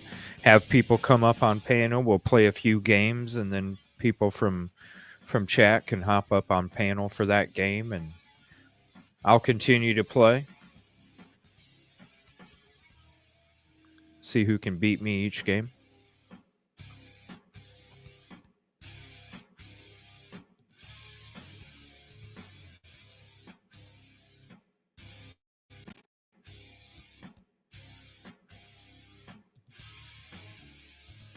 I appreciate that, Chris. I'll check those out this weekend. Thank you. Was videos to watch, and I didn't want to leave it. Okay. We'll figure it out. Yeah, there's got to be a way. If anybody knows that Wheel of Fortune game that you can have people in open panel hop up and play, reach out to me, please. Because I'd definitely buy that shit. We could do that shit tonight if we have it. Let me see here. I don't know if I threw the link out or not. Here's the link if you'd like to hop up on panel. And you're still here till your old ass falls asleep.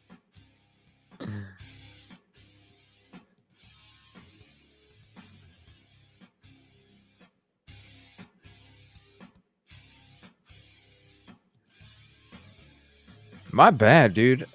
Fucking, I'm done taking naps on Wednesdays because I just end up sleeping the whole fucking night. I slept through 4 alarms Wednesday night when I laid down for a 45-minute nap and then woke up at like 10:30, 11 o'clock. I was like, fuck, that sucks. I did see some of the headers to bid saying OBS. I'm not sure. Yeah. From what Justice says, it's pretty intricate too.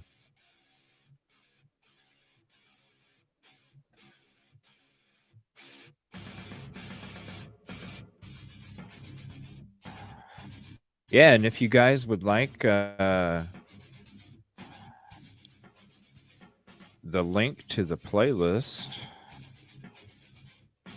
I'll go ahead and throw that out there. You can actually, I called it show music, so you're more than welcome to see what's on there. If you want me to add something on the show music folder, just go ahead and send me a message, and you can either give me the link to the karaoke song, or I can look it up and I can get it added. So here's a link to the playlist if you'd like to check it out, and let me know if you want something on there that we can play in a shuffle remix while we're just sitting back chilling and chatting. Have some different music playing.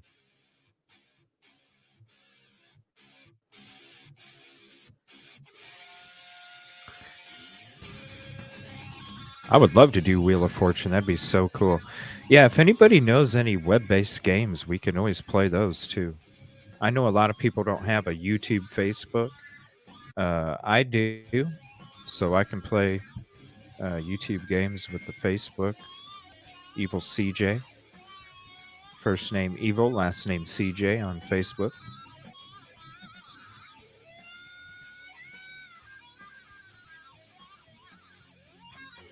We still got to figure out how to play the 8-ball pool together. Thank you. 143 so far. I was like, man, I need to get something, at least four hours worth or something. That way, I have music that covers the whole show, however long it goes. But yeah, seriously, if there's something you want me to add, I couldn't even think of stuff. I was just like going off of what it was. It would like recommend the next one, and it would pop up, and then I'd like it or not, skip it, save it, whichever. But there's so many. Hell, go to my Spotify. That thing has my Spotify playlist. I think that's up to like 89 hours of music. All sorts of different stuff. But yeah, we'll play some Jackbox if everybody's wants to play some Jackbox. That T-shirt game is fun as hell. What do you guys want to start off with?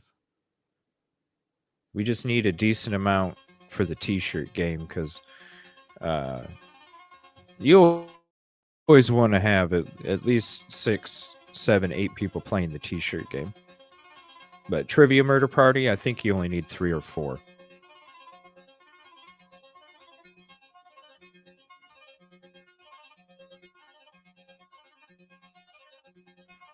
Oh yeah, that Spotify playlist is like 89 hours, just all sorts of different stuff. All of the stuff that I'm into, and I'm into a wide range of music.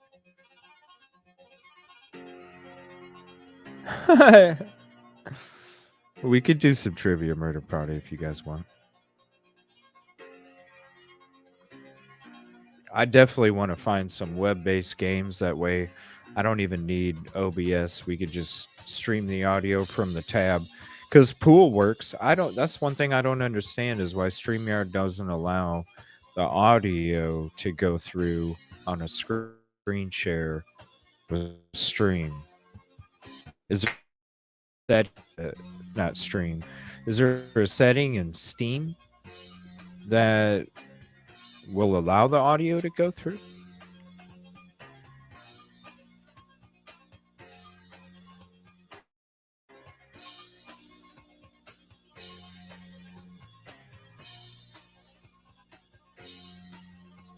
I posted a Wheel of Fortune link in the chat. I don't know if that'll work.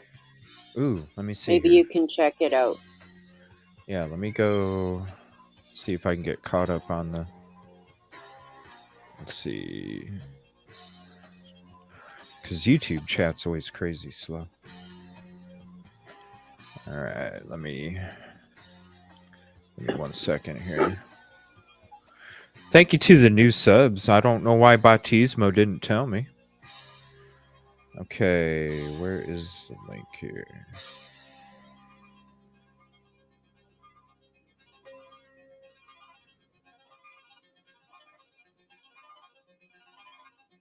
I don't see the...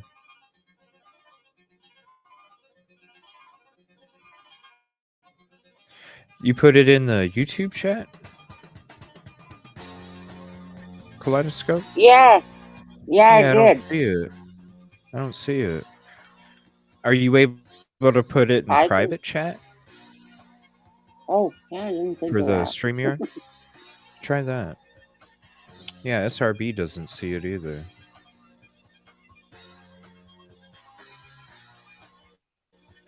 I would love to do Wheel of Fortune.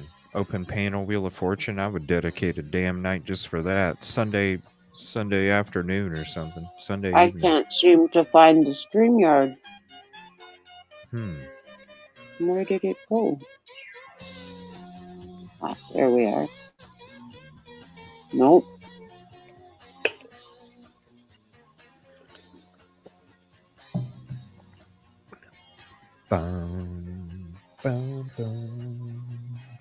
I can't find my. I love Wheel of Fortune. I love Monopoly too. Family Feud. Wouldn't Family Feud be fun? Have a bunch of people up on panel and you got two different families going at it. Oh, that would be hilarious. Family Feud would be awesome. Hey, what's up, Michelle? Family Feud would be awesome. That would definitely be a full panel evening. That would be a blast. Oh my gosh, Family Feud. Yeah, any web-based games, if anybody can send me anything. Let me see if I can find my links up here. Here it is, right here. If you can send them to Yeah, I any of can't those even links. find. Oh, darn.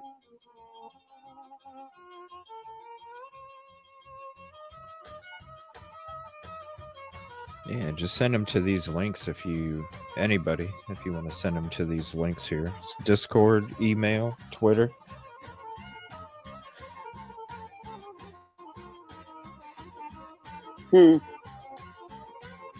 Oh, thank you, Michelle. You know, that was I appreciate everybody so much, really. The chat, the people who were up on panel. Like I feel like it was my best show, and I have a very small amount of credit for last night's show. It was all of the people up on panel. It was all of you guys in chat. Like, I just hosted. You know what I'm saying? What a great episode, though. I really enjoyed it, and thank you for your kind words, Michelle. I appreciate that.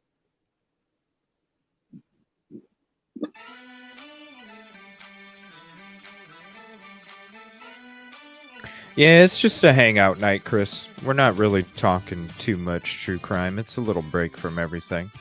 It's just, we talk about all these tough cases, and I like to still hang out with the show family, and I like to do fun stuff too. So I always like to dedicate a night for fun stuff and hanging out and chit-chatting and bullshitting and just kind of opening up the panel, whoever wants to hop in and all that. What's up, Tech Death Hippie? Thanks for hopping in.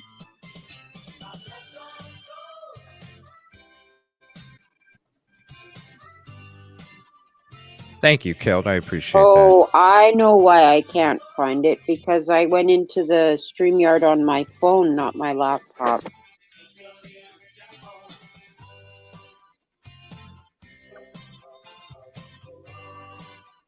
Yeah, if you can send a link to me, Michelle.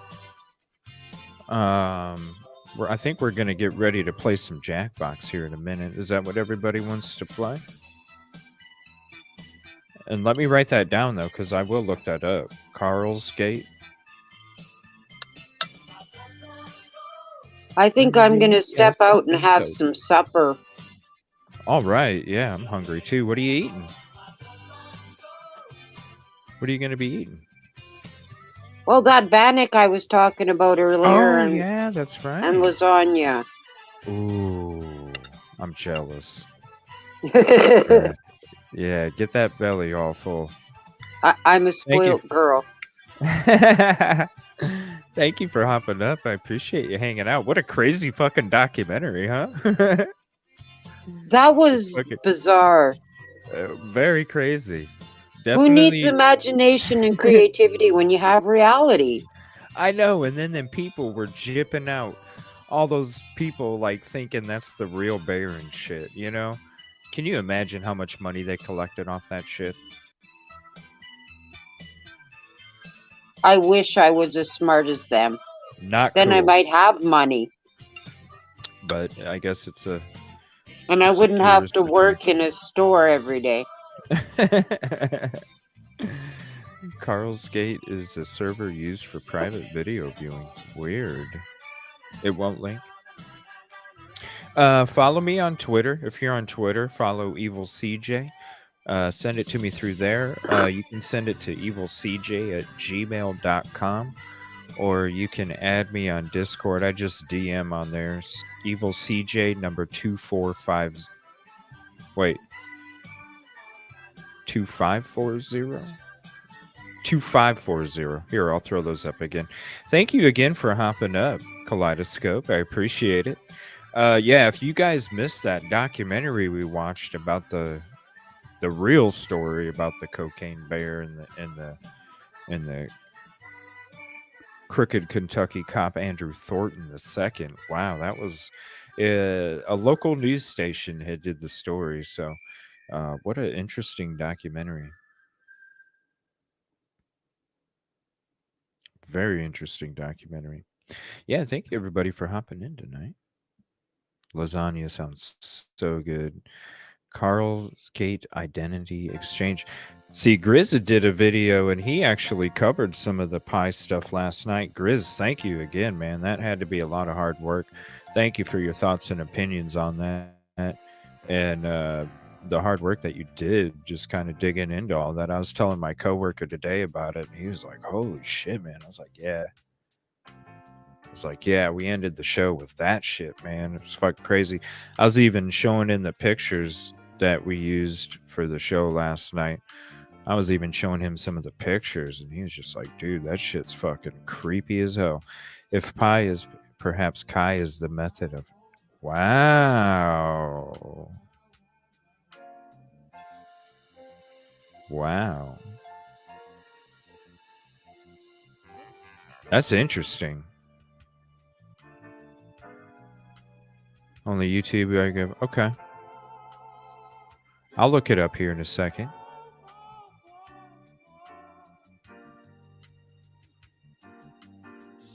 Explained it in layman terms. Very interesting. Yeah, it was awesome, Grizz. Thank you. And thank you everybody else for just all of the conversation last night. What a great show. Let me look that up real quick.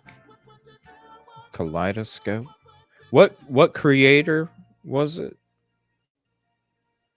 that you wanted me to check out?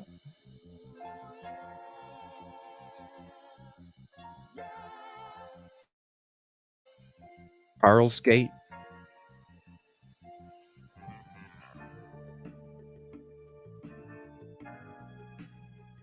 Carl's Gate. Let's see. I'm just seeing addresses. Carl's Gate Drive. What the hell?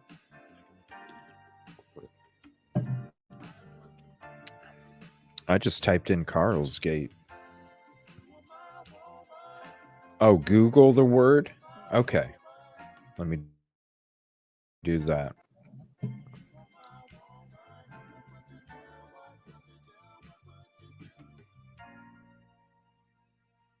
Carl's Gate. Privacy enhancing technology for data connectivity.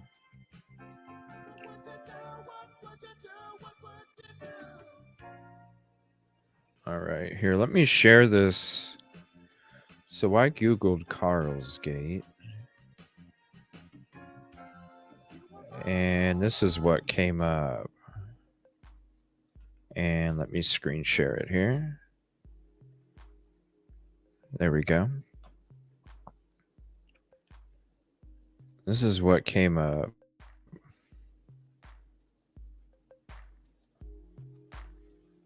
Okay, let me scroll down here.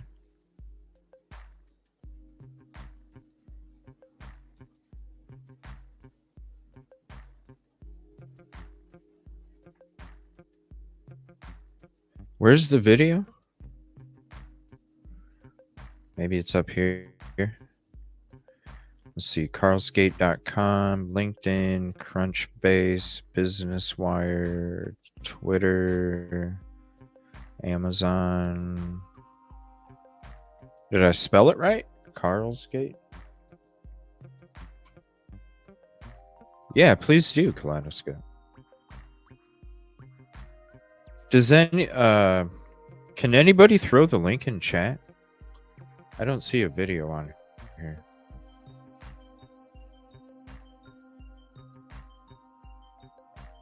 What, do I just go to the website here?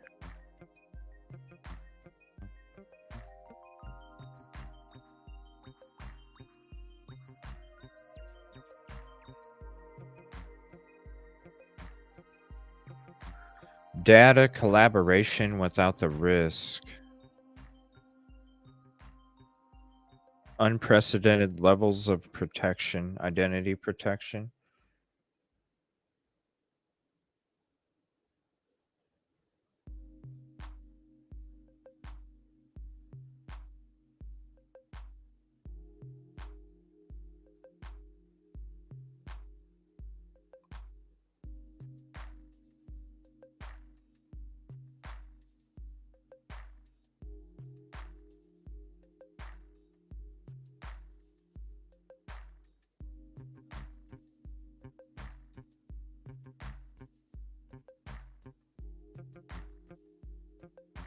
I'm not seeing where the video's at. What, see it live maybe?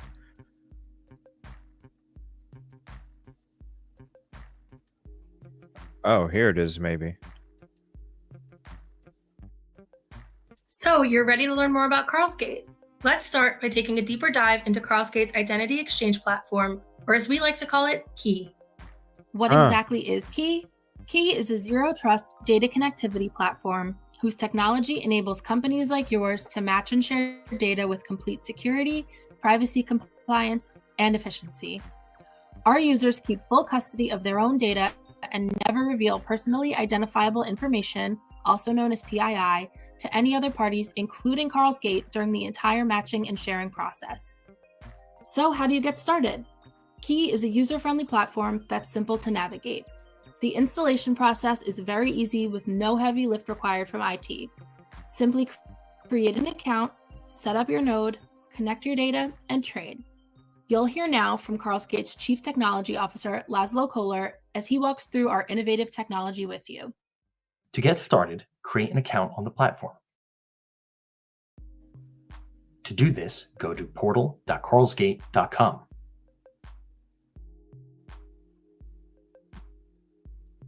The next step will be getting your node set up. Wow. We recommend creating your node via the Azure Marketplace. You can, of course, use AWS, GCP, a Docker container,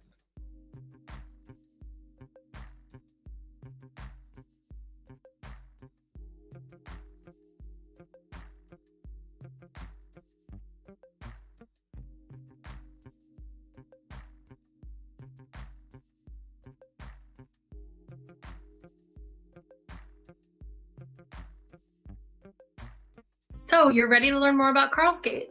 Let's start by taking a deeper dive into Carlsgate's identity exchange platform, or as we like to call it, Key. Sorry, What it exactly is Key? bugged out. Key is a zero-trust data connectivity platform whose technology enables companies like yours to match and share data with complete security, privacy compliance, and efficiency. Our users keep full custody of their own data and never reveal personally identifiable information, also known as PII, to any other parties, including Carlsgate, during the entire matching and sharing process. So how do you get started? Key is a user-friendly platform that's simple to navigate.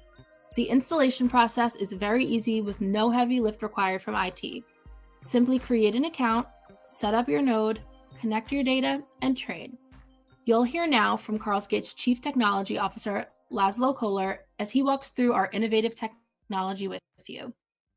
To get started, create an account on the platform.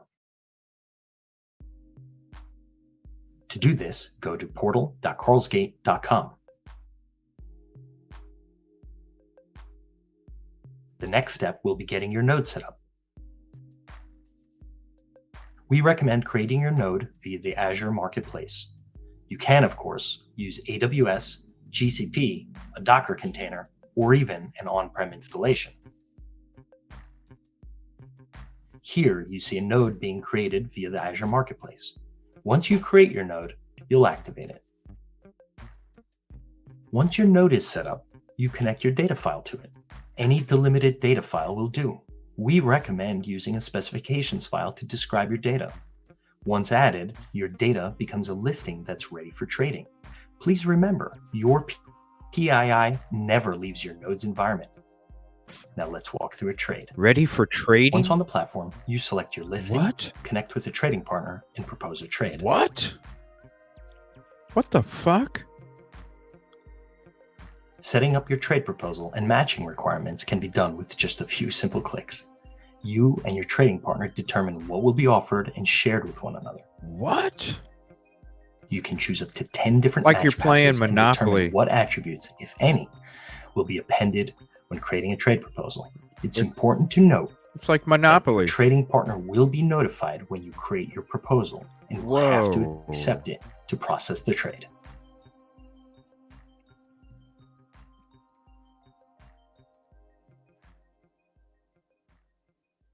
We're really excited to have you try this technology. If you're ready to learn more, click the button below and get started today. Wow. So you're ready to learn more about Carl's? That's freaking nuts. Here's the link to this here if you want to have the video. Deep dive on the guy that was just talking, Kel, the chief identity officer or something. Let me see this guy right here. Let's start by taking a deeper dive into Carlsgate's identity. Where did he go? About right here. Yeah. One. This guy? Laszlo Kohler, Chief Technology Officer? Yeah, it's like Monopoly. You can propose a frickin' trade and shit. Like you're playing Monopoly. Here, you can watch the trade shit again. Look at that. Describe your data. Once added, your data becomes a listing that's ready for trading. Please remember, your PII never leaves your node's environment. Now let's walk through a trade. Look at him Once on the grin. platform, you select your listing, Crazy connect ass with a grin. trading partner, and propose a trade. Wow, like Monopoly. Setting up your trade proposal and matching requirements can be done with just a few simple clicks. You and your trading partner determine what will be offered and shared with one another. You can choose up to 10 different match passes and determine what attributes, if any, will be appended when creating a trade proposal. It's important to note that your trading partner will be notified when you create your proposal and will have to accept it to process the trade.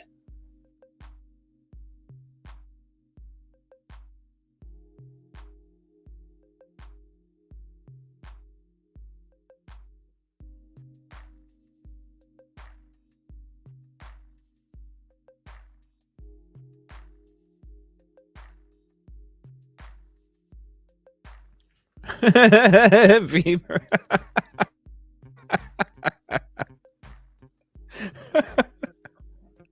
I don't I don't trust anyone. Name Laszlo. There's the website. Look at the example. Pharmaceuticals. So basically yeah, that's what it sounds like. And that creepy ass grin, the dude in the video. So this is the website. Smarter data sharing. No personal data ever leaves your environment. No persistent identifier is created. No data is retained. No identities can be captured or re-identified.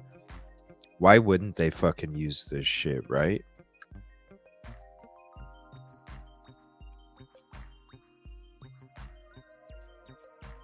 Wow.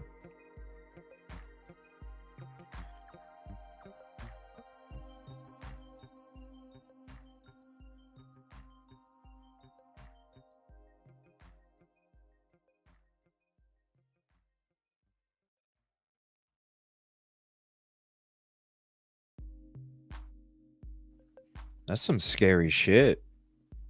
That's some deep shit right there.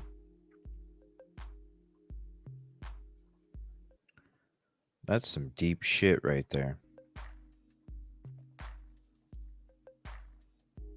Wow, thanks for bringing that up. Definitely going to look up some stuff on that. Yeah, is there... What's up, V. Marie?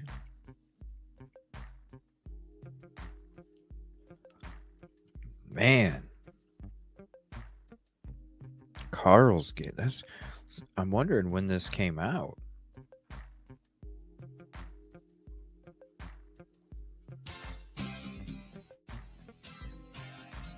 I'm wondering when that came out. That's crazy. Total Identity. Oh, no. Thank you for bringing it up. Just found it last night while researching what KIE might be. Wow.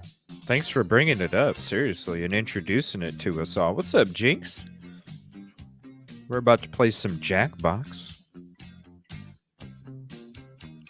Right, that's what I thought, but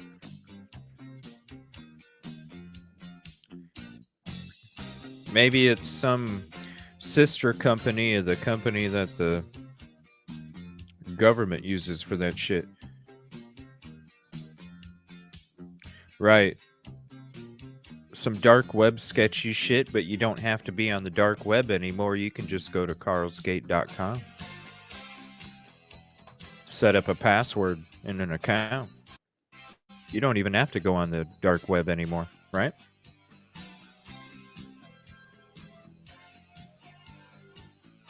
That's what it sounds like to me.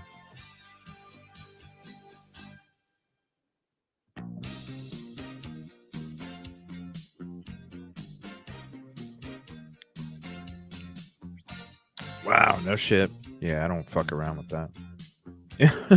Right?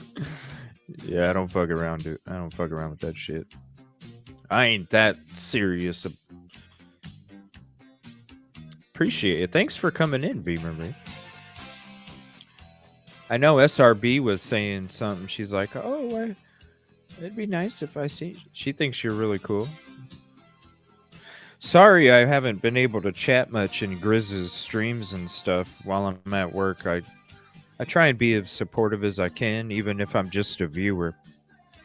But I'm not able to be able to check out chat and stuff. So I apologize if there's been any streams. Anybody that's been in Grizz's shows where I haven't been able to say hi back or something. It's not, I'm not a rude person or anything at all. It's just I can't really see chat, but I do like to be able to support, even if I'm listening to the stream and being a viewer on the count, and then copy and paste and whatever kind of stuff I can do just to be supportive. So during the daytime, during the week, I'm just at work, but I'm there. Oh yeah, I love Huey Lewis. 8chan is another really bad.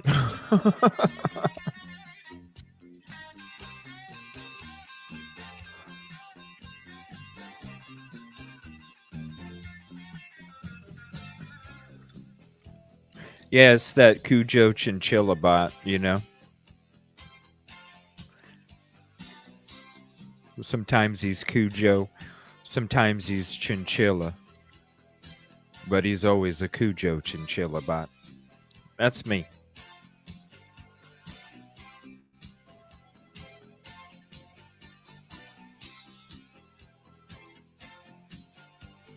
All right, let's go ahead and get your devices out. If you've never played Jackbox before, you need a way to watch the show, because I'll be the game show host. I'll also be playing. Yeah, it's that Cujo Chinchilla bot. Sometimes the Cujo Chinchilla throws out a lot of fucking links, and sometimes the Chinchilla comes out and the Chinchilla can barely even type anything, but he's always there. He's always one of those viewers that's sitting in there.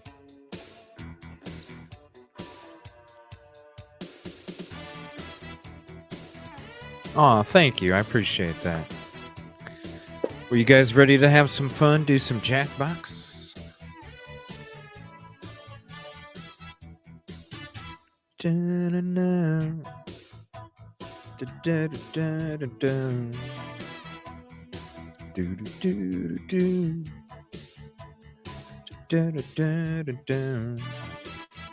Yeah, we gotta have a karaoke night some night.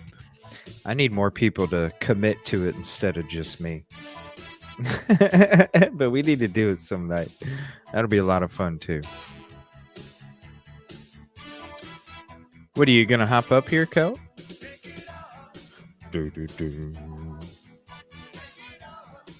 Do do do do do. Do do do.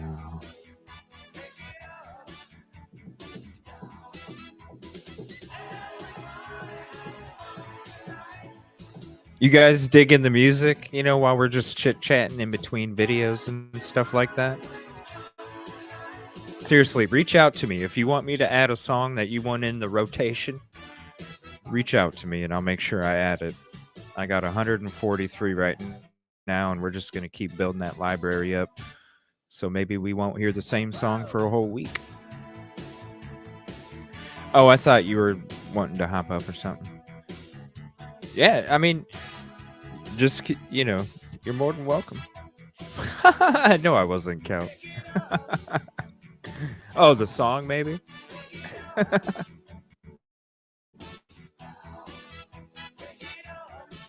I wish I could play this while we do Jackbox, but it'll just be the StreamYard music. All right, so I'm going to go ahead and throw out the link if anybody would like to hop up and panel while we're playing. You'll need at least one way to watch the YouTube stream so you can have the game show up on the screen. And then you need another device. To be able to participate in the game. Most people will watch the show on a tablet or the TV, and most people will participate with a phone or a tablet. But you'll need one way to participate. So you'll need a device that you don't need to download any apps. All you need to do is go to jackbox.tv, and then you get a room code from me. And then once you get the room code, you join as a contestant, and then we're going to be good to go. Thank you, Jinx. I appreciate that. Thank you, V. Marie. So, one night in Bangkok, but I want the Mike Tyson. I can't do those. I have to be non-copyright, so it's got to be a karaoke song. Grizz, whatever. Whatever. You're going to come out with some shit like you did last night, and you're going to say that you're not advanced. Whatever, man. You're lying. Quit bullshit. That's some crazy shit, Grizz. Thank you so much for showing that and explaining that in the show last night, man. Like, that's some crazy shit, man. And I want to apologize to you. I should have looked at the pictures more before I was able to do the show. I had so much shit going on in the background before the show. I literally was able to hop on maybe 5 minutes and go through different things before the show started. So I apologize if I didn't present it in a smooth way. So that's my bad on that. But definitely great freaking information last night, man. Like very, very, very interesting. Exactly, Michelle. Yeah, mad scientist level shit. Exactly. So thank you. Appreciate you, Grizz, for real.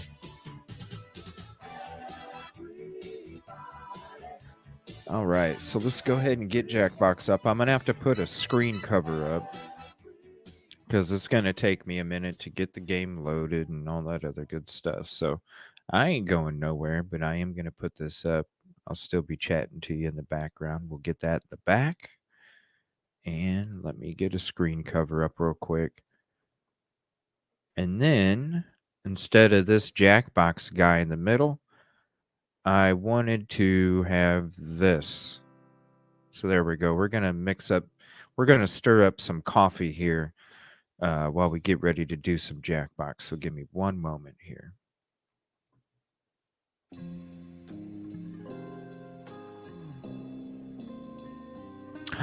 This is a good song. I wish I could play this music while we're playing Jackbox.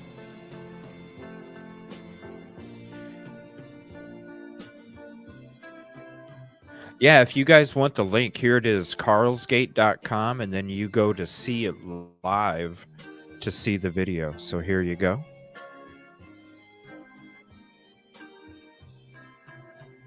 Man, I love this song. I'm going to have to sing this song on a karaoke night. The Crystal Ship from The Doors.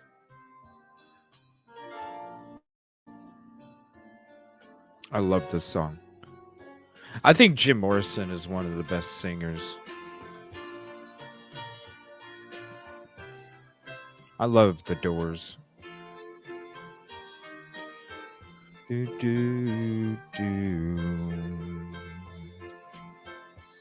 One day I'll see if. All right, let me get this thing set up. Unfortunately, I got to turn down the music, so that sucks. But we'll get some of that StreamYard shit up there, and we'll go back to some other good stuff here. Let me pause that so it doesn't play anymore in the background. Let's get some StreamYard music up here. What are we going to listen to tonight? Some lo-fi, maybe? I noticed Kevin likes using that rock music for his stream, so I'm going to let him roll with that shit. Let's see. What are we going to use here? What about Into Space? No. Lo-fi? Night driving? I'm thinking lo-fi. Nah, let's just go rock. We just listen to rock while we're doing Jackbox. Kind of get you pumped up. All right, let me know if the music's too loud. Now I'm going to go ahead and get all this other stuff shut down here. Give me 1 second.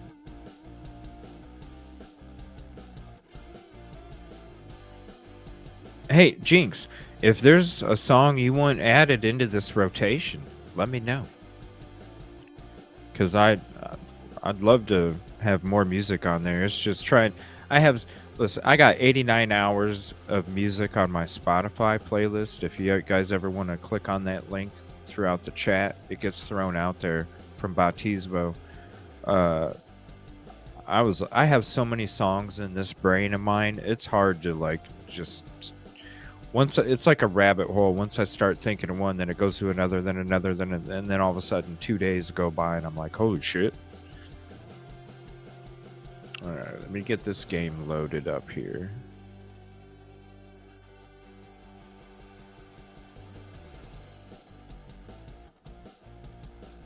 Okay, we'll get that loaded. We'll close those out. Sorry, when I'm running this Jackbox, I gotta close a lot of stuff out here.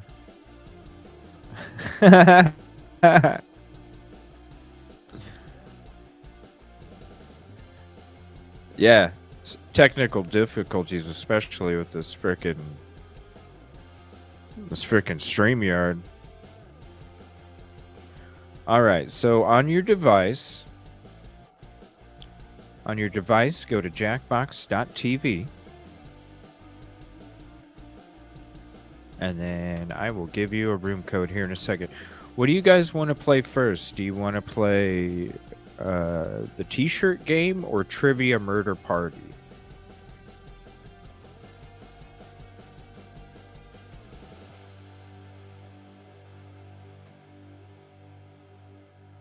What do you guys want to play first?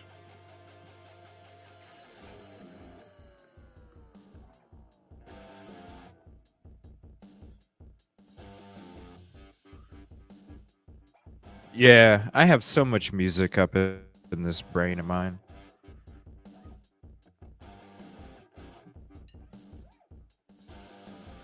What do you guys want to play first? The t-shirt game or the Trivia Murder Party? Let me know in chat.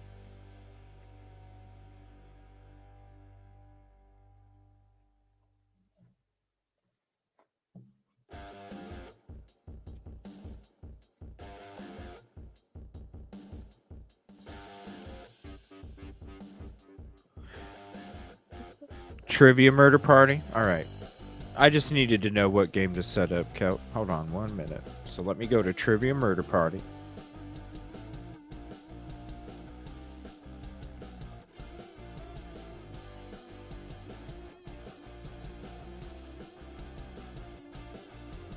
Okay.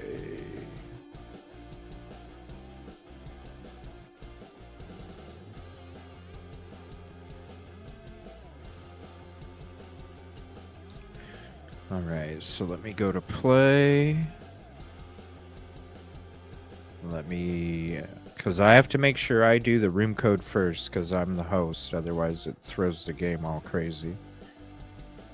So give me 1 second, and then I will show the room code here. We're going to be playing Trivia Murder Party 2. All right, so there is... So let me screen share this. Close that one out. Add the new screen share. Share. Jackbox. All right, so now we'll go ahead and take...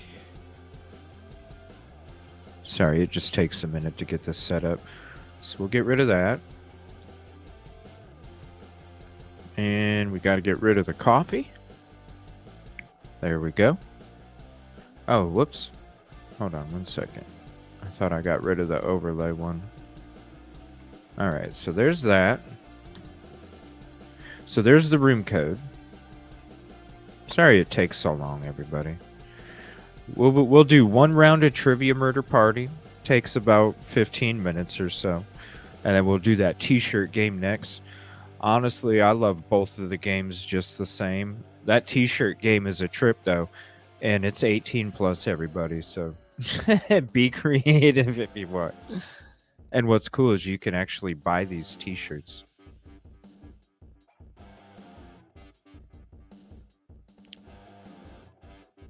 Oh yeah, going strong. Couple games of Jackbox, and then I need to make something to eat because I ain't even ate supper tonight. Yeah, and if you haven't hit the like, please do. It's that free way to help all of us out. And also, if you want to drop your links in chat, you're more than welcome.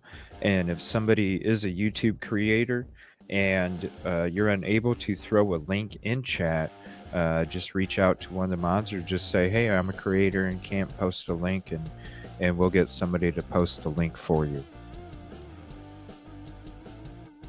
Oh man, you gotta hit that. You gotta hit the. Did you go to the driving range first, man? I love golf. I love golf. People don't play it because they get pissed off, but I play it because I find peace. I find peace out on the links. Get that fresh air, that sun, you're in nature. It's good shit.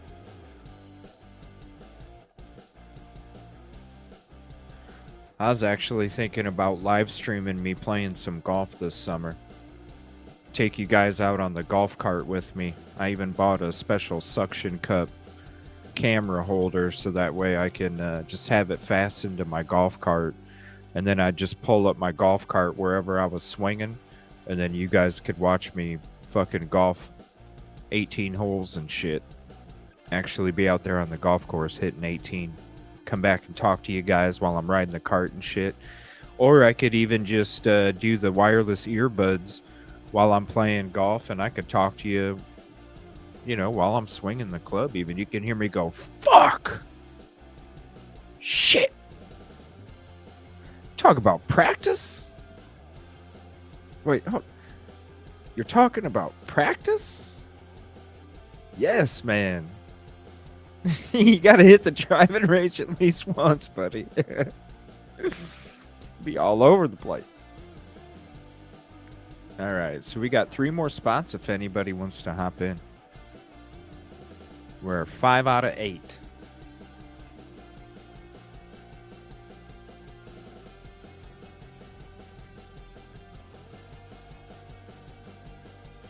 If anybody wants to join, let me know. We got 3 more spots. I'll wait another minute and a half, and then we'll go ahead and start it up if nobody says, hey, wait for me. Oh, hold on a second. Let's see.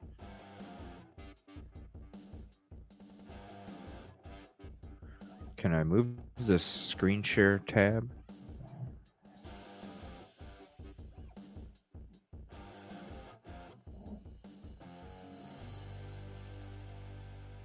see here. How many we got? We still got 5 out of 8. Got room for 3 more people. Yeah, Cass, go ahead. Cherry reached out and said she just made it home, and I told her we were playing Jackbox, and she's like, "Oh, shoot." She's trying to hurry, too. So if Cass, you need to grab the tablet, go ahead real quick. We'll see if we can. But I'm not going to... She can always join the next one if not. Let me see. We got another one that joined. We got 2 more spots. Nope. We're just... Yeah, I got the 2-headed heart. Yeah, hurry up and get... Oh, she's in? Okay. Are we good? Do we need to wait for anybody else?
Yeah, Cassie, just go to jackbox.tv and you can still join even after the game starts. You'll be considered an audience member, and there's 10,000 people that can join the audience. All right, here we go. Welcome to Trivia Murder Party.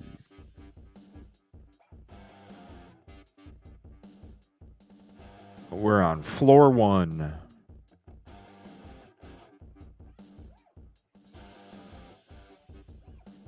First question.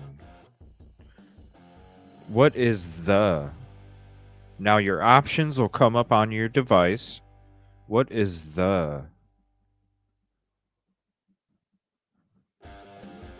There we go. Appreciate you, V. Marie. Thanks for hopping in and checking out the show.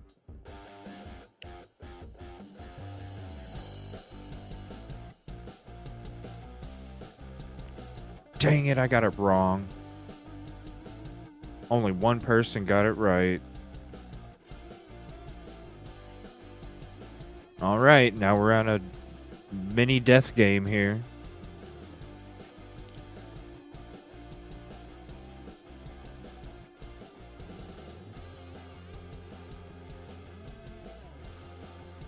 Okay, so we have to draw a tattoo on our device.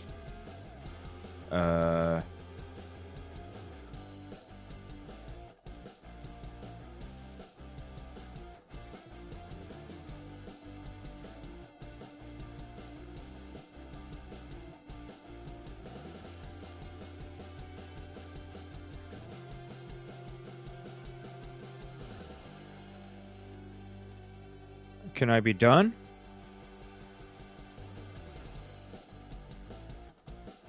Evil.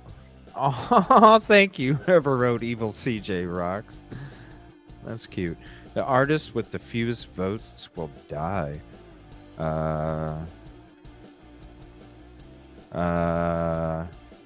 There we go.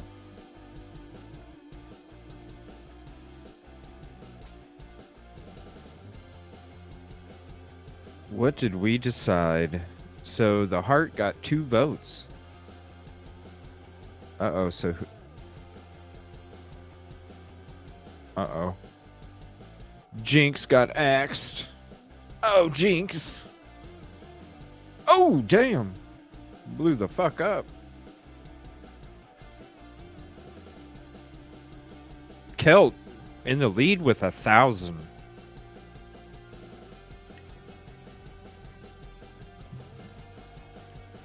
And even if you die right away, you can still come back and win the game. V. Marie. I think somebody did last time.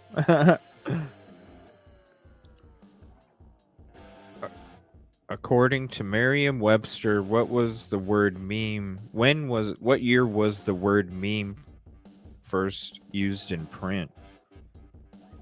That's an interesting question. The first time it was used in print, I'm going to say this. Dang it! I need to move my character here. Hold on. Here, I'll just go this way. I'll get rid of me. Pegs. Yay, Plinko! Plinko, I love Plinko.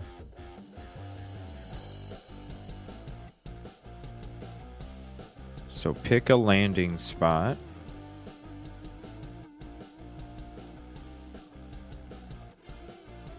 I'm gonna go right there. I'm the purple chip. Come on. Come on, baby. Drop. Get in there. No, I died. Oh my gosh, we're all going towards the... What the hell? Look at all those skulls. Dude. Only one person didn't land in a skull. Holy crap.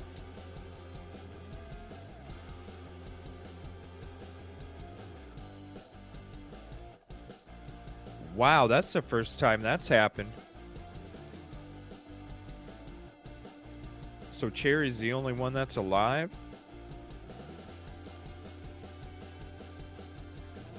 Oh my gosh. You disagree with the first two questions? Alright, round 3. What figure skating move involves spinning your partner by the arm while they're low and parallel to the ice?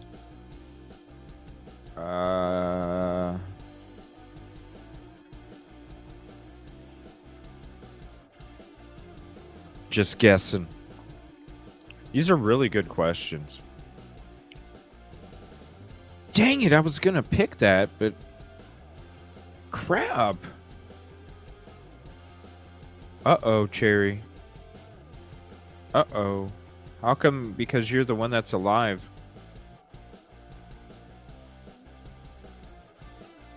Follow as many rules as you can before time runs out. Everybody else is playing too. If anyone does better than you, you will die. Okay, so just read the instructions on your device. Don't. Shit, I keep doing it. Oh my gosh, I keep getting froze because I keep reading it wrong. I'm gonna die. Oh, I'm doing horrible. I'm doing... Oh my gosh, I did horrible. Oh my gosh.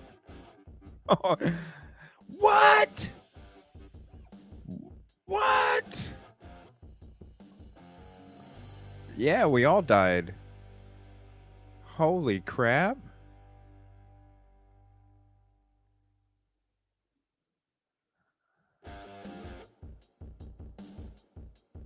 So, oh wow, because we all died, Cherry gets to stay alive, I guess?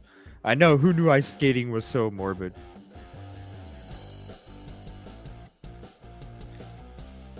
Oh, don't commentate? Okay.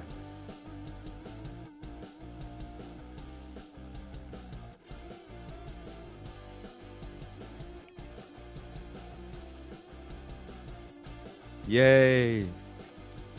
Uh-oh. I know, we're all dying on this thing. They just make up the rules as it goes.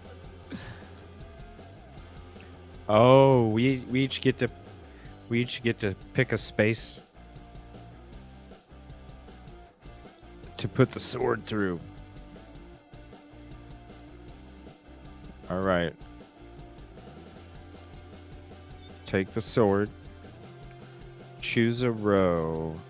I'm going to click that row. He likes to call this trick abracadabra. The room code is, if you want to join now, RLHI. I'll put it in chat.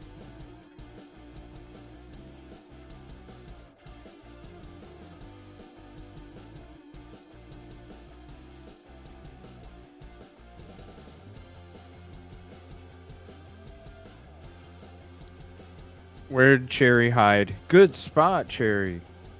Good spot. Here's the room code if anybody would like to join. SRB's in the lead. You guys like that t-shirt game too. Please don't. Oh, don't. Okay. Cherry had to pick a space to hide. And then we put swords through it. Traditionally, which of these drinks contains alcohol? Traditionally.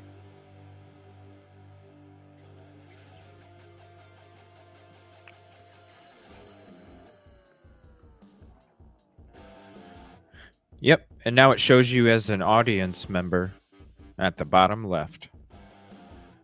Dang it, not me. I'm doing horrible tonight. Everyone is wrong.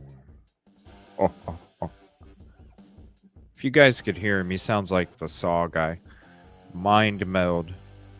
Type an answer that fits this category. One of the first 10 elements on the periodic table. One of the first. Oh, shit. We actually have to write the answer? All right, there we go.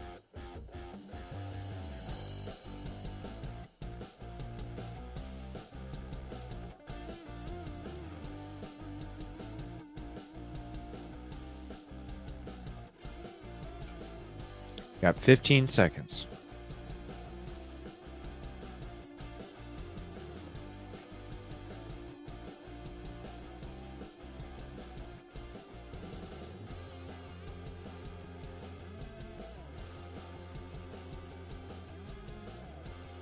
Cherry? Uh-oh. Wow. You died. You didn't answer, Cherry? Oh, shit. That sucks. You were alive still. Who's alive? SR.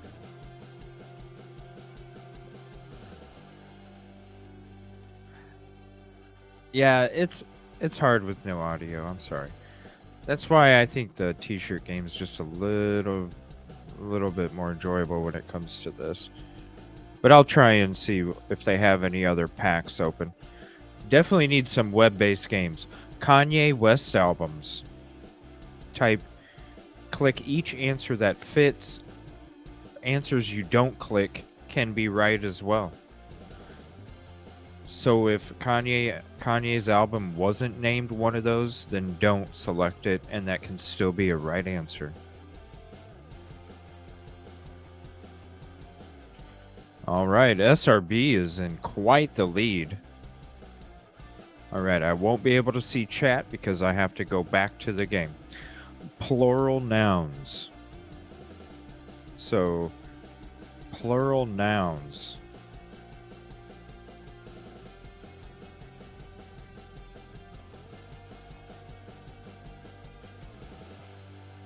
So you select which ones are plural nouns. Oh yeah. Monsters mentioned in the song The Monster Mash.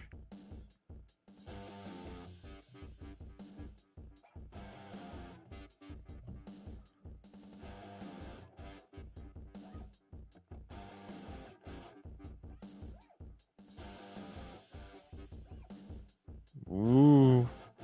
SRB's in front. Jinx. Celt in second. Kaleidoscope in fourth. Me and Cherry tied for 6th. Animals with stripes.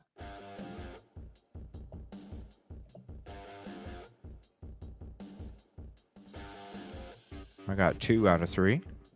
Whoa, Jinx is sneaking up on SRB. Kaleidoscope moved into 3rd. Kelt, Evil CJ, myself, and Cherry are tied for 6th.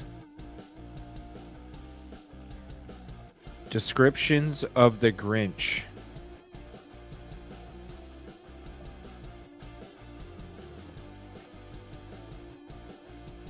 And I'll be able to get back to chat after the game is over. Dang it. I got all of them wrong. SRB's still in 1st. Oh my gosh.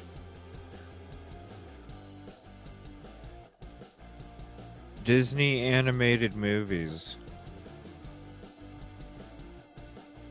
And I'm about to fall off the frickin' edge if I don't get all 3 right, I think. Sweet. I got all 3. All right. SRB's in 1st. Jinx is right on SRB's tail. Kelt and Cherry tied for 4th. Me and Kaleidoscope tied for 6th. Types of lettuce.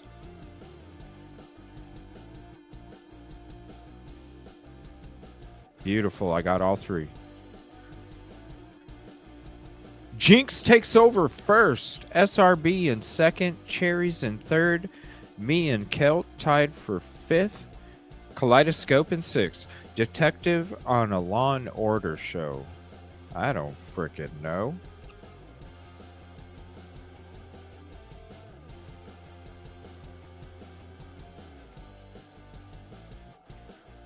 Jinx is still in 1st. SRB's right behind. Cherry's in 3rd.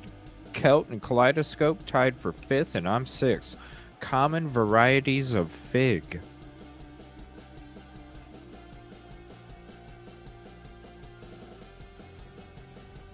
And you have to have all 3 answers right to make it through the door. Oh, I just fell off. See you later, everybody. Jinx is in 1st. SRB's in 2nd. Remember, you got to have all 3 answers correct to bust through the door. Fellowship members in the Fellowship of the Ring. And I'll go ahead and go back to chat. Since I died.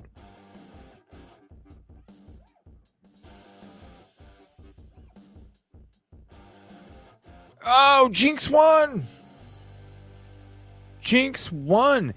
Dang, Jinx! Dang! Jinx lives.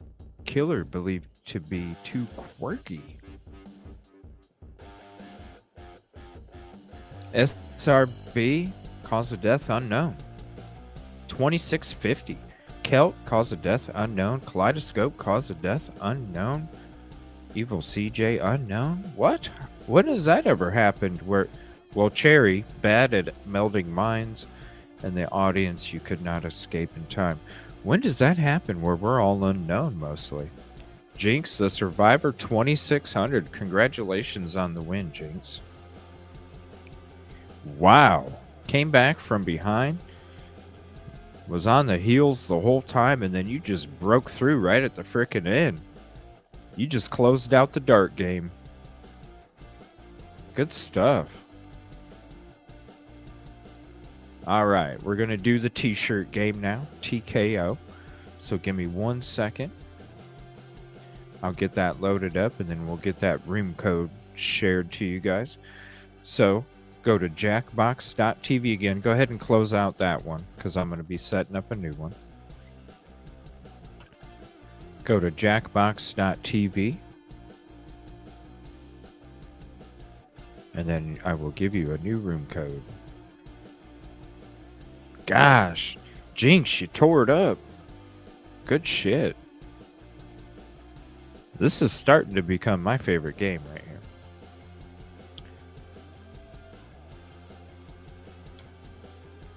All right, we'll have this set up here in a minute.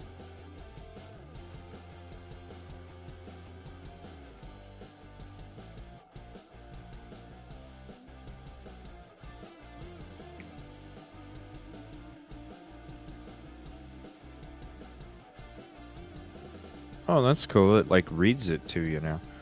All right, here's the new room code. I'm gonna pick. Let's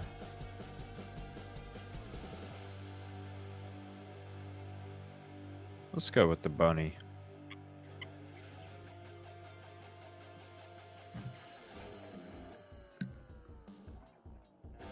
We got 4 more spots.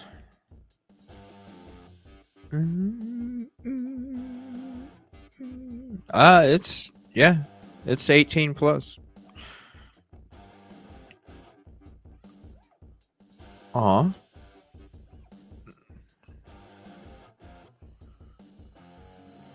Does anybody have any ideas on what somebody can use if they don't have a stylus? Got 1 more spot. Yeah, let's find some web-based games that we can play. I definitely need to look into that Wheel of Fortune. So if anybody knows how we can do the open panel Wheel of Fortune, it'd be really neat. Even if I have to use OBS, I would love to figure. I think Wheel of Fortune would be the best, or Family Feud as well. 4-letter code G. Here, I'll type it in chat. It's on the screen too. GNOJ.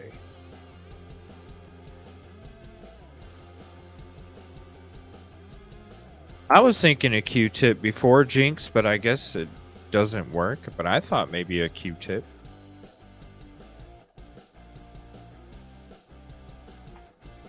One more spot.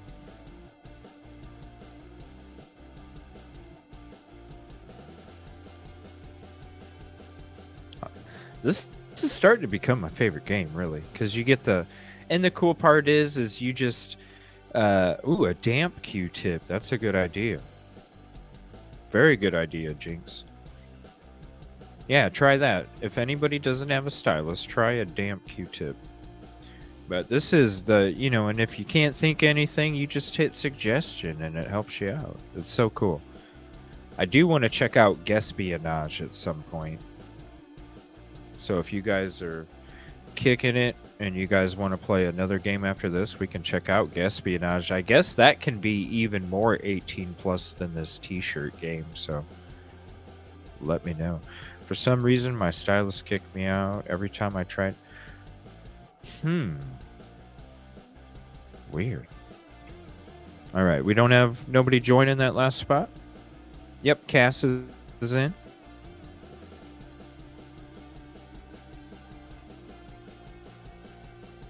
Nobody wants to join that last spot?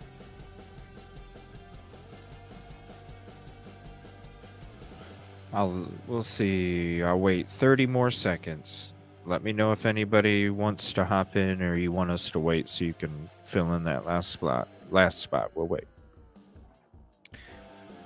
We'll get it started up in 20 some seconds here. Otherwise, type in chat for us to wait.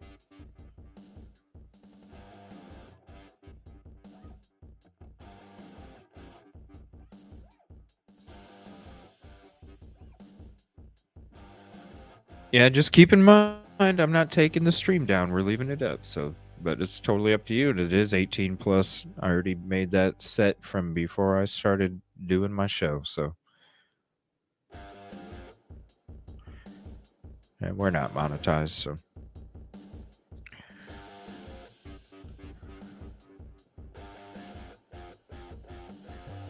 I have an idea of what to use. Okay. Nobody else wants to join that last spot?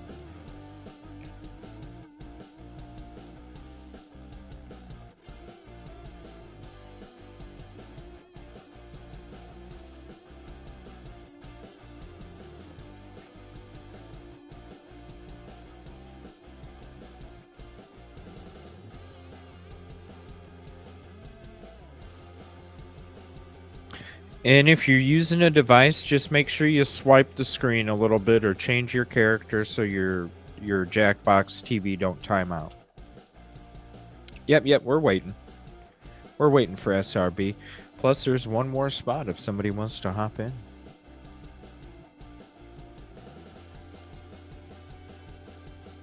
But that's what I do. That way it doesn't time out on you. I just kind of switch back and forth here and there. Because you know the devices, they like to time out if you don't use them for so many seconds.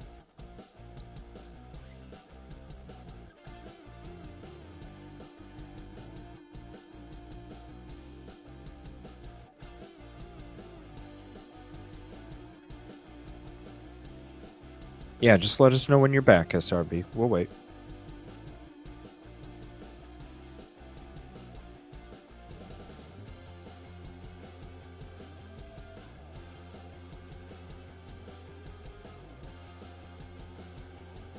All right, we'll go ahead and get her to start up and fight.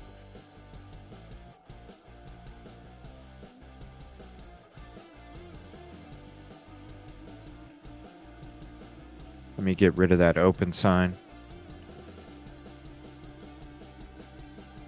All right.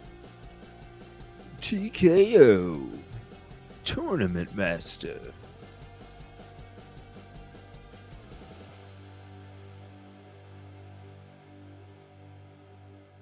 All right, we're going to get ready to draw.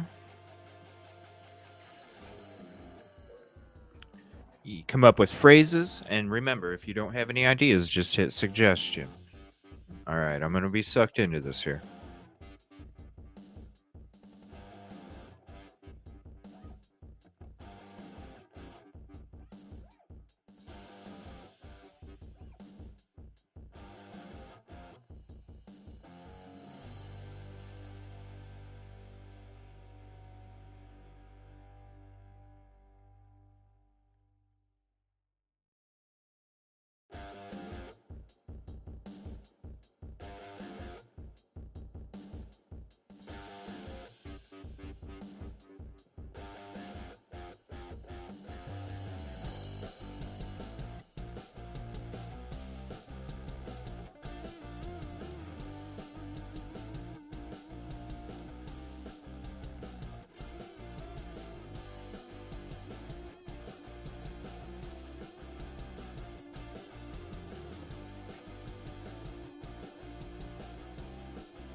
Plenty of time.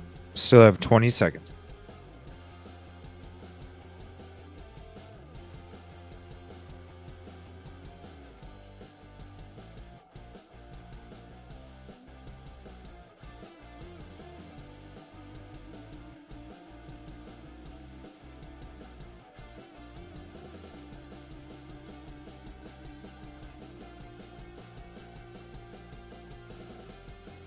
Drawing number 2. Remember, you got 120 seconds if you want, and then hit suggestion if you need to.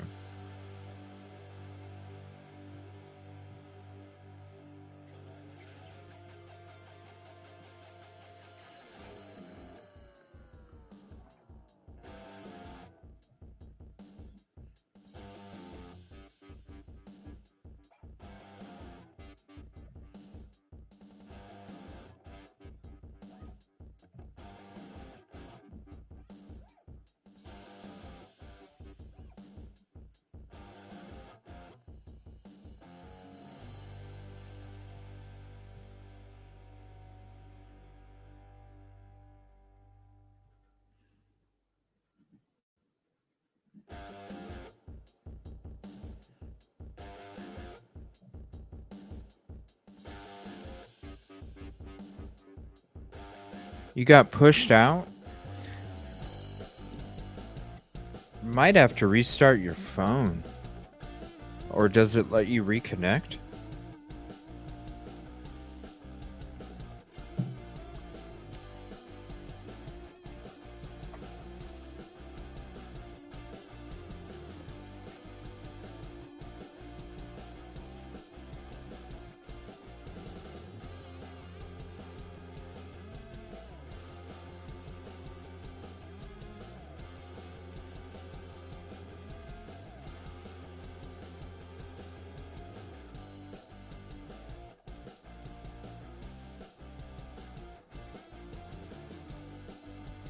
It's starting to become one of my favorite games, honestly.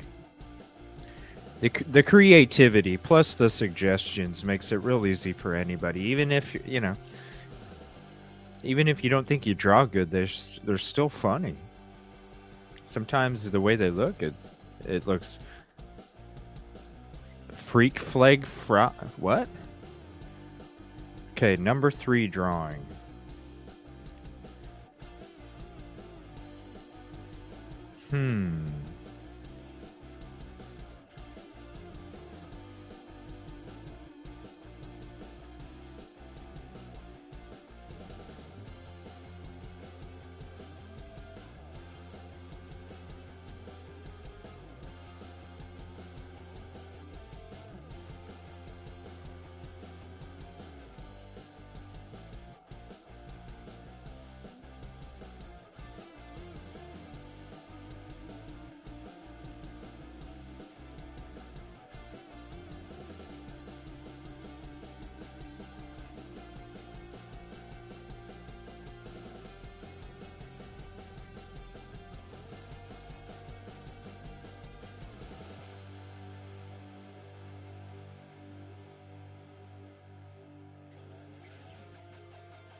Aw, that sucks. We'll get another chance.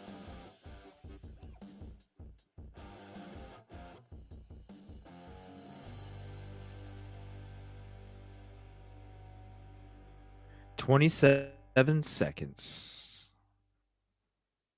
I probably should have taken longer to do mine too. People will. This is gonna be fun. Wait till we start voting. Wait till we make our t-shirts.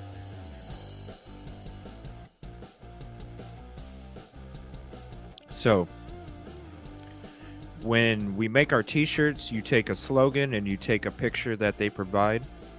It can be from you, or it can be from other creators on here on the show. Okay, now we're writing slogans.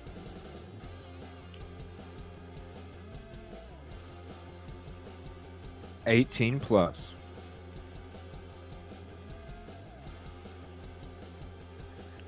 Go, 90 seconds. Suggestion.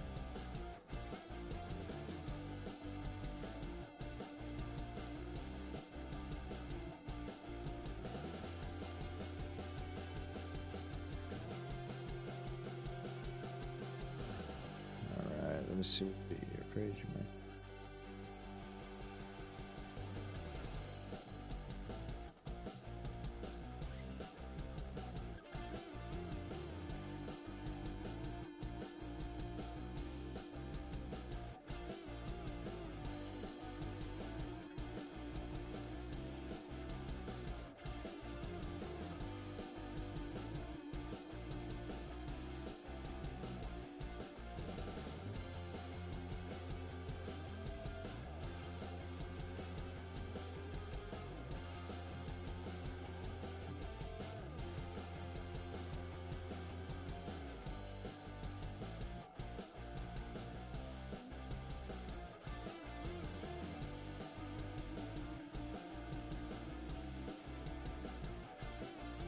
"18 seconds."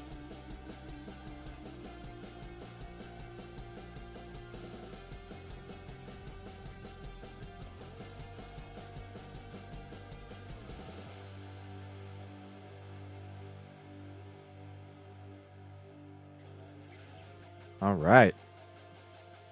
Here we go.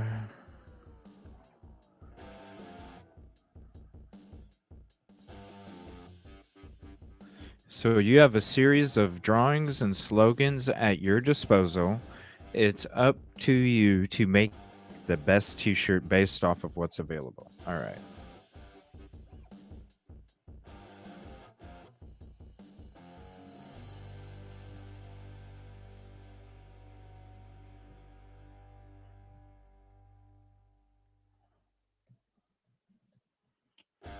Good night, Via Marie. Thank you for hopping in here. Appreciate it. Thanks for hanging out.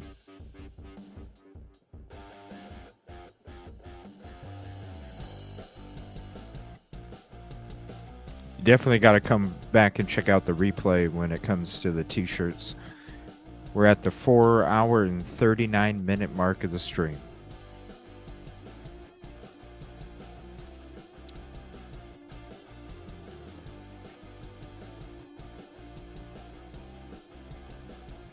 I'll put in timestamps in the description tomorrow. And thank you everybody for being here tonight. I appreciate it.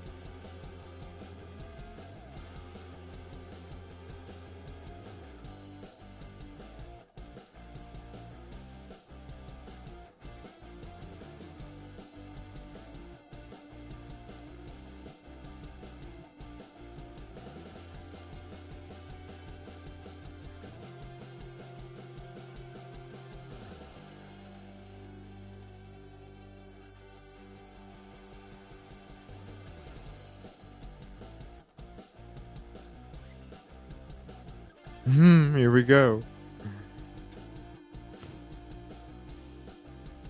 All right, votes. Oh my god. What the fuck? You guys are crazy.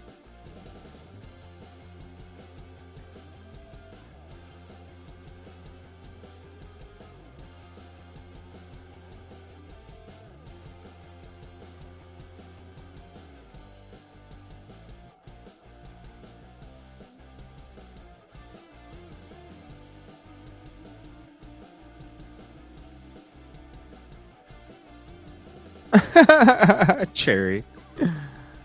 Oh, thank you, Jinx. I appreciate you. Guilty. Let's see. That one's funny.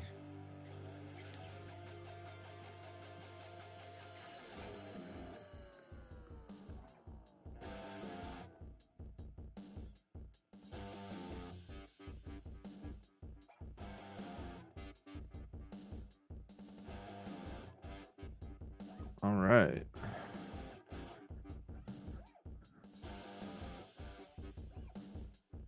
All right, a new challenger.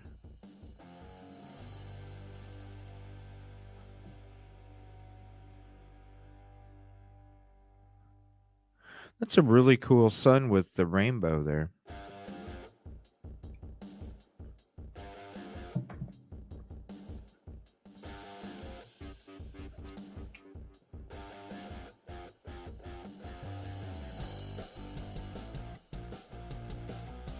Is that a chicken?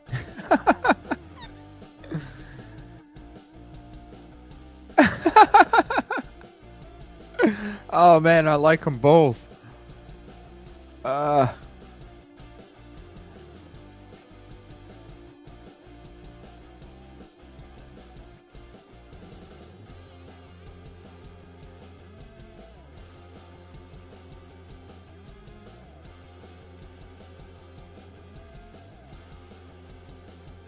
Oh, barely snuck out of there. Cha!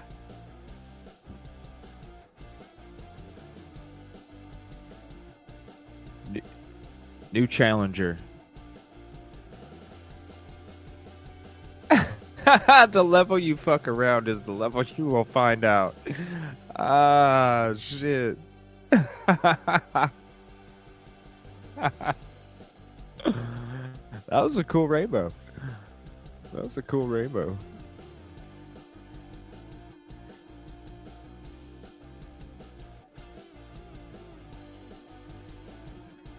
The level you fuck around is the level you will find out. Oh, shit. A lot of t-shirts tonight. The other night, it was one after the no new taxes.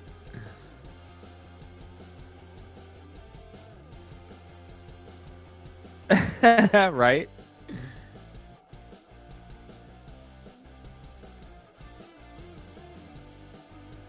That's right. You fuck around with us, you get the damn cannon and the flag stomped in the ground, bitch. Shirtality.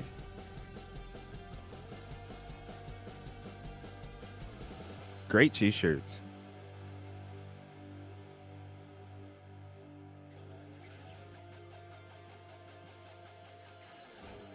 All right, I think we do one more now.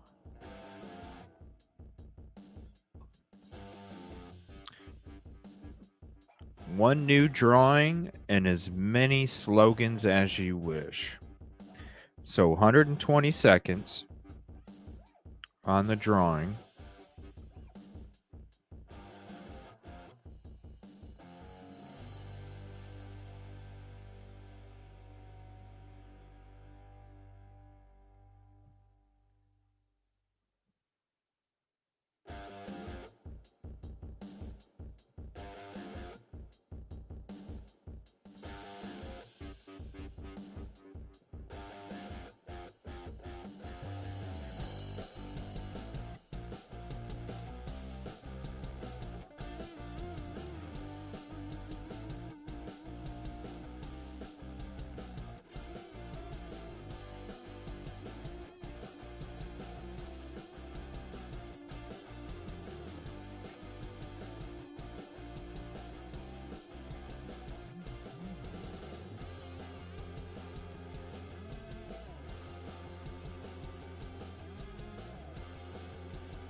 Ten seconds.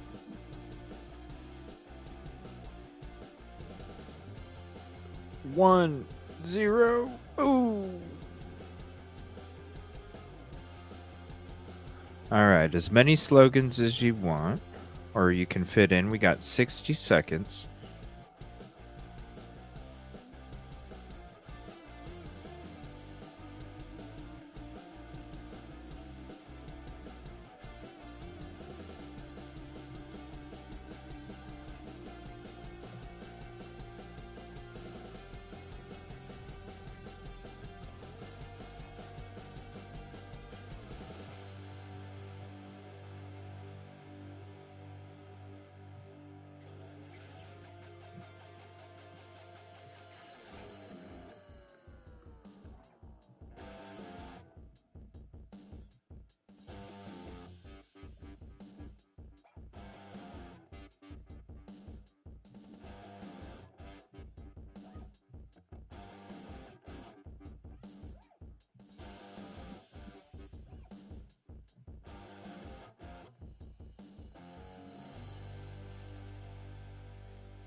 All right, we got to design a new shirt now.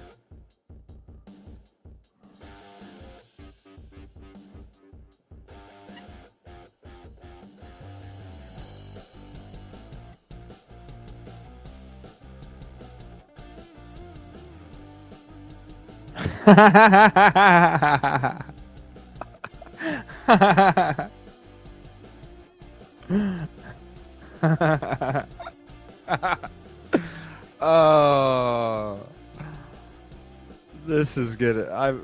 This T-shirt I made.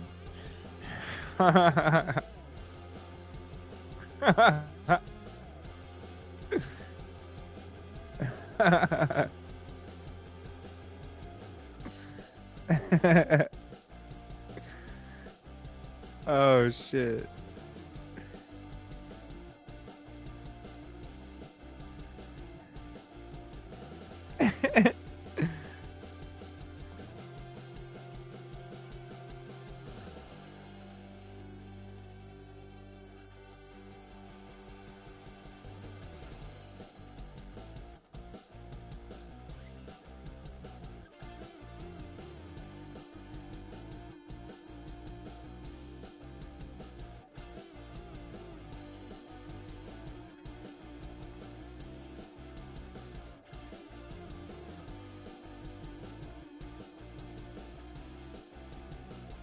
Oh wow, a tie.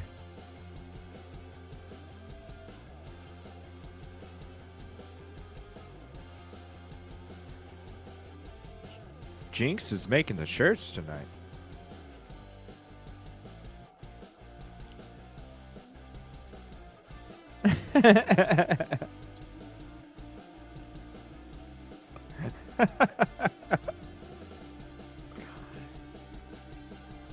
Tied up.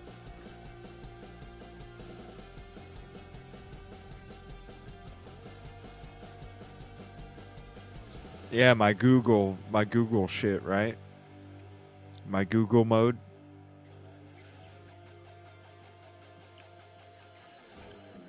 Where's the shirt I made? It better show the shirt I made. That shit's hilarious.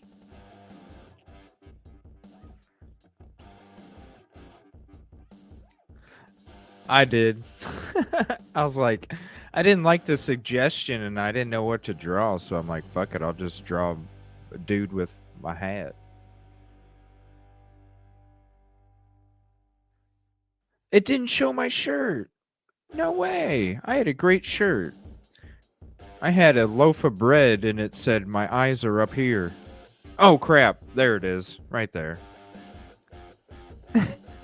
My eyes are up here. Whoever drew that loaf of bread, wow, props.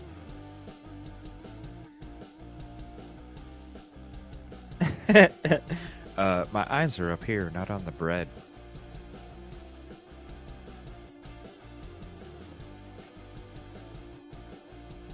I don't know how it decides the tie.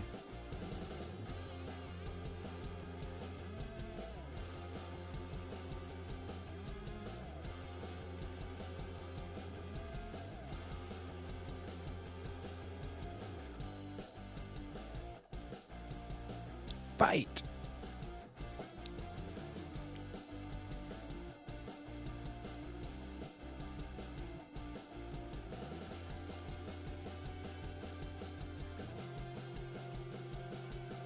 I don't know, this is starting to become my favorite game here.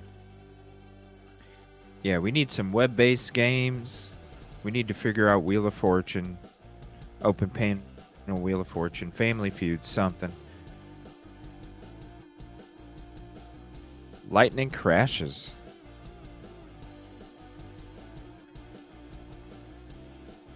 I wish I would have took more time on that CJ guy.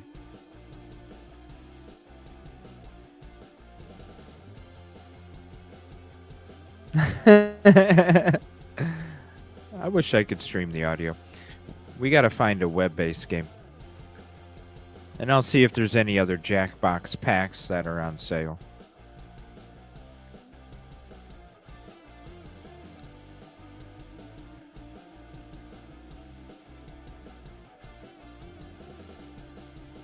All right. Shirt gets real. I didn't like the suggestions, so I didn't know what to draw, so I was like, fuck it, I'll just draw my character. I like that shirt.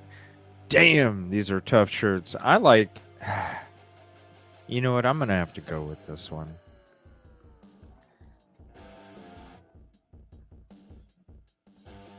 have to go with that one.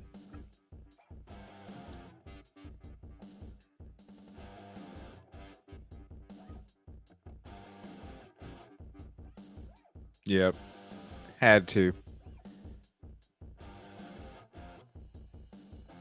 Oh, another one? Ah. Damn, these are tough. These are tough. It's shirt does get real. Shirt gets real.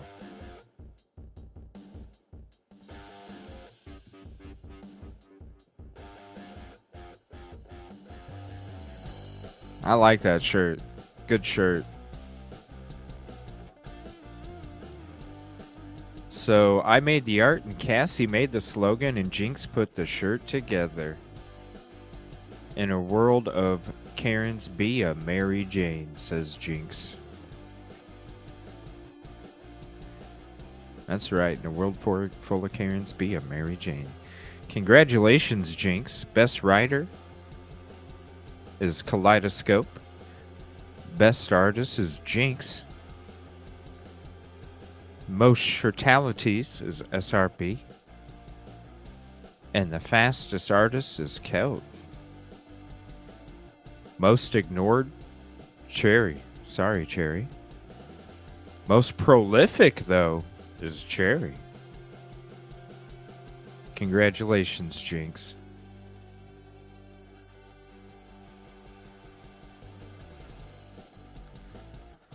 Wow, everybody, we hit 5 hours tonight. Holy crap.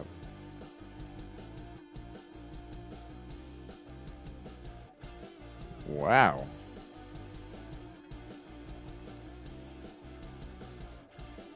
Frickin' crazy. Let me stop that screen share there. Close down that game. And we'll throw up a little bit of this here. Yeah, you can purchase the the t-shirts if you want. $20, I think. Yeah, thank you. 2 to 2. Very good. Yeah, there's a lot of different t-shirts. The other night, it was like one main t-shirt and shit.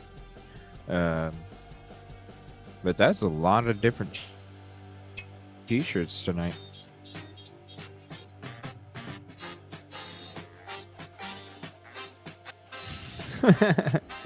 Yes, tomorrow, Cassie, we'll get that shirt put together. So I'll be reaching out to you tomorrow. We'll get that shirt together. And then we'll get all that stuff set up. So thank you so much, everybody, for hanging out tonight. Just another fun hangout. Watched a lot of interesting stuff. Checked out some really creepy shit. Had some fun with some Jackbox. Definitely a wonderful night. Thank you so much, everybody. I'm not sure if I'm going to be back on tomorrow. But if I am, I will be throwing a notification out there. Definitely need to search up some shit on a Gary Webb CIA shit, because I want to do a show on that one night where we're just talking that conspiracy and stuff. So, but thank you so much, everybody. I appreciate you. Hell yeah. Chill, relaxing, fun. Thank you guys for spending so much time. I appreciate you. Thank you so much. I hope you have a peaceful and positive evening, and I'll see you when the next notification comes out. Good night, everybody.